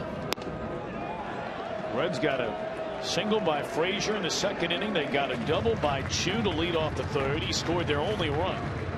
And they have had 1 hit since then. That was a single by Chu again in the 8th inning. Well, the pitching has been that good.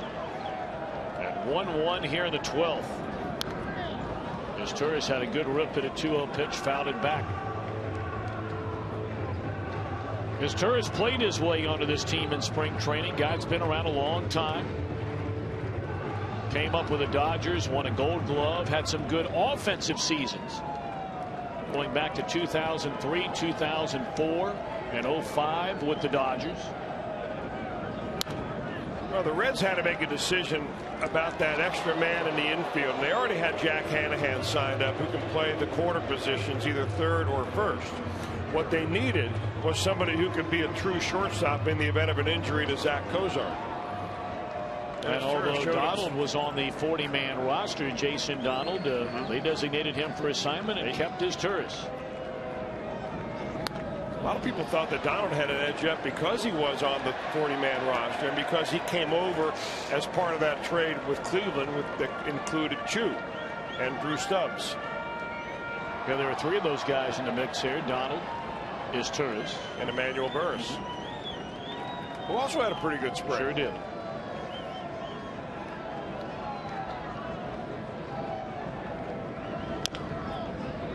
Well, as Torres making low throw strikes.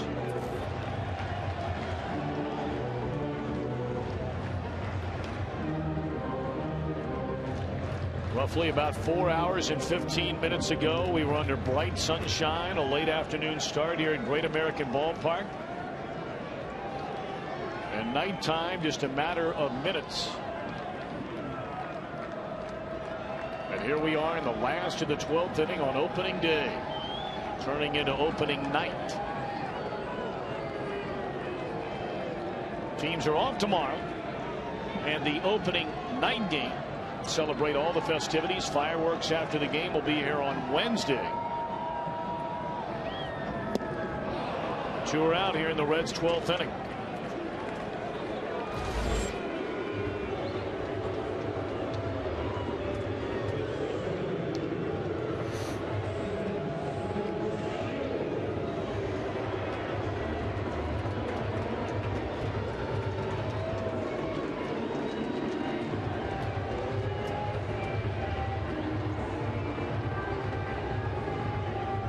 It's 11 strikeouts in the game now for Angels pitching. And here's Chu. He's been by far the best offensive player the Reds have had in this game. They have 3 hits and he has 2 of them. He has scored the only run, has been on base 3 times in the game.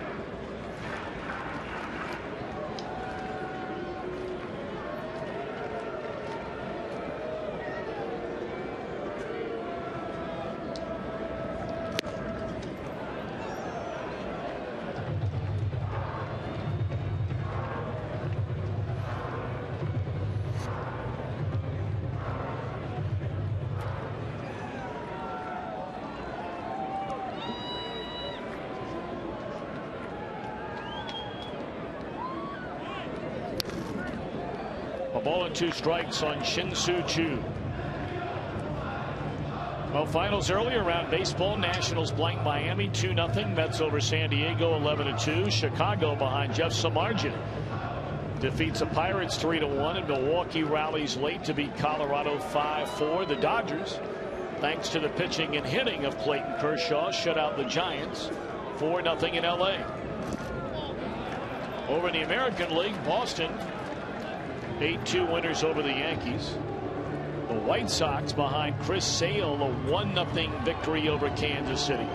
Justin Verlander, a 4-2 winner for the Tigers over Minnesota. Only 1 game in progress. Atlanta jumping in front of Cole Hamels and the Phillies 4-1. That game in the 4th inning at Turner Field.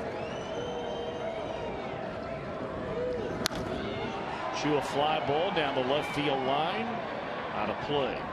2 other games later tonight in baseball. Seattle will open the season against the American League West champion Oakland Athletics.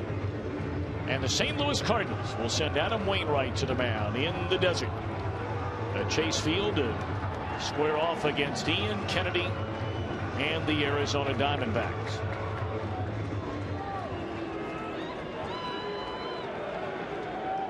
Two and 2 on Chu.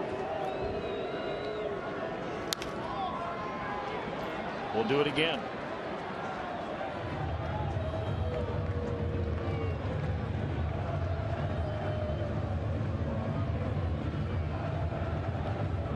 Jared Weaver, Richards, Burnett for a batter, Jepson, Downs, and now Lowe have held the Reds to 3 hits and a run. 3 and 2 on Chu.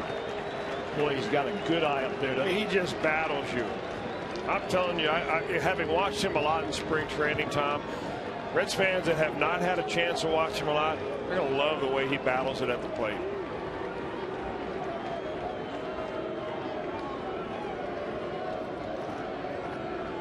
Payoff pitch to Chu. Rung him up, strike 3, and that'll end the inning. Good pitch. We have played 12. Angels won, Reds won on opening day.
opening night.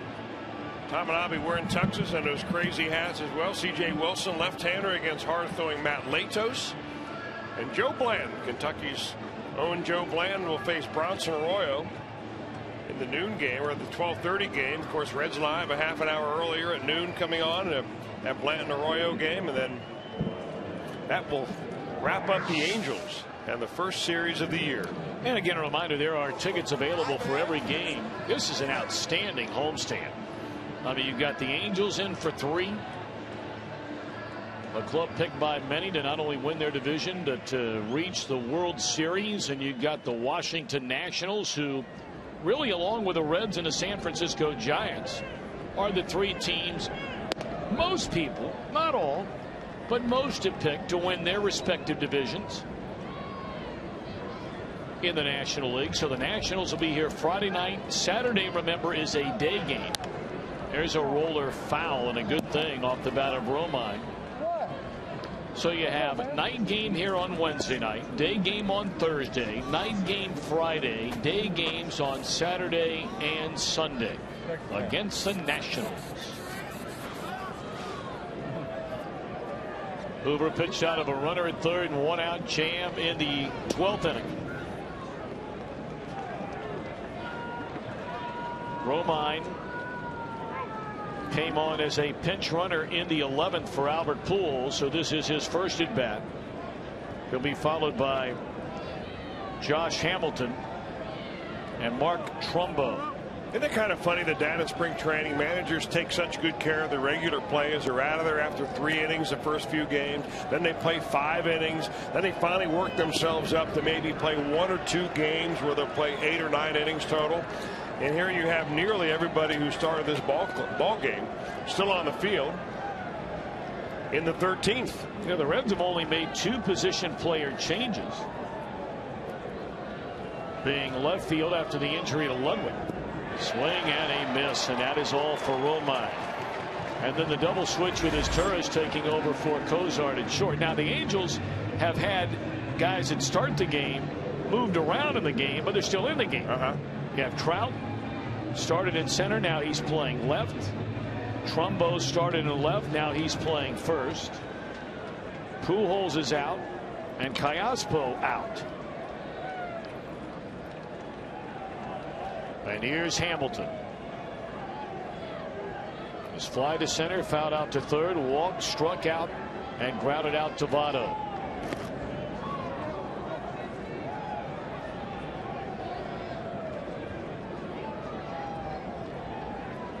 Broxton, Chapman for hitless, scoreless innings. LeCure in 2 frames allowed a hit. And now Hoover, his 2nd inning of work. Boy, pulled the string on Hamilton there. Go from throwing low to mid-90s, and you flip one up there 78 miles an hour and had Hamilton fooled.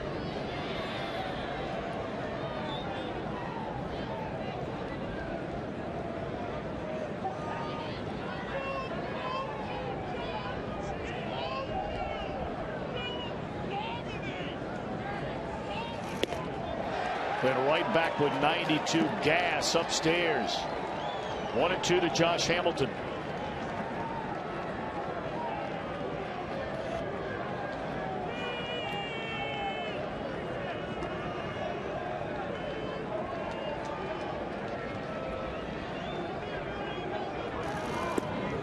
They're back with that breaking ball at 79.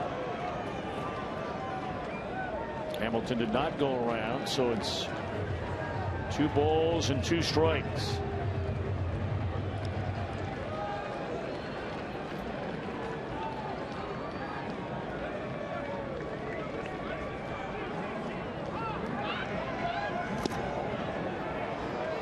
You know, when we started this game, obviously it was daytime. Bright blue skies, the sun was out. Now they were in very dark night. You know, Josh Hamilton has always been a guy who says he hits better at night than during the day. He's got light blue eyes and makes it very difficult to see the ball during the day, so he says. And his career batting averages would bear that out. He's about a 50-point higher hitter at night than he is during the day.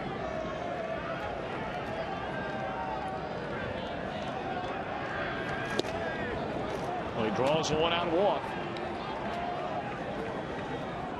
First walk issued by Hoover.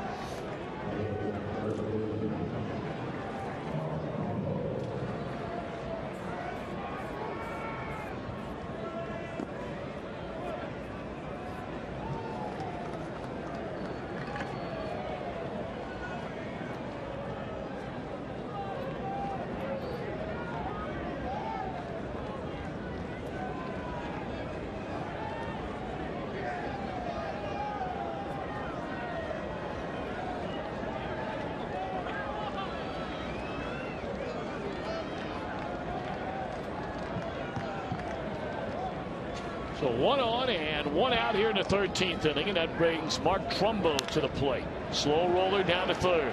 Frazier going to play to first base. Ooh, that ball almost sailed on Votto, but able to corral it, and they're 2 away in the inning. 1 more out to go here in the top of the 13th. Although the Angels once more have the go-ahead run in scoring position.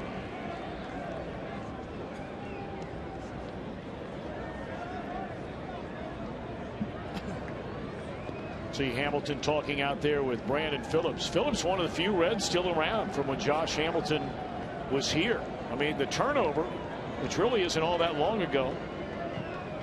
Hamilton made his major league debut in a Reds uniform almost 6 years to the day of this season opener. Came up as a pinch hitter, lined out to left field his first time up. Phillips was in a lineup for the Reds at second base that day. Wasn't Votto on that team at some point during the year? I know Scott Hatteberg was the everyday first baseman at the beginning of the year. Yeah. And now Brian Price saying, wait a minute now. You have Howie Kendrick, who is an experienced player, everyday player, and a good hitter. Batted nearly .290 last year and drove in almost 70 runs. You have the pitcher spot due up next, and you're bringing a very cold body off the bench, and that would be their backup catcher, their only position player left, Hank Conger. Would it make sense, although Conger is a left-handed batter, switch hitter, would it make sense to walk a guy who's been in the game and who plays a lot more and face Conger? That's exactly what they're going to do, and that makes perfect sense, because now you force Mike Scioscia to use your last player. If you have an injury or anything else that would force you to take a player out of the ball game, you're putting a pitcher in a position, and you don't have any of those left either. You've got, well, you got their long man who they haven't used, Jerome Williams, and then you've got their closer, of course. Well, Frieri would be coming in, right, coming in to pitch.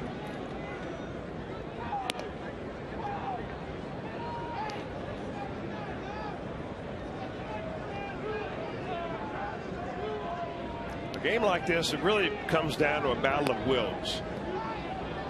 If you can tell yourself that you've been around here since 4 o'clock this afternoon, let's stay around and win it. Let's not just give up to the point because we're tired, we're cold, we don't want to be out here anymore, and we're going to come back and get them on Wednesday.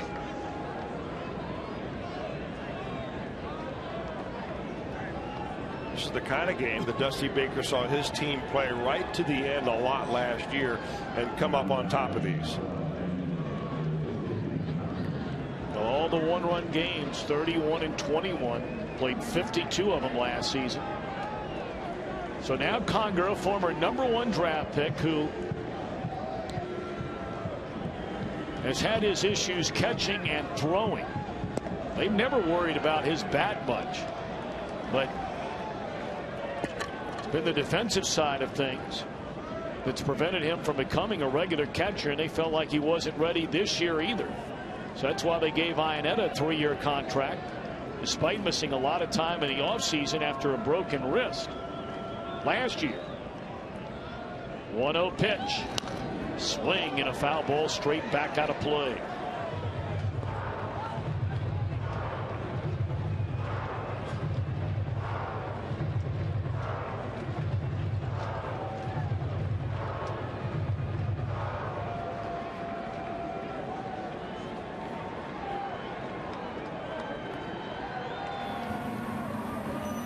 Conger up and down over each of the last 3 years. Is Williams ready in the bullpen?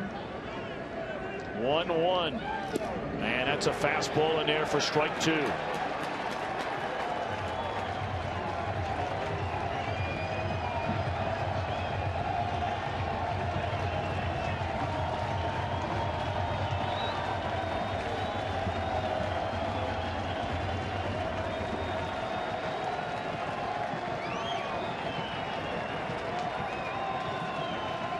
One and two on Conger, and Hoover ready, and he hits the batter on the leg.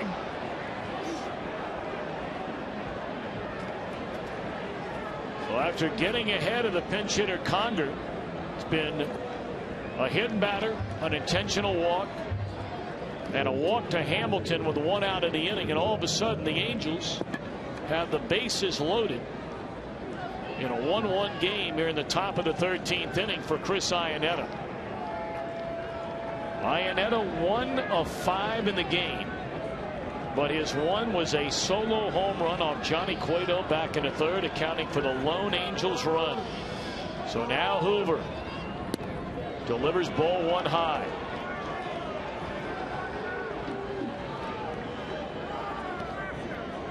Where this youngster's got to really bear down now, Hoover. Bases are loaded. 2 out. A ball and a strike. This ball was tagged back in the 3rd inning after Cueto had retired the first 7 Angels of the game. You see the spot he likes it right there, kind of middle in above the waist. He's a strong guy, Iannetta is.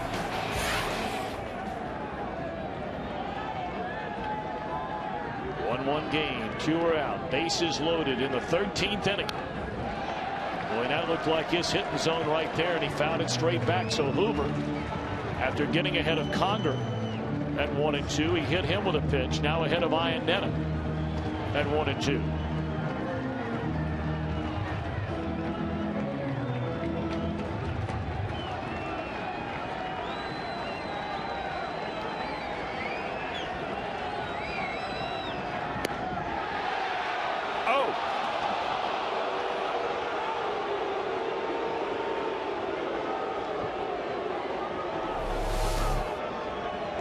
J.J. Hoover thought that was a strike. Big pitch right here, 2-2 on Iannetta. And the count has gone full. Bigger pitch here.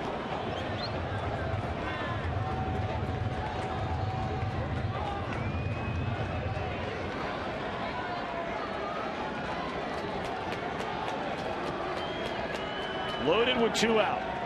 And a 3-2 pitch to Iannetta. We'll do it again.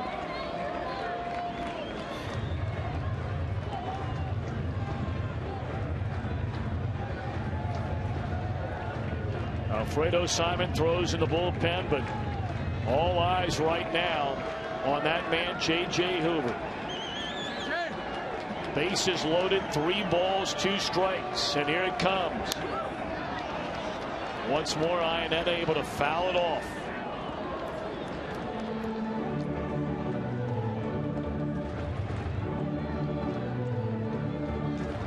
This will be the 8th pitch of this at bat.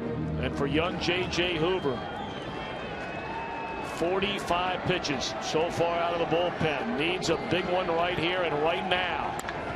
Line drive, base hit left field. That'll score a pair of runs. So Hoover only himself to blame here after hitting the pinch hitter Conger. Goes 3-2 on Iannetta with the bases loaded. He delivers a 2-run single. And the Angels in front 3-1 here in the 13th inning. Now pitch after pitch after pitch by J.J. Hoover. Guarantee you that he had not pitched any games in spring training where he had come up anywhere close to 50 pitches in his outing. And he finally got one down after Iannetta fouled off a couple to stay alive. Just beyond the diving attempt of Frazier at third base, and drives a couple in. Well, he has been the offensive star for the Angels without a doubt. Driven in all 3 runs.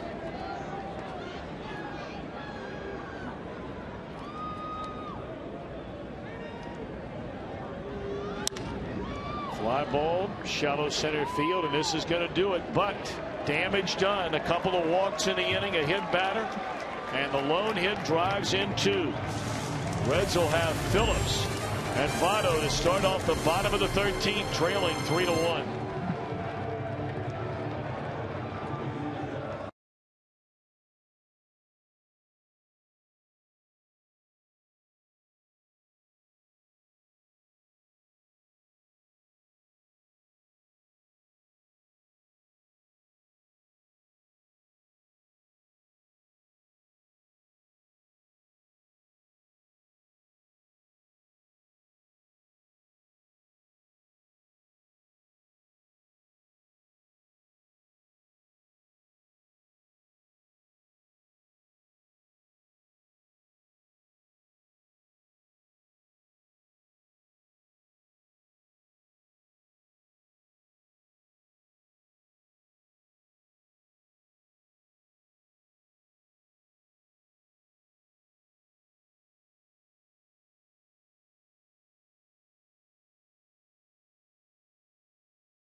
That were written and all the interviews done in spring training about this high-octane Angels offense, it's probably safe to say the last guy who would get an interview request would be Chris Iannetta.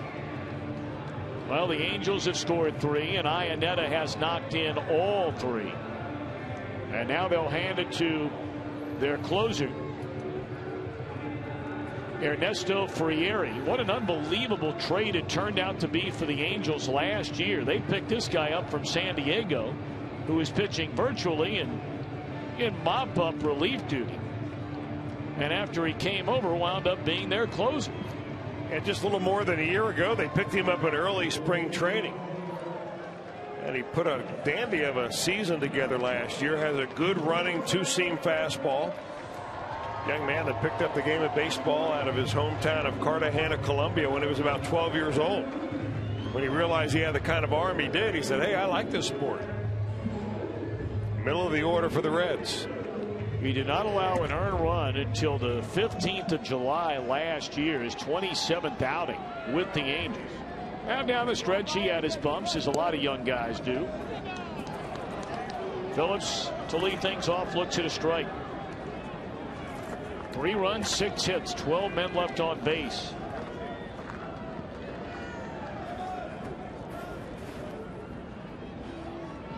One run, 3 hits, 9 left on for the Reds.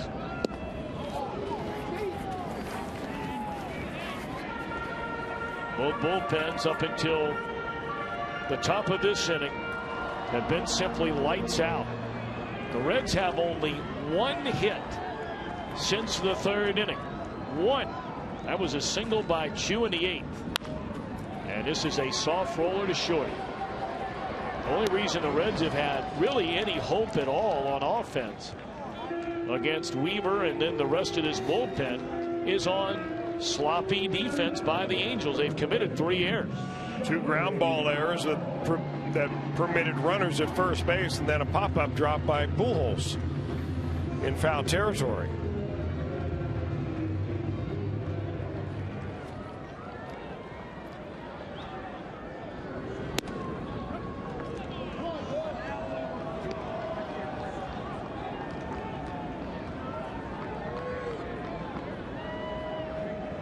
Votto 0 for 4, has been on base twice, once on an error, the other time on an intentional walk.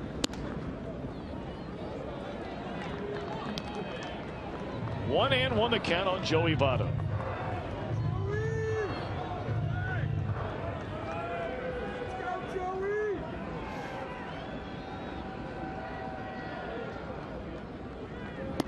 Two of the three Reds hits in this game belong to Chu. And the other, Todd Frazier, is singled back in the second inning. The only two threats the Reds have had in this game since they scored in the third. They had the bases loaded and one out in the 8th inning. Knowing that Chapman was right around the corner, if you take the lead there in the 8th, you've got Chapman to close it out in the 9th. But with runners at second and third,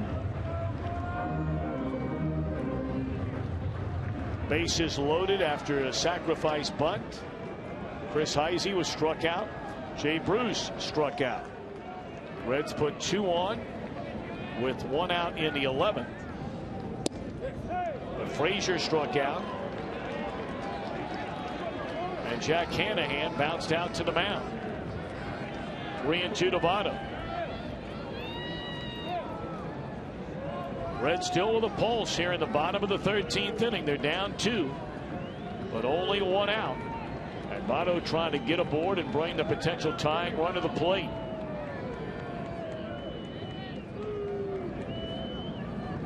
Which he'll do.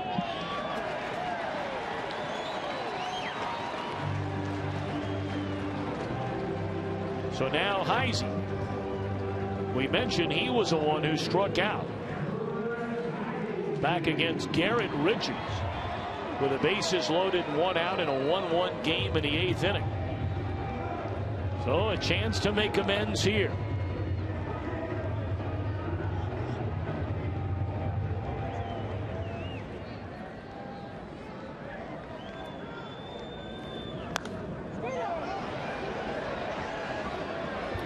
That one straight up in the air, and it's out of play.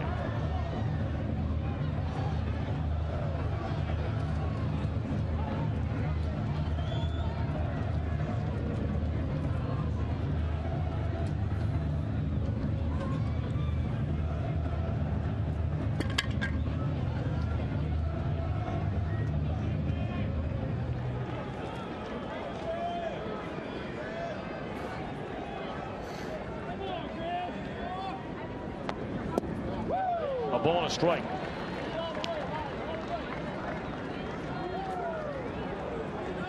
Lowe gave him 2 innings, did not allow a hit. Struck out 3. Right now he's a pitcher of record for the Angels. Hoover for the Reds.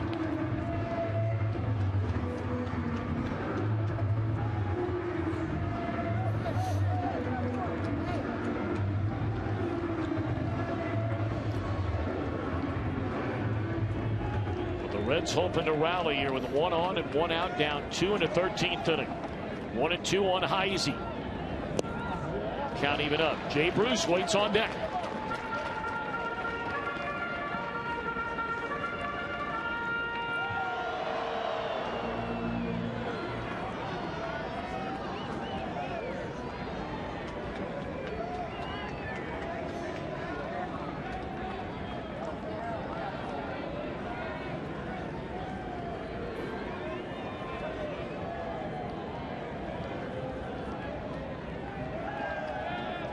Heisey gathering his thoughts.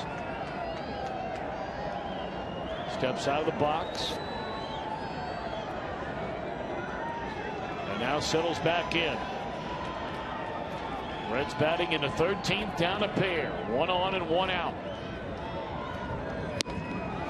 And Heisey strikes out on a fastball. They're 2 away. Reds down to their final out. That's a spot that Chris Heisey, normally when he first broke on the scene of the major leagues, he handled that inside fastball very well.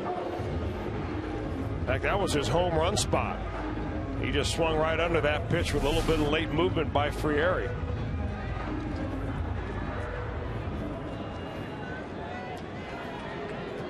So now Jay Bruce.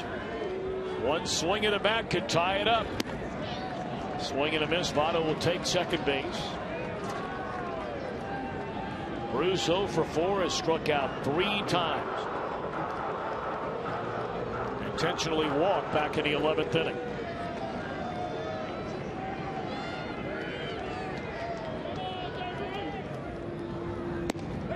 A ball and a strike.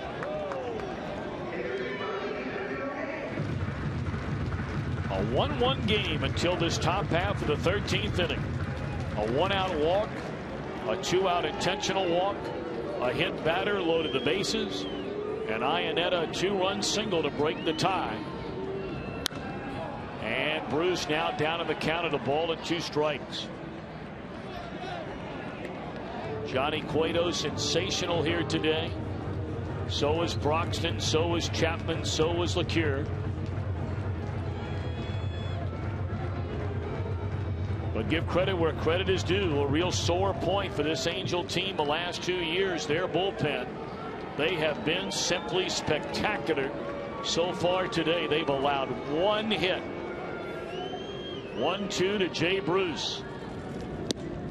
And that's the old ball game as Bruce strikes out for the 3rd time in a game.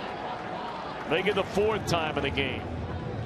And the Reds lose on opening day in 13 innings by a final count of 3-1.